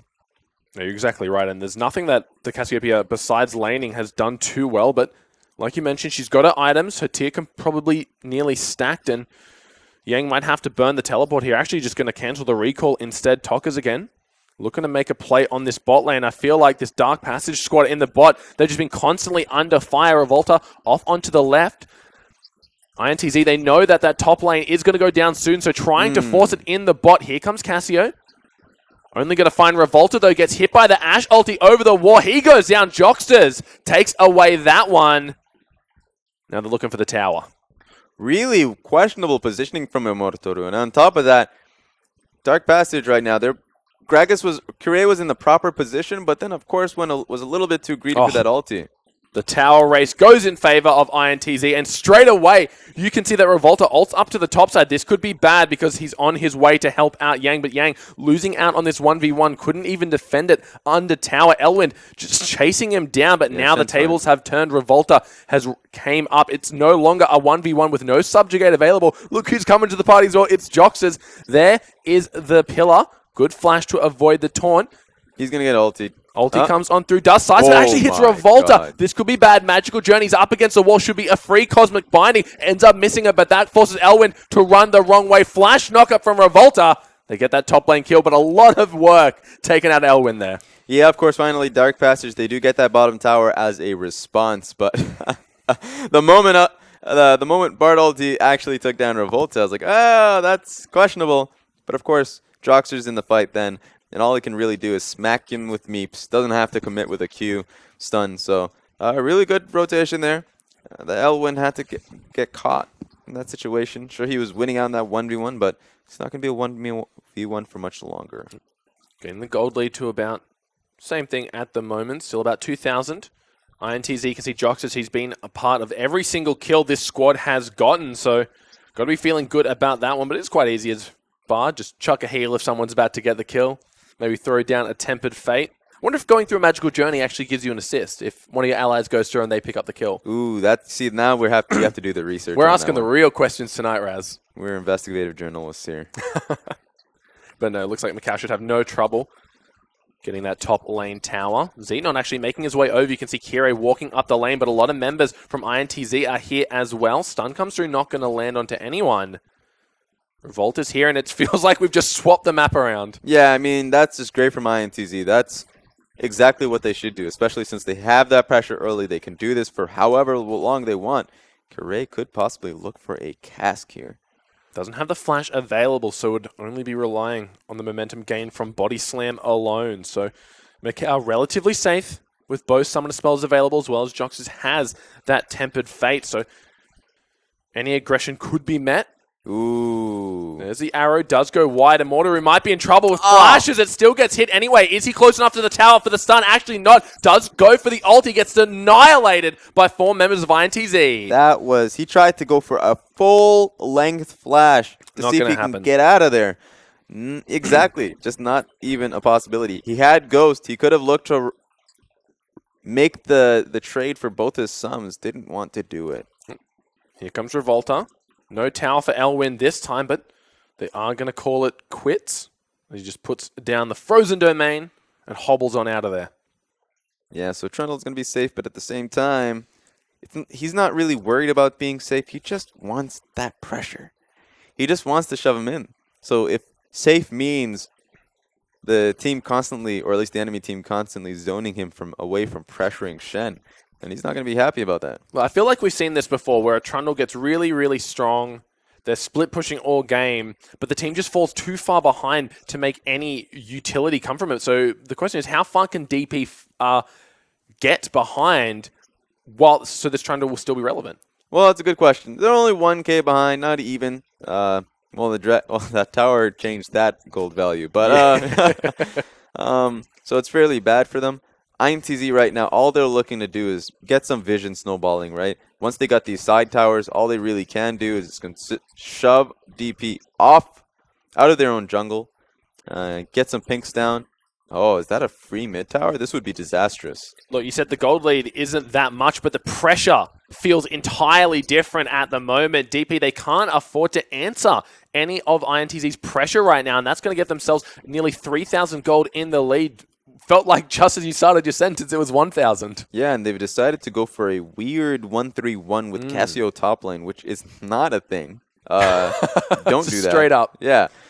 So right now they found themselves in a weird situation. So they've lost mid tower. That is the most impactful point. Yeah. Top tower, I don't really care. Bot tower, not a fan.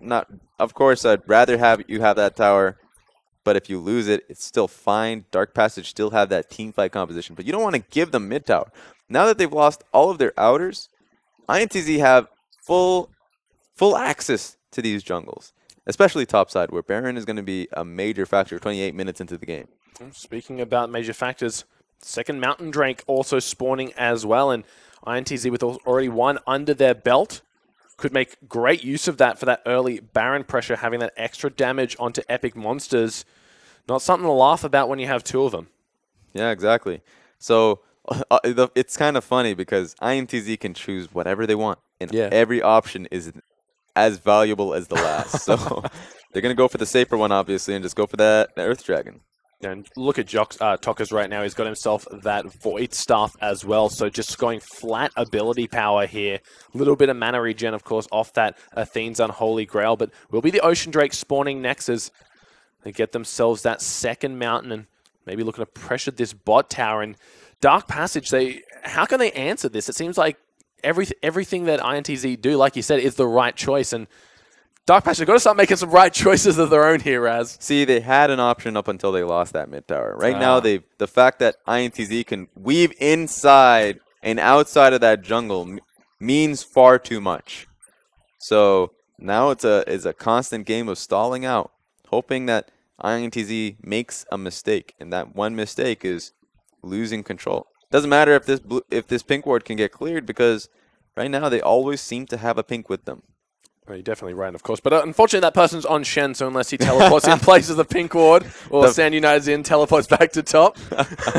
But no, he's just pretty much, like you said, nullifying this Trundle, right? The Trundle, he's been doing a great job of pushing the entire game long. He's, up 40 CS, 30 CS or so at the moment, but no advantage has come from this. He's 0-1-0, and Shen 0-4.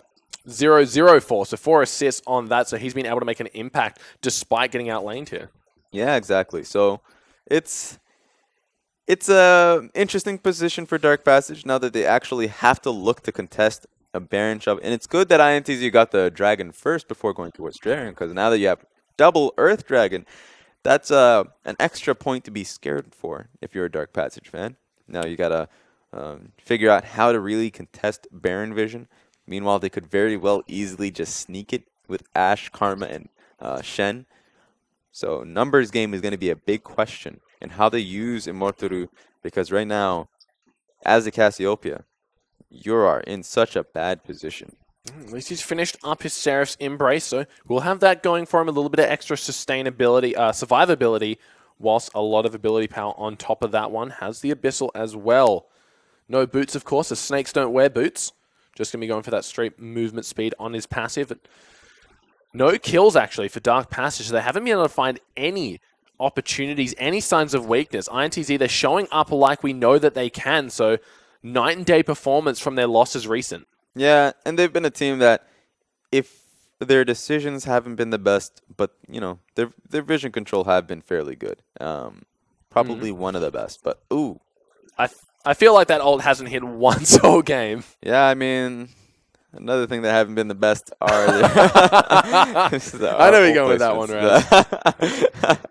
Mikau, he's 2-0-3. We can't criticize him too much, but he is no sniper on that Ashe, that's for sure. But see, but at least the theory has always been solid, right? The theory for this team, even though if they have the execution hasn't been the best, it's always been solid. And Elwind pops the subjugate. Knocks back Tokas. Here comes Kirei. Flashes in to get the knock-up. Tokas, he may have bitten off more than he can shoot. Doesn't matter. Kirei picks up that one. Now 5 members of Dark Passage grouping in the spot lane, but this could be a disaster. The Baron has been started, and like you said, 2 Mountain Dragons, Ashe, and the Rek'Sai tank. It is just melting like butter. Yeah, but they must know that this Baron is happening. They and they're have gonna to. Oh, wait, they're not actually challenging for this next turret. So they lose the Baron. They must not have expected that. That's a disaster, to say the least. They get the 1 kill, the 1 tower, but what do they give up for it in return, Raz? Apparently a lot. A lot. They're going to try and take down this mid tower, but that would be asking too much. A fight has to have been started from this. Mid tower getting lower and lower. They will take it. They do have a large minion presence there, but Here we Revolta making his way around the back. Remember, Tokas is dead, so they don't have the clean 5v5. They are quite strong, but the gold still within reach of Dark Passage. But now that Baron buff should allow INTZ to get all manner of advantages here. Yeah, exactly. So, sure, they lost Talkers. Talkers is going to come up now. Sure, they lost mid lane, but that's not even a worry. They already got a lot from that. Yeah. It's only a 2K deficit for Dark Passage, but it looks like they're going to look for this fight. Ooh, on the hunt onto Mikau, but there's the Sand United. Who's in the back line? It's Revolta looking for a Mortaru. He's got no hope of staying alive. Somehow, he's still going a massive Bard ulti, hitting 5 members on each of the team. Kirei, he's going to pop like the big casket he holds in his hands. Revolta comes on through Yang with a beautiful flash taunt. Xenon stunned up by the Bard. It's going terribly for this Dark Passage squad. Elwind and Rogu, they're forced to run. Here comes INTZ barreling down the mid. Perfect team fight for this team. Dark Passage looked to get that going for them. They tried to get the pick off of Ashe. But then they were super intimidated by the fact that Mikau had about $1 billion worth of shielding on Raz, it. I think they're just going straight for the win here. Look, Jockers, he's just completely denying any recall potential. I think still 10 seconds left on anyone back.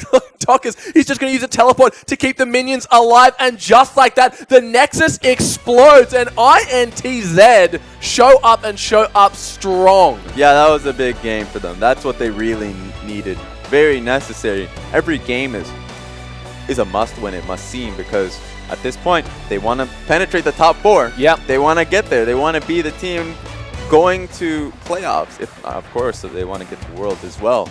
They have a lot of expectations on them. This means a lot. Look, step 1 is making playoffs. Step 2 is making Worlds. You got to take one battle at a time. You can lose a few battles, but you've got to be thinking about winning that war as well. And these guys, they came out strong. They showed that Dark Passage without the Fiora look a little bit lost here. That Trundle, he was so damn strong, but it just didn't work out for them at all. There was a lot of lost happening for Dark Passage. Yeah. I feel it mostly comes down to this. This is a major point. 3 of the 5 members of that team have not played in regular season games with Dark Passage. Rogu, Immortoru, and Kirei are new players. That's what it comes.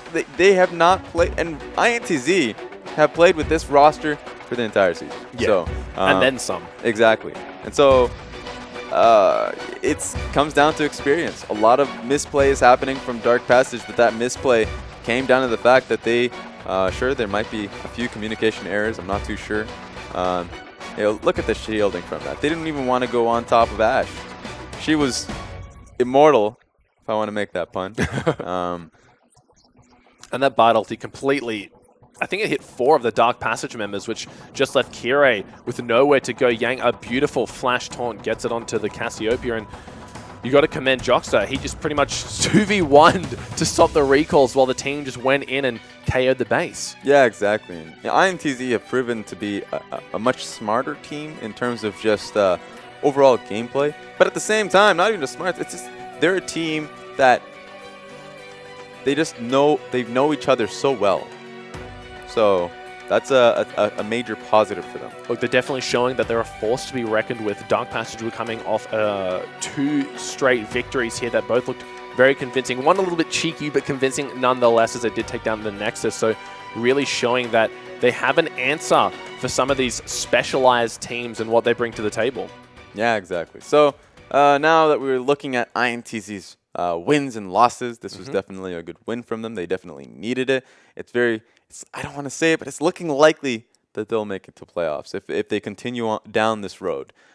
So we'll have to see what they can show in their final set of games. If INTZ can get a good showing, maybe perhaps if it's either 4th place, they're very likely to then go up against the strong Lyon Gaming. So it's all up in the air from here, and INTZ showed quite a bit from this game. Look, and you said they're looking so much stronger and smarter as well, more smart rather.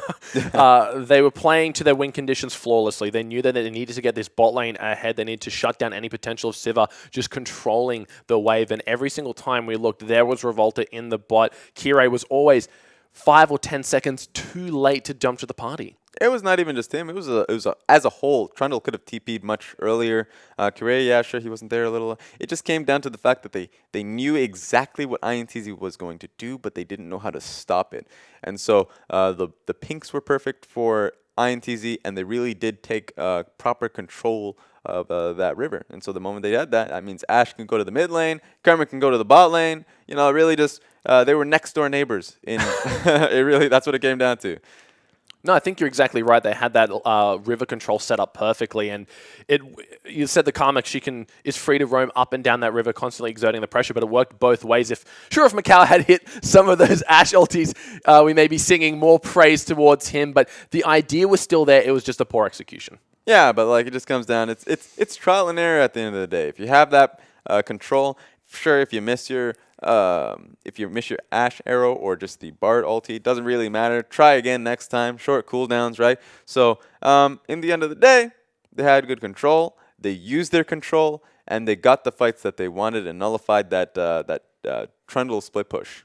Look, we can sing songs of praise for this INTZ squad all day, but we have to take a look at Dark Passage and what went wrong with them. Like, obviously, we can see their wins. It was Fiora going off, but obviously, there's more to this team than just a Fiora. So how can they kind of look back at this game in particular where they didn't get their godlike top laner to go off, that they can take away from it to kind of strategize coming into the future games? Yeah, well, it comes down to you have to ask Dark Passage management, what are they looking to use this tournament for? Yeah. Is this tournament going to be, do they want the win? Do they want to get to Worlds? Is it going to be a short stint? Because I understood the Kirei CosQ pickup to be a quick fix, the best idea, because sure, those players are great together, or at least they're great mechanically, but they're also great together. That's like instant synergy coming off the fact that they worked in the same team and they knew each other well. So that worked well in the sense that you have a lot of synergy coming out of those two players. But if you want a longer-term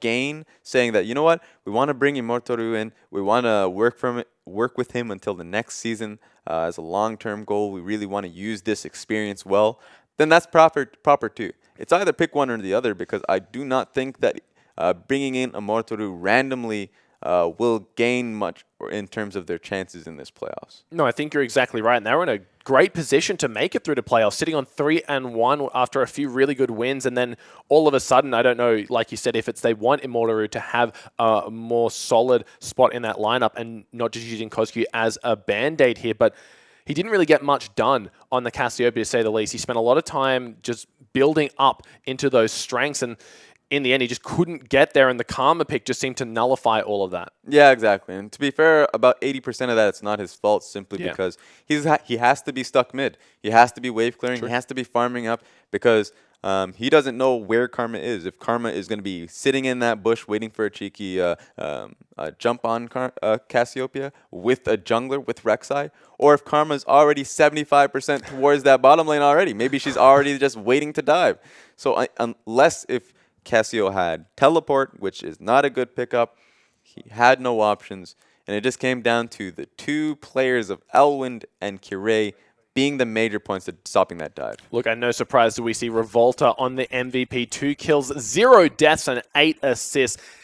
The thing that impressed me most about this guy was his use of his ultimate. And now, I know it's quite a pretty straightforward ulti, but he would get the dive on bot, help that lane in particular, and straight away be ulting top to make sure this Trundle wasn't allowed to get anything more than he should. Yeah, exactly. It's a global presence in and of itself. So he knew, like, while Shen is a force that can stop or at least stall Shen split pushing, right?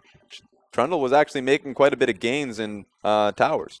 And so if that one gank that really did tilt a little bit of that matchup and stop Trundle, stopped him quite a bit, that was a positive for Revolta. So Revolta, amazing setup for that bottom lane dive, amazing setup for in general. The best thing, okay, it might be a small point. Sure. But the fact that they took that Cloud Dragon down initially, a lot of teams decided to just forego it entirely, say, hey, it's a Cloud Dragon, walk away from it, let's just go for the dives mid, or go for the dives mid or bot, right? The fact that they took it, said, you know what, it's right here, let's clear it out. The next couple dragons were far more beneficial, and it really did make their composition that much better. Oh, you're exactly right. They got that double Mountain Drake and were able to completely melt the Baron so easily. They had that kind of bait where the Karma got caught out. All 5 members of DP were, and the bot Shen just kept them there for a while. Then only 3 members of INTZ were able to just completely take that Baron down by force alone. Yeah, exactly. So that was a great point. I think Dragon, sure, it's a bit of a toss of the dice. You don't know. Maybe it's just going to be 3 Ghost Cloud Dragons, and you're just like, well, this was a bad decision. But they got exactly what they wanted, and it showed. They got a decisive victory.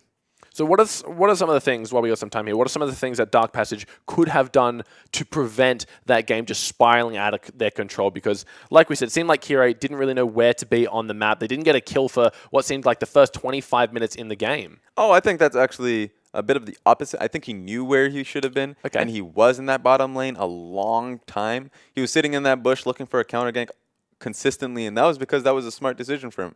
I think that there was that one window that Rek'Sai was able to get there, and he wasn't there in position. That was, sure, a bit of a negative. But overall, it just comes down to you have to play the counter gank, or at least the counter dive, perfectly. And I think that it's more so on Elwind to not TP when they had the ward down. It was mostly towards him.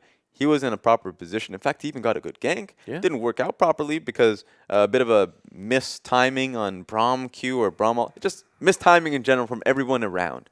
So I think overall it's just go back to the drawing board. You know how you failed, and you can get it on for the next game.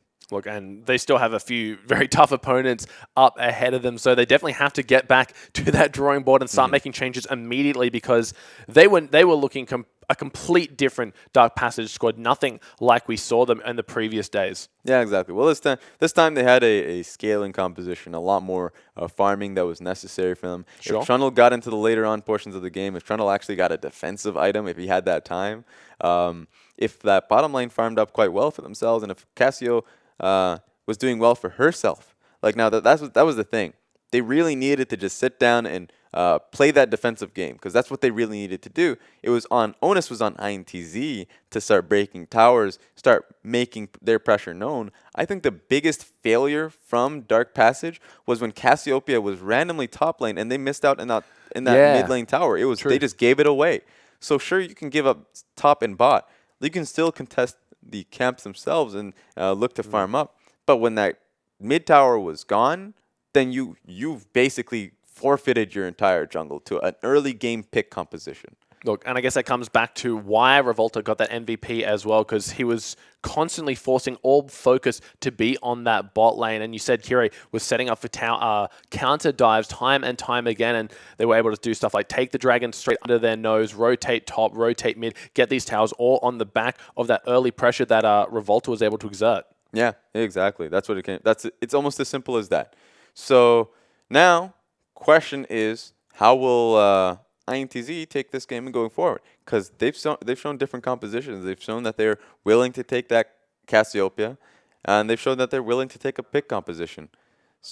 So yeah, it's going to be interesting to see. No, really great stuff coming out of this INTZ squad, and they've like you said, they've shown us a very weak side of their matchups. They've shown us some very strong ones. This definitely one of their more dominating performances, so it's good that now that their back's up against the wall and they know they have to fight into that top 4 to make playoffs, that they really are coming out with these strong strategies.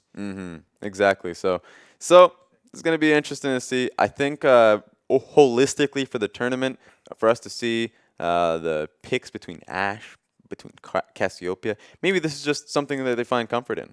Look, and of course, we're going to go over to Hingers, who has a winner from INTZ standing by. Thanks for that, guys. I'm now joined by Macau from the team who just won INTZ. You've copped a couple of difficult losses in the tournament, but that was a really commanding win. How do you feel after that win? I feel great because if we lost here, we are basically out of the tournament, and that would basically means all our work, everything that we put here, would just be lost, and that's the best thing. What was your turnaround between your loss yesterday and your victory today? Like, what did you guys do to kind of get back in the headspace? We had like a big talk when we got to the hotel, and like we discussed emotional things, like draft things, like everything that we needed to like get back and have a fresh start. We're just starting, and if we win, we can still make it, so don't worry. Did your plan, did that game go to plan? I mean, it seemed like you were commanding it throughout the entire game. It was a really dominant victory. Was the stuff you talked about last night translated into gameplay today? Yeah, basically before we were playing kind of scared, so the talk last night was basically, we need to be INTZ, we need to pressure early, and that's what we did. Like, this comp, if we made a mistake like early, we would be screwed, but we had that confidence that we could pull it off and just dominate the whole game. All right, so for the rest of the tournament, you've still got a couple of tough games ahead of you. What do you think for the rest of the round robin? Yeah, I mean, we have a pretty hard matchup tomorrow that's going to be Nox, and they are really good. Yeah. But I'm confident because I need to be confident. We can't lose anymore, and that's what we're going to do. Excellent. Well, thank you so much for chatting to us. That's all from us now. We'll throw it back to you guys at the desk. Thanks so much, Hingers and INTZ Macau. He's done a great job, and he looks like he deserves a break. And speaking of breaks, we are going to go to a short one. We'll be right back very soon.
And welcome back to the International WIldcard Qualifiers, day number 4. I'm Rogi. Joining me, of course, is still Raz. And we just watched a great game of INTZ taking out Dark Passage in a very convincing fashion. Yeah, exactly. And so that was fantastic. I think for that interview too, I love the fact that he really mentioned a few things, right?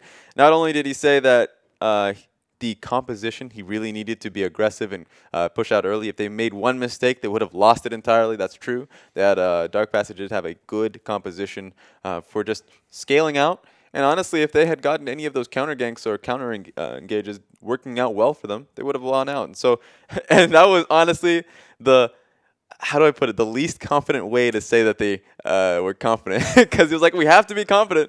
Like, we need every win. Every win works out for them, and they were able to get it for them. Look, we're confident because we have to be confident. I think they said it best. But I know a squad who's confident. It's Albus, Nox. They've got 2 very good games coming up for them today. Well, one they've already played, and they just dominated it straight out. And this one, unfortunately, once again, the unwinning Saigon Jokers. They're still hungry for that first win. Yeah, this should be an easy day for them. They were not only able to take down the Kaos Gaming, but now they're going up against a Saigon Jokers that shouldn't joke around with. No, that was you know. That was bad? That was bad. All right, we'll sweep that one under the rug. Ro in the top, Hanyan in the jungle. Looks like it will be Warzone, not Levita in the mid. Celebrity, the Celebrity in the bot lane, and Sue rounding out that support, currently sitting on 0-3. So unfortunate for them, but like we said, that just makes them all the more hungry to get that first win on the board. Yeah, exactly. And if they weren't hungry before when they started this tournament, they're definitely hungry now. They've been going in for those skirmishes, those team fights, and you know what? They might be able to win 1 or 2. Look, it's going to be difficult, though, because they have an absolute juggernaut, a powerhouse, a top contender for that #1 spot. It's Albus, Nox, Luna. You got Smurf in the top, PvP Stejos in the jungle, Kira in that mid, a Miracle in the bot lane, and Licrit, his godlike support. Yeah, and this is going to be a major point of focus because Licrit can play a lot. But Hell yeah, course, he can. If you look at his previous champions, 2 Tarek games. Now, when they went up against a team-fighting team of Rampage, Rampage couldn't get a team fight going. Yeah. Because anytime they would get engaged on, the counter engage coming from Albus, Nox, Luna, of just raining down that ulti, being invulnerable for about a few seconds, and then being able to take the initial burst and then just counter gank or counter engage, win out the pursuing team fight. That's something that they can very well do up against the Saigon Jokers, and that can be very punishing. Yeah, a lot of teams have been finding it difficult going up against this Albus Nox squad. Of course, the only loss they have received was a game they were winning the entirety of. Then all of a sudden, Fiora happened, and they found it difficult. But we're jumping into the pick and ban phase. Saigon Jokers taking on Albus, Nox, Luna. Saigon looking for that first win. They played us some amazing games. They've always been so damn competitive. Yeah. But unfortunately, they always miss the mark ever so slightly. But bans coming through. We see the Bard banned away. And to be honest, I wasn't too impressed with Licrit's Bard earlier on today, but still warrants a ban nonetheless. Yeah, exactly. So I actually came into this expecting a triple support ban coming out of Saigon Jokers. Don't want to deal with Bard, don't want to deal with Brand, and you definitely don't want to deal with Tarek. Give me that Brand. I want the brand, Raz. I want the brand. They let it through. They fear the Bard more than the brand, and I want Albus Nox to show them why that everyone's been banning this brand. To put it simple, with how much it's being focused down, Kira had an interview, and he had 3 points. Literally all he said was, if it's open, we pick it, we win. That's all it is. That's all it is to it. They're incredibly confident in it. And in their own region, every time they picked out that brand, it turned out to be a win for them. Or at least they were just super confident. I think there was one game where it did not turn out to be a win during the regular season, but we don't have to remember that game. No, we only remember the good things here at the IWCQ. We see the rest of the bands were Talia, Gangplank on the side of Saigon Jokers, Siva, Karma, and Na for Albus Nox. So don't want that pesky Na up in the top lane. And Karma's kind of resurging right now as a very prominent mid laner and support, but Jokers will be getting themselves that early Vladimir. And hovering the Jhin, we kind of had a chat earlier about just how well the brand and the Jhin do together in lane, kind of this burning bot lane, essentially. Yeah, exactly. So not only do you get the initial burn from Band and Bard. Literally the wrong placement of the R every time. But yeah, Brand, of course, he gets his burn on Pillar of Flame, and then the initial burn from it on top of the Deathfire touch burn from it means that really Jin can just put down his W at any point, and that's just a stun from that point forward. So we saw it when Chiefs were playing against the Albus Nox Luna. It was really punishing. But yeah, as I said, the only time we saw Brand really losing out for Albus Nox Luna was when they played up against Navi in their own region. And so that's pretty scary, seeing how successful it is for them. That's exactly right. They pick up that Jin. It's been a very high priority champion for them. And Miracle, I can't even remember if he's played anything else this tournament so far. So definitely a favorite of his. Also that Shen up in the top. We saw Shen last game just working wonders, negating any of that cheeky split push potential. And considering that's what took down Albus Nox last time, they're already putting the Band-Aids into work. Yeah, exactly. And so with the bans that we've been seeing, Sivir, Karma, and Gnar, 100% Shen is going to be a major priority. And that Jin. They're a team that, of course, they're not really looking to prioritize Ashe because of the reasons we've stated. So this is a decent amount of protection, decent amount of just engage. A lot of engage coming out of that ulti curtain calls on Jin. Getting themselves the Graves actually in the jungle here. So quite a strange choice when both Gragas and Rek'Sai were open, and also getting that Echo for the top lane. We've seen when an Echo can get ahead. He's one of the stickiest champions in the game. Impossible to outrun, impossible to get away from. And then you think, maybe I'll just kill him, and he's impossible to kill too, Raz. It's really surprising to see that Graves. Of course, I'm not going to question Anyan because he's probably been the best performing player on his team so far. His early pressure has always been spot on. His team fighting has been excellent. Problem is just a lot of individualism in these team fights where they don't really work well as a team, where Row dives in too deep. Their bottom lane is not really following up all too well. So if they can actually work on that, or just get the skirmishes, the small 3v3 skirmishes that they really thrive on, then that's going to be something we can see, especially since Warzone gets his Vlad again and Echo for Row. So if they go with this Ezreal and Alistar in the bot, just hovering it right now. But of course, on the side of Albus Nox Luna, they picked up that Malzahar in the mid and the Rek'Sai jungle. We saw Revolta just play a disgusting, revolting Rek'Sai earlier on. So now they have that Malzahar, pretty much the point and click 3-second snare. Suppress. But you know what's the best? They've you literally... thank you. I'm already flustered. Yeah, I can't even finish my statement. I'm sorry, go ahead. But the last pick, there we go. As I said, easy, insta-lock. I'm telling you, it's open, they pick it, they win. I was about to point it out that they were legitimately waiting on their support last pick. They felt there was so much value that why not just allow Saigon Jokers to pick themselves into a ditch? Because if you are, especially if you don't know which support you're going into, you really can't be comfortable with any sense of sort of pick. So they just went for a blind pick Alistar and a blind pick Ezreal. And so you know what's the best into that? Apparently Brand. Well, this is the thing. Vedius and I had a quite in-depth discussion after we first saw the Brand, and we thought, okay, maybe it's just their way of dealing with ranged AP support. So like, we're just going to out-damage you, but it seems he just picks it into anything. So getting into that Alistar, but we will be seeing your title fight of the night, Hanyan versus PvP Stages. We've got Graves, interesting pick, going up against the Rek'Sai. So he's really going to have to make this kind of cigar-toting, shotgun-wielding, badass work in the jungle. See, I'm already hyped just because you hyped it up. Really well done there. But yeah, Graves, you can see the worst in Graves and the best in Graves. Yeah. He's either farming up while his team just falls around him, or he's just smacking everybody. Not even smacking, he doesn't smack anybody. He just blasts them with his shotgun. Maybe even just turns them into Gibbs. Yeah. I don't even know what a Gib is, and I'm gonna agree with you. This is when I know I'm uncultured in the land that I live in. It's but yeah, he's gonna smack him. Look, I'm really excited.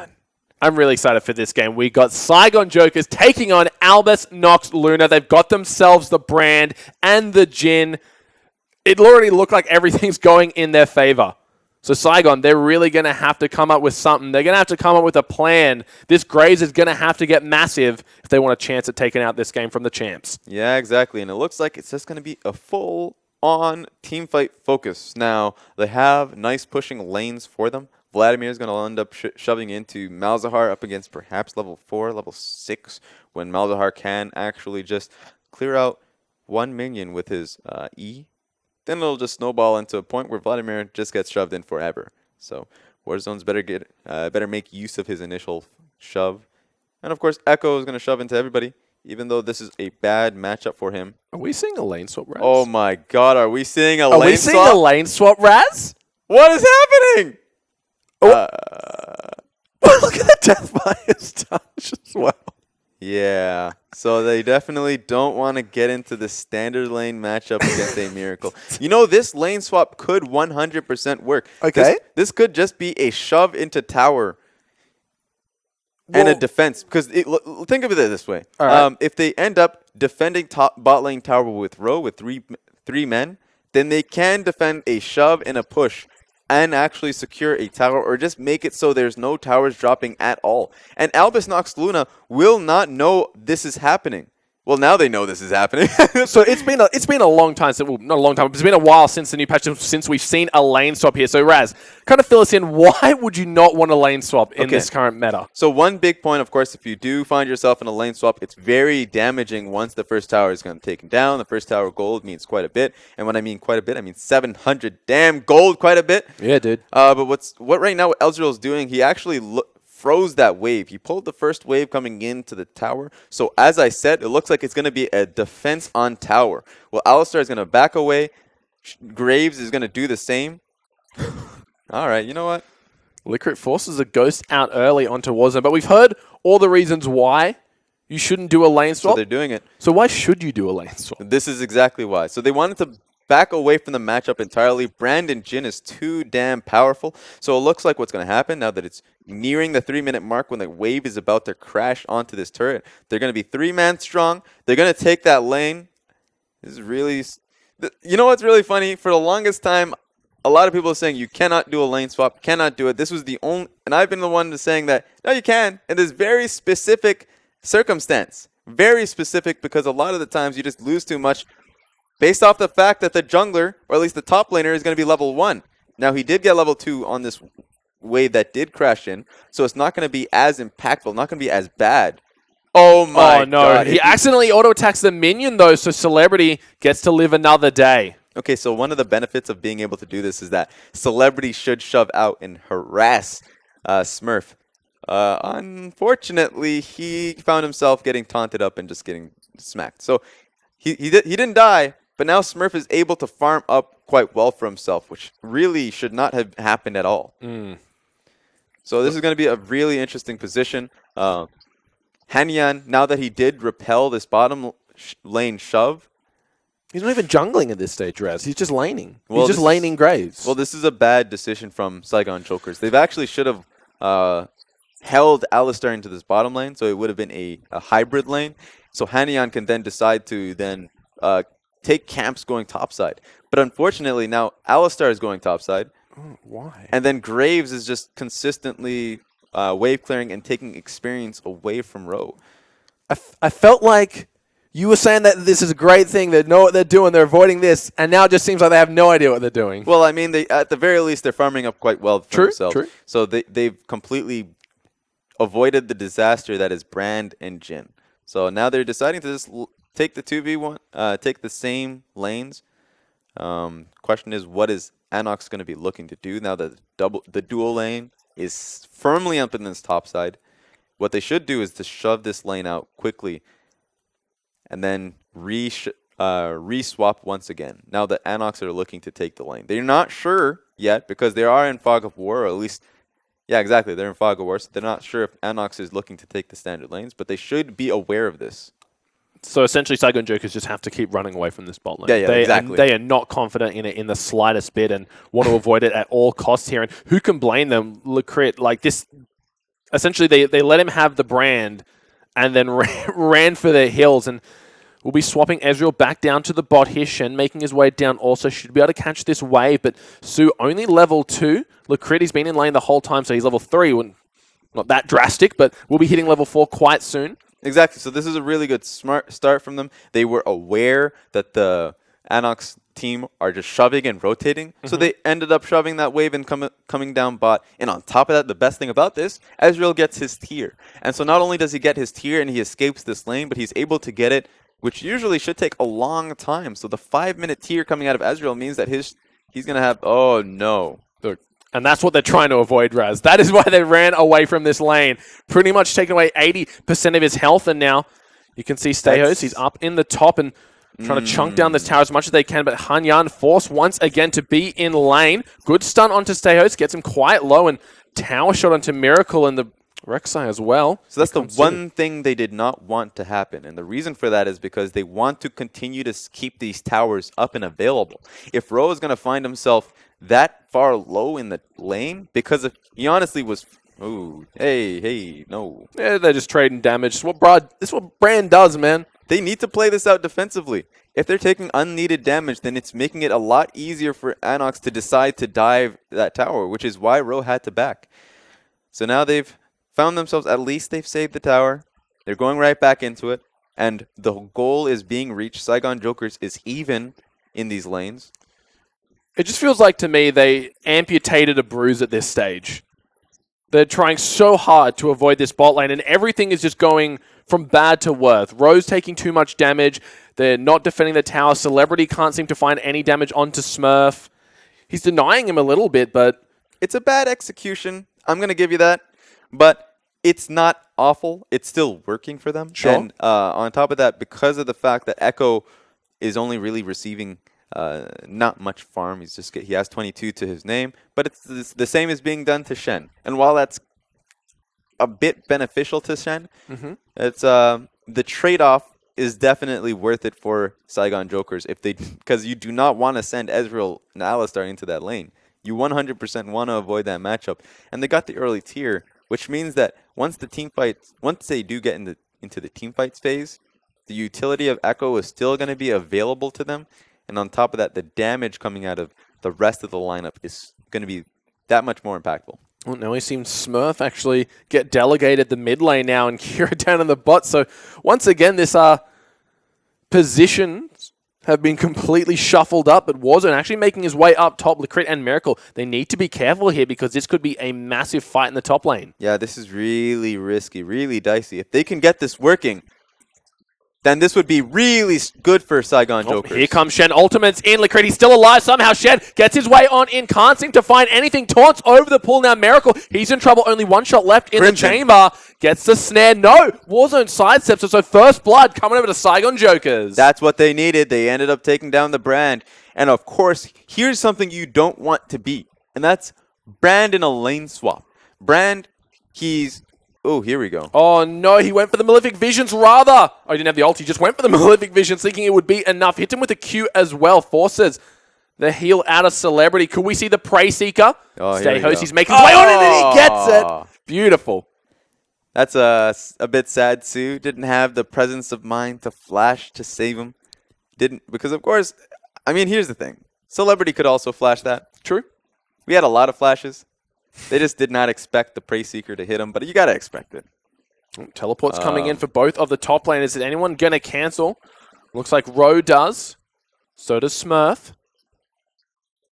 Everyone just cooling off after this fight. It's been a pretty intense game. It really These guys is. just need to chill down a bit, reevaluate their options. They're just trying their hardest to keep these towers available, and this is really the risky portion that is called this meta. This meta is too damn risky. That's why if you put yourself in a lane swap position, if you are constantly looking to defend, you better make it work. Or else if you lose that first tower, then man, you lose a lot of pressure. And we had a ridiculous statistic early on in the playoffs in North America where we had the first teams to take down turrets, or the first turret meant the win for the game for that team. And that's just because you'd get that extra 700 gold on that one champion. You can really abuse your specific matchup and really take it forward going on for the rest of the game. Oh, we're back. Nothing much happened here. Looks like Stehos will be giving that blue buff over to Kira. He's got his own army of Voidlings to help secure that one away. But as you can see in the bot, looks like we're finally seeing the 2v2 matchup we all longed for. But Sue's only level 5, so FLICKR definitely has the advantage over him on this one. Yeah, one of the benefits of just getting the lanes once again is Azrael does have Sheen to his name. Meanwhile, of course, Jin's going to be a little bit more happier. He has the armor penetration item and double longsword. Ooh. Pillar of Flame lands. Snare down in the bot lane, but soon just going to get completely destroyed. That's why you want to get out of the lanes. That was a little bit ridiculous. He did not have a chance to move. The moment he got stunned down by Brand, just completely burned. Of course, Miracle's W. Look at that coordination. It is so on point. The second that the Pillar of Flame would have landed, should Ezreal have not Arcane shifted out, there's the Deadly Flourish to lock him up. Yeah. Up in the top row. Not finding favor here anymore, so things not looking too crash hot for Saigon Jokers after a little bit of a complex start for both teams. Yeah, a little bit. I don't want to say it's too complex. I like the idea. I really do feel like if there was a time for us to see it, that would have been it, because the matchups were just too damn bad. But now they're back into these matchups. We got to start making it work. At least they had a very early tier start for Ezreal, so it's not as bad as it could have been. Doing all right. Let's see if Su can actually steal away the scuttle here. No, Hanyan is forced to smite it. Kira uses her ulti down onto Warzone to try and secure that one. Not going to find it, though. Does have his Forbidden Tome. Ro taking a lot of damage. Seiho's looking for that one. Actually, the bite chunks him quite low. Goes for the Prey Seeker, not going to find it. Oh, actually found it, but didn't kill him. Found it, yeah. Should have taken Deathfires. See, there we go. That's one of the... three of them already have it. Hell, why not four, right? Yeah, make it a party out there. So right now, even though we found ourselves back into standard lanes, which should work out all right for Saigon Jokers. Sure. It's still a very strong point in the game for Albus Nox Nula, where their top lane, of course, after that gank is going to be a lot more happier. Their mid lane is in a position where they are now going to be shoving in Vladimir forever. And in the bottom lane, nothing's changed. Except for perhaps Ezreal being able to do a little bit more poke damage to the gym. But, you know, if you ever... Yeah. It's poke versus just deletion, so... That's exactly right, Staios. We saw him trying to threaten that blue buff away. In the end, doesn't go for it. A lot of damage coming down to Miracle. There's the ulti being popped. Su just going to block theirs away. Not doing too much damage, but that's slowing him. May give him enough time. There's the stun. And there is the con flag. Is the damage enough? The Pyroclasm comes on and he's burning. Celebrity pops the heal. Su survives. Yeah, that was... I can't believe it. The worst thing was that Alistair had to tank it for Celebrity because Celebrity was going to die. And then, of course, since he tanked it up, he realized Brand is going to walk in. He's like, wait, I'm going to die now. Yeah, he's like, wait a minute, this is my future. Of course, thank God, All-Star does have 50% damage reduction from his ulti. There's definitely no safe way to play against this lane. Miracle might be in trouble, though. Heal being used. Still has a flash available. There it is. Shen ult to boot. Gets the nice snare down. But here comes Smurf. Flashes in. Gets the snare to Hanyan. Puts down the field. Teleport being matched by Ro. Makes his way down. So it's a 3v4. But here come the remaining members of Albus. He's coming on in. Gets a nice 3-man knock-up. Gets a kill down onto Su Celebrity and Hyun on the run. Ro just gets deleted. That's the power of Malefic Visions. This is how strong Albus Nox Luna are. They were able to take the ball, just catch what Saigon Jokers were throwing at them, and they're answering incredibly strong. Doesn't matter that you put yourselves in a better position in that lane swap. Now you come back. That was just a great roam from Albus Nox Luna as a whole. PvP Stehos is, of course, much, much stronger now that he has that Tiamat working for him. Not only, he didn't even finish up his jungle item, he has the Tiamat and the armor boots. So he's fairly tanky, and at the same time does a lot of damage. Yeah, those true damage bites on his E were absolutely chunking people at that stage. Licrit looking for a cheeky roam in the mid, maybe. Warzone copping a few Malefic Visions as well as the Voidling Harass. Not too fond of that one, but with comes great Vlad, comes great healing. So he should have no trouble getting himself topped up after that one.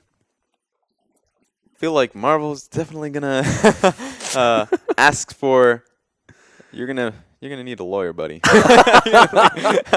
Broadcast just gets cut off immediately. Oh, look, they're going to go. They're just waiting for Hanyan to come on in here, but we know better. We know he's going to try and go for the dive in the bot. Depends on how patient Albus Nox are. Turns out they're very patient. Oh, I mean, Right now, Miracle's ulti is going to be coming up rather soon. Oh, doesn't matter.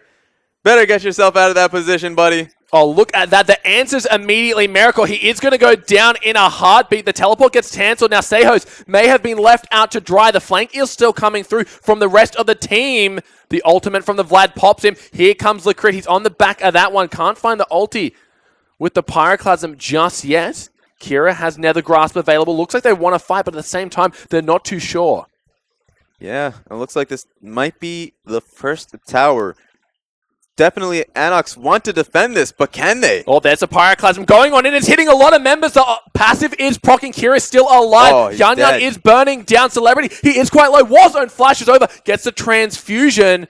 Kira gets himself to safety, but that was a very dicey fight for a 2 versus 4. I can't believe Celebrity survived off that. He has no HP. That is a game-breaking bug, everybody. 0 HP, still alive. Oh, no.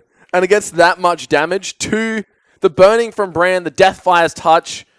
Woof. Yeah, that really took it from me. The Deathfire touch and the burning, he honestly, I felt he was dead. I actually called it there. Yeah. But no, he ended up surviving with just a bit of HP to him. An absolute slither of HP at that stage. Shame that Smurf didn't have the ultimate available. That could have been a completely different fight had he actually maybe finished off that teleport. Yeah, that was a really good response from Saigon Jokers. The tower's still alive, though, so that's all Albus Nox really wanted. They sacrificed quite a bit for it. So yeah, let's just look at it one more time. See what we got here.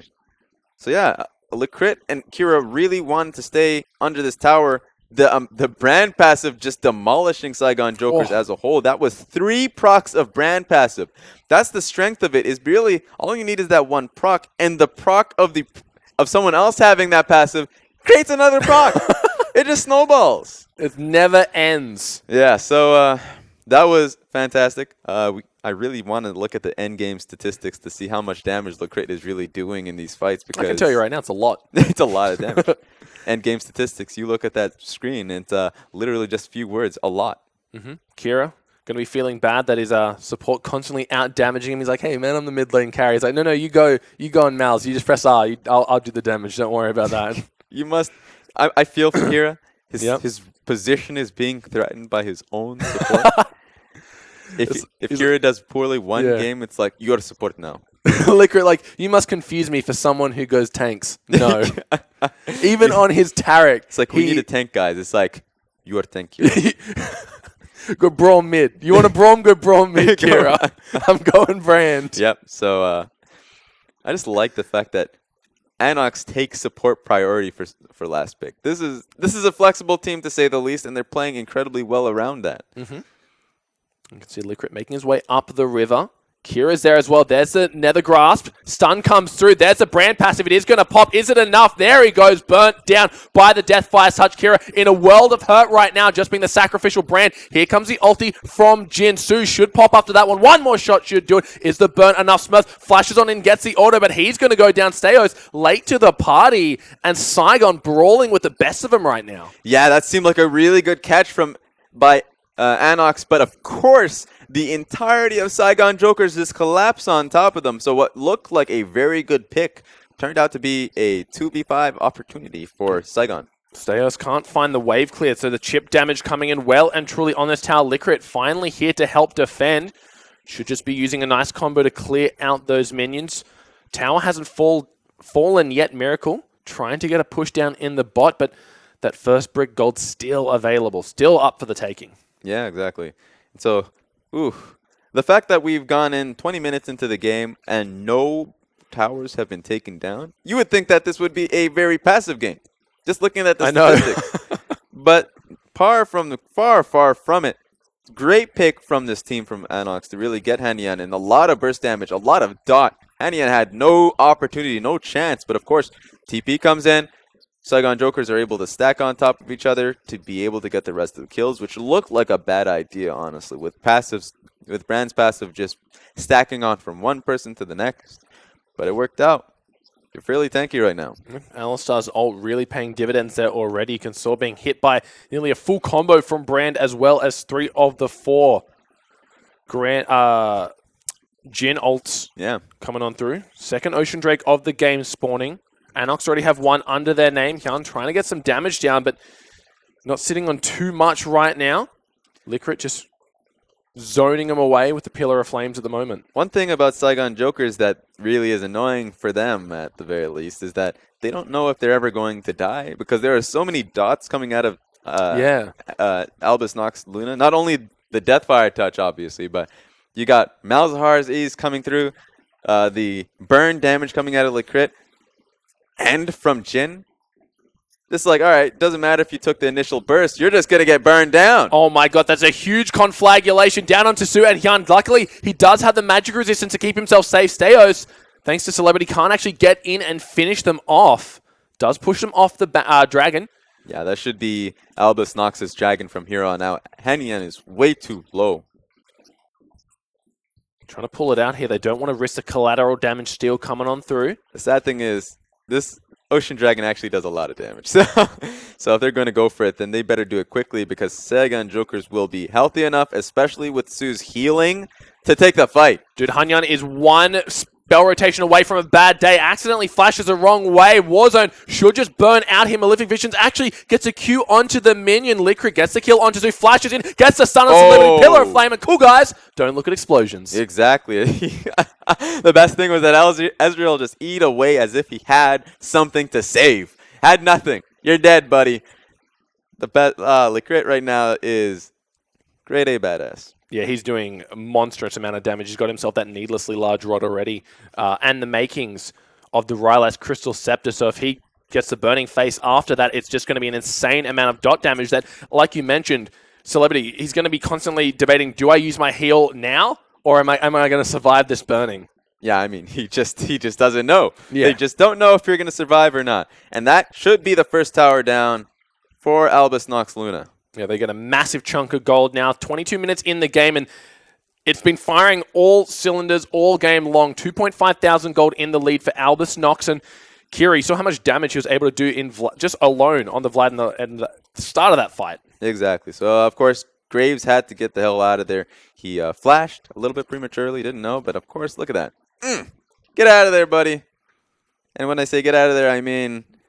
Go back to your fountain. Go back to your fountain. That's the only way you're getting out of that one, mate.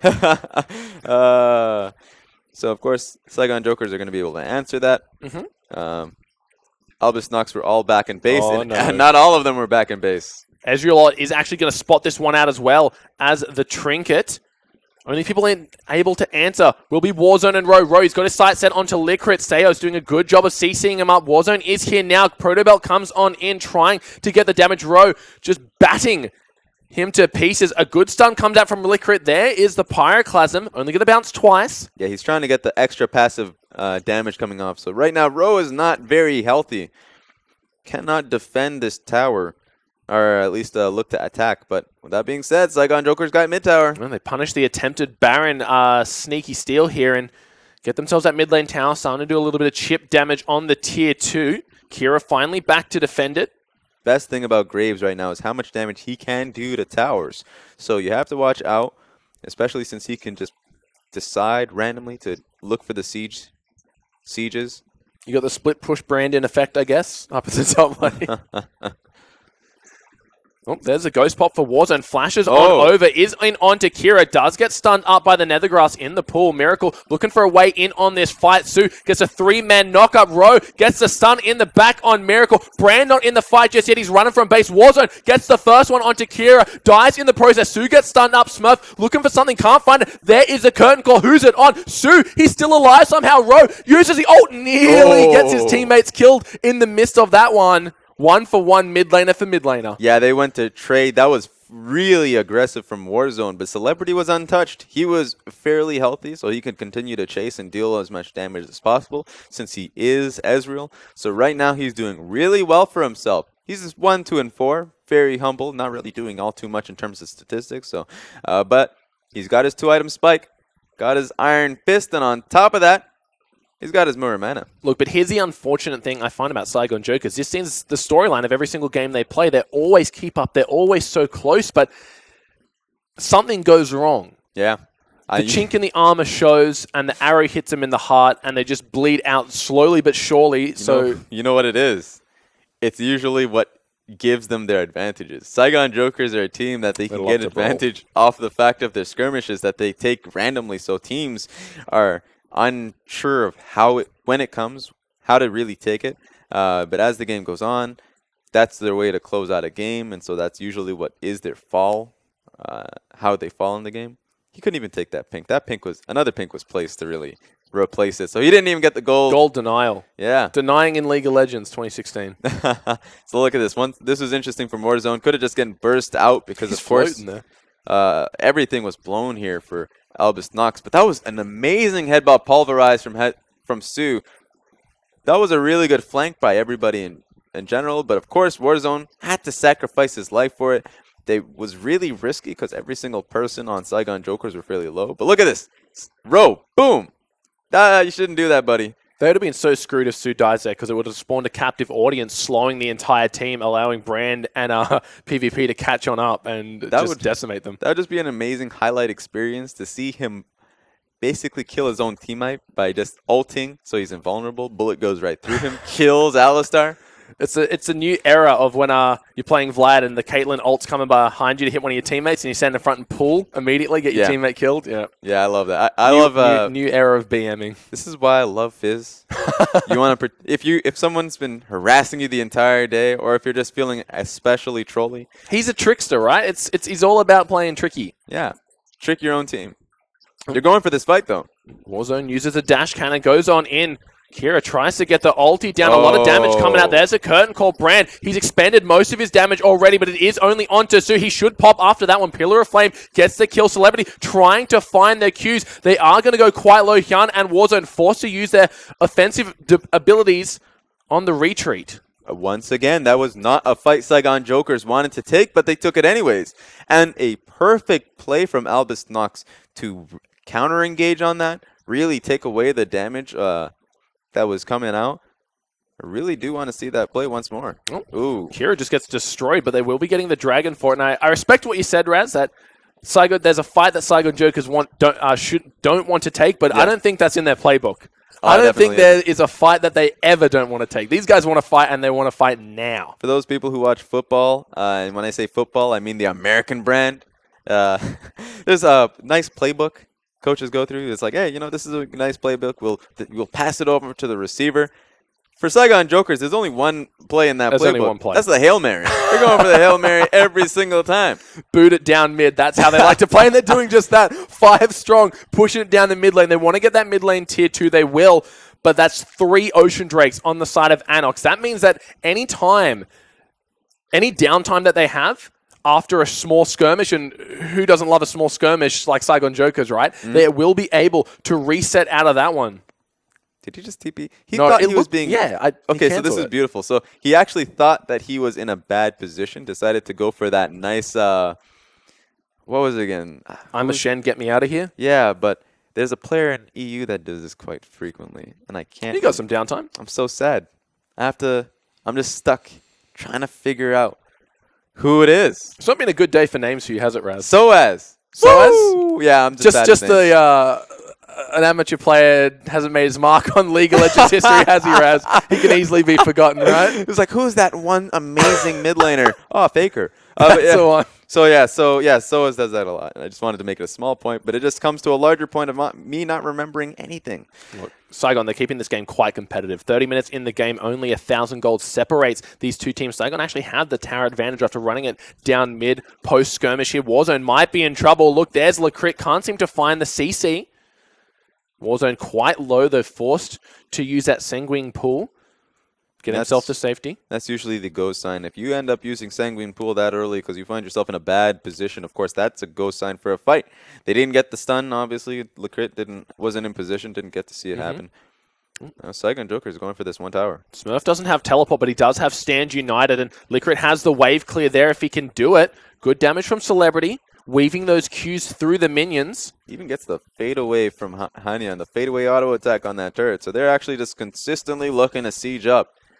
Anox may want to fight here. Stayhost, he's got himself that completed Lock of the Iron Solari as well as the Titanic Hydra, so he's got that aura magic resistance that can deal a little bit with Warzone and Row. Yeah, they're trying to see if they can slowly pierce and try and find a way to poke through Albus Nox's front line. PvP Steos is incredibly strong. They're going to continue to go for this while Echo holds down Shen. The main issue is any poke that they do is instantly going to get healed up if they choose to go out of combat for too long due to that triple Ocean Drake threat. And look at the damage onto Celebrity. He does actually get hit by the combo, but here comes Su. He's got his sight set onto Leclerc. He just gets obliterated by the Ezreal ult. That calls for the retreat. Anox, they have to run away from this one. Row, he's teleported his way on up. Shen, use the ulti, and with no TP, has to walk it on up. Yeah, and so of course this Jhin ulti is going to be looking to push them away entirely. Kira wasn't in position, was in the mid lane, so they couldn't really rely on a counter dive to push them off. Lecrit does a lot of damage, Miracle does a lot of damage, but they can't really hold off an Alistar all-in engage. And Celebrity right now is dealing a ton without ever having to commit to any fight. So right now, Albus Nox needs to be in the right place at the right time to defend these turrets. They can do it. It's just not working out well for them. This game is so damn even. Look at the gold, completely identical. A few hundred and change, even less than that. Actually, 31 minutes in the game, 10 kills to 9 in favor of Albus Nox. But really, they're kind of struggling here. They're falling flat. Saigon, they've identified the main issue, and it's Licorice. You kill this guy, you win the game. Yeah, exactly. And in the beginning of the broadcast, I did mention that one of the dark horses is definitely Saigon Jokers. They may be a bottom-of-the-barrel team, but they don't look like it. They really don't. That's a great way to put it. And I feel like one of their game plans right now, besides from fight, is they pick Brand, we kill Brand, we win. That's their game plan. Oh, Rowe might be in trouble. He's just going to get bursted down before the ulti even comes out. That CC on CC now. Miracle being the main focal point for the Saigon Jokers team. A great knock-up, but Su gets Warzone to safety for now, gets stunned up. Here comes Smurf over the wall. They really need to kill Warzone before he gets another reset on his Sanguine pool. He goes down. Su, the next one to follow, and it all comes off on the back of a great catch by Malzahar. Yeah, so not only that,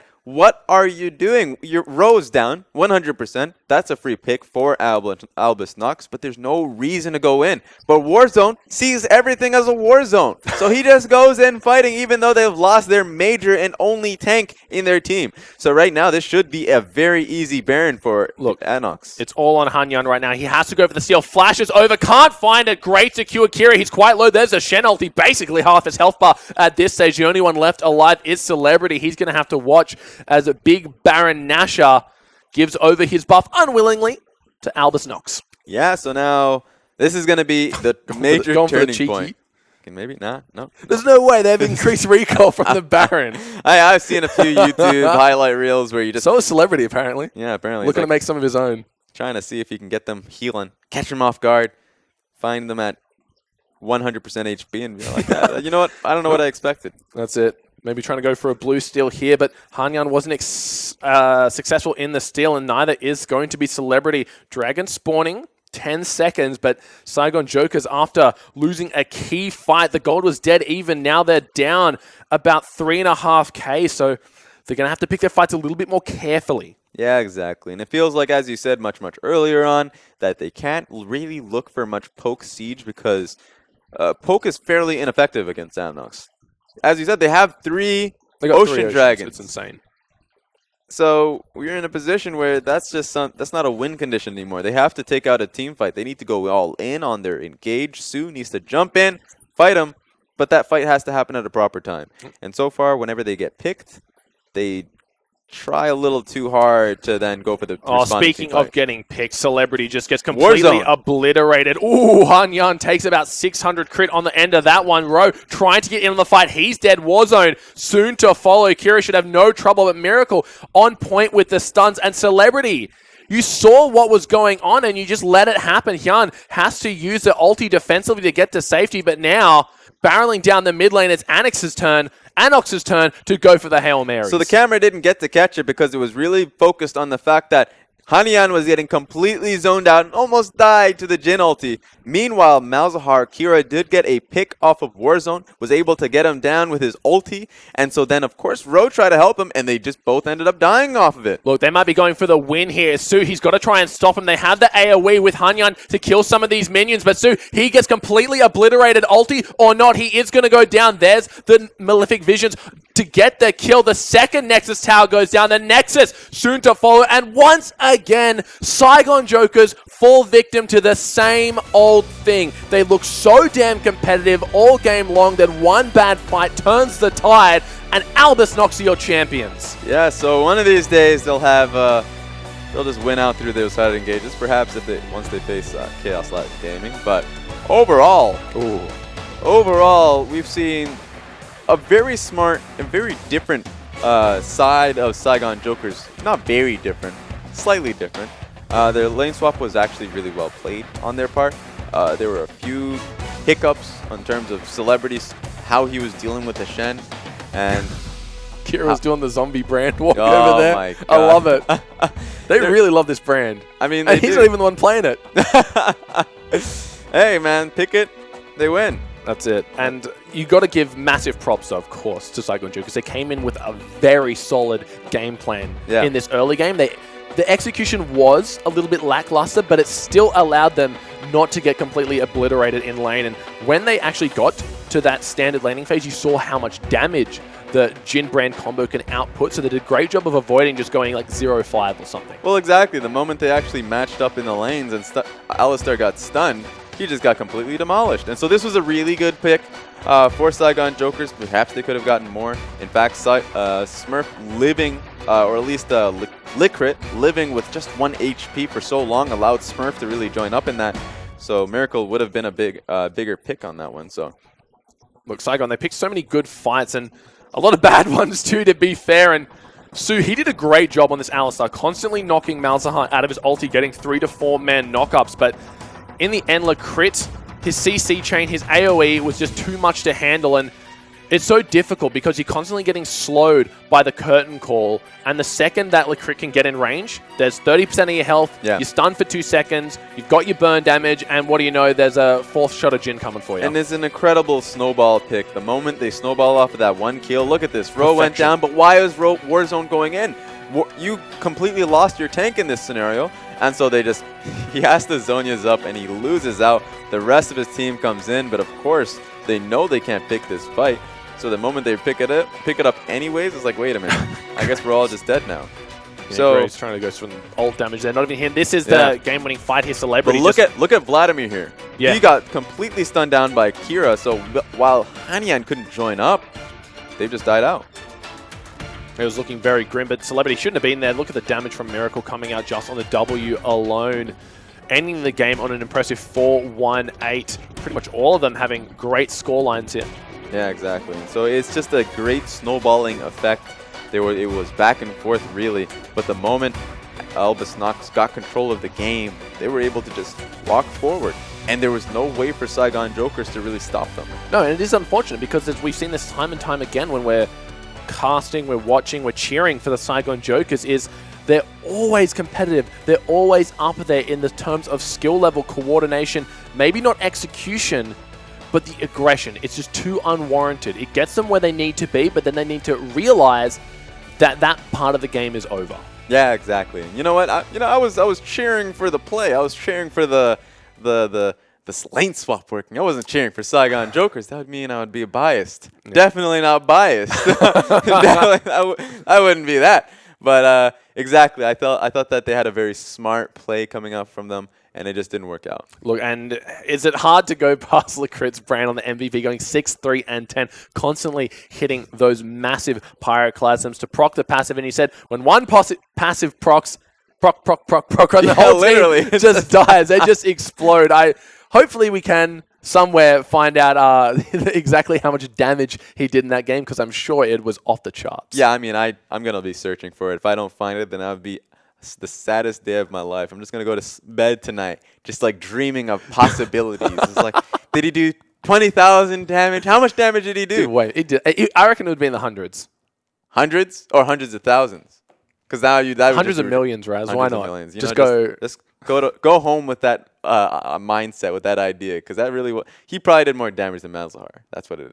Oh, was. definitely. Malzahar was all about just locking them down in place. Like we mentioned, we had a little bit of a joke about how if Kira is saying, "Hey, we need some CC, we need some frontline," Lucrit says, "All right, pick something with frontline, pick something with CC. I'm going Brand. I'm going the carry." Yeah, so that's one standout point. But of course, you gotta have to refocus on the lane swap, because that's gonna be really impactful for the future of the meta in terms of really how people are going to take this game. Because usually people go into it thinking, hey, you know what? Standard lanes only. Lane swaps don't exist. That's exactly what 6.15 does. But really, that opportunity is present where you can actually lane swap if you do not like that matchup. There's no reason for you to take the matchup. All you have to do is look to defend those towers that do exist. Sure, your top laner, because of how the jungle experience works, will not be taking much at all. He's going to be still level 1. So off the first wave, really, that's when you're going to be level 2. Or maybe even they'll try and find a way to divvy up experience in the jungle to really allow that level 2 pickup for the top laner. Meanwhile, perhaps level 2 for the jungler. Because if it remains the same way where jungle gets the last hit on every major objective or camp, then he's going to come out as level 3. Top laner is going to be level 1. It's going to be easier to dive that composition. But of course, if you have Alistar, that's just going to be a null point, because you're going to end up having to defend most dives coming in on you. And if you can do that, then the tower gold is irrelevant. And all that remains is that you get yourself out of that matchup and you still keep up even in CS between both teams. Sounds like a very excellent strategy that some teams might look to utilize, especially against a very strong, essentially, kill lane here. But of course, looking at the other side of the table, when you're going into that lane, so what is the correct reaction and decisions to make there? Because a lot of these guys, they've been playing standard lanes for the last few patches, last few scrims, last few games, or whatever. Yeah. How do they go into this? What are the correct decisions to make here, Well, Raz? I think that the correct decision was made from Albus Nox. They looked for the dive. The moment the dive didn't really seem possible, then they tried to get as much they could off of it. Either the dragon, which they did get the dragon, or they looked to swap up and try to create pressure on that Ezreal. I think the Ezreal was actually under a lot of pressure 1v1, and it could have been 2v1 with that jungle matchup. I actually felt like Saigon Jokers didn't do it well enough, where they ended up having Graves dual lane in the bottom lane and putting Alistar topside, which meant that, yeah, sure, that's great for Ezreal. He gets Alistar support. He should be getting the Graves support in just like taking the camp surrounding Ezreal, because then he would have been left to his own. It would have worked out. Echo and the top lane would have been safe. But at the end of the day, what ended up happening was Graves shared experience. He didn't get to take camps. So then what ended up happening was the jungle camps were up and alive, and Hanyan didn't work it out well for himself. Look, it did look quite bad for them. They played it quite well, but of course we do have Hingers standing by with one of the members of Albus Nox, one of the victors. Thanks very much, guys. I'm joined again by Lucrit, who has picked up his second win for today. How do you feel after that game? It looked like it was kind of close for a long while, but then you pulled away at the end. Well, the thing is that it was alright to hold the game when they tried to make it to the late, expecting Brand to be useless in the late game, but well, it's actually not. It's the best scaling support in game now, after maybe Bart or something like that. So they tried a good strat, they failed. Next time will be better. So now you are kind of second in the table. You must be feeling confident going into the semifinals, because you're almost guaranteed a spot there. But of your last two opponents you've got to face, you've still got to play Lyon and INTZ. Who do you think is the stronger opponent? Well, these teams are really different, because INTZ are all about macro play and well-prepared strategies, and Lyon is all about stomping you on lane fires like 10 times, 20 times, 30 times, until you just die and say, okay, I won't play versus these guys. Well, it's more comfortable for us to play versus Lions, because we know how to play versus them, and INTZ are our old rivals, so we are well-prepared. But you never underestimate Brazilian region. You never do this. All right. Finally, for all your fans watching out there, either on the English stream or in Russian, do you have a message for them? Because you've come all this way and now you're heading to semis. Well, I got the messages for my English fans and for Russian ones.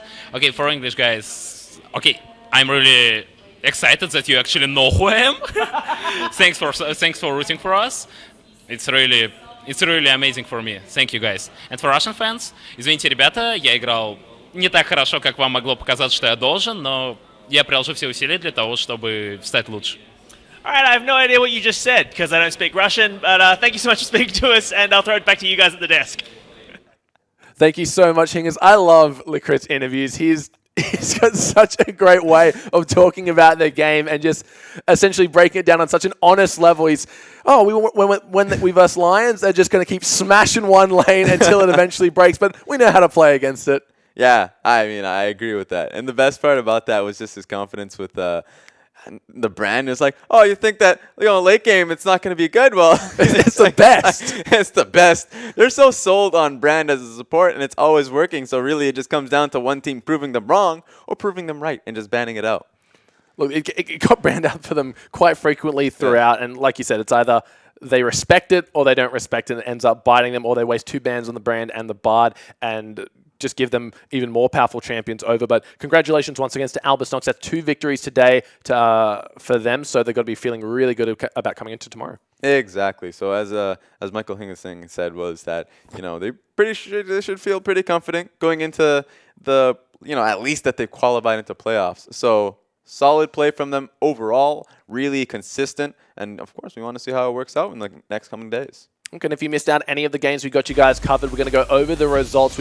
Earlier on today, we saw Rampage taking their 2nd victory of the tournament over KMV. Nope, we're back. And then Chiefs, unfortunately, got taken down by Lyon Gaming. Unfortunately for us, great for all the Lyon Gaming fans out there. And I think the vote was like 94% to something abysmal like that. So I'm sure they're very happy about that one. But we said Albus, Nox, Luna, a very convincing win over KMV. INTZ taking out Dark Passage. They couldn't get their Fiora and they couldn't get a win. And then the best game of the day, in my opinion, because it was so damn close, so damn competitive, and just so damn entertaining, Raz, was Albus, Nox, Luna with a hard slugging fight, taking it out over Saigon Jokers. Yeah, exactly. And Saigon Jokers are a team that will always bring a fight. So it'll always be entertaining to watch. You never really know how it's going to turn out. Even though the same result comes through, they always come out with something interesting. But it's more of the same.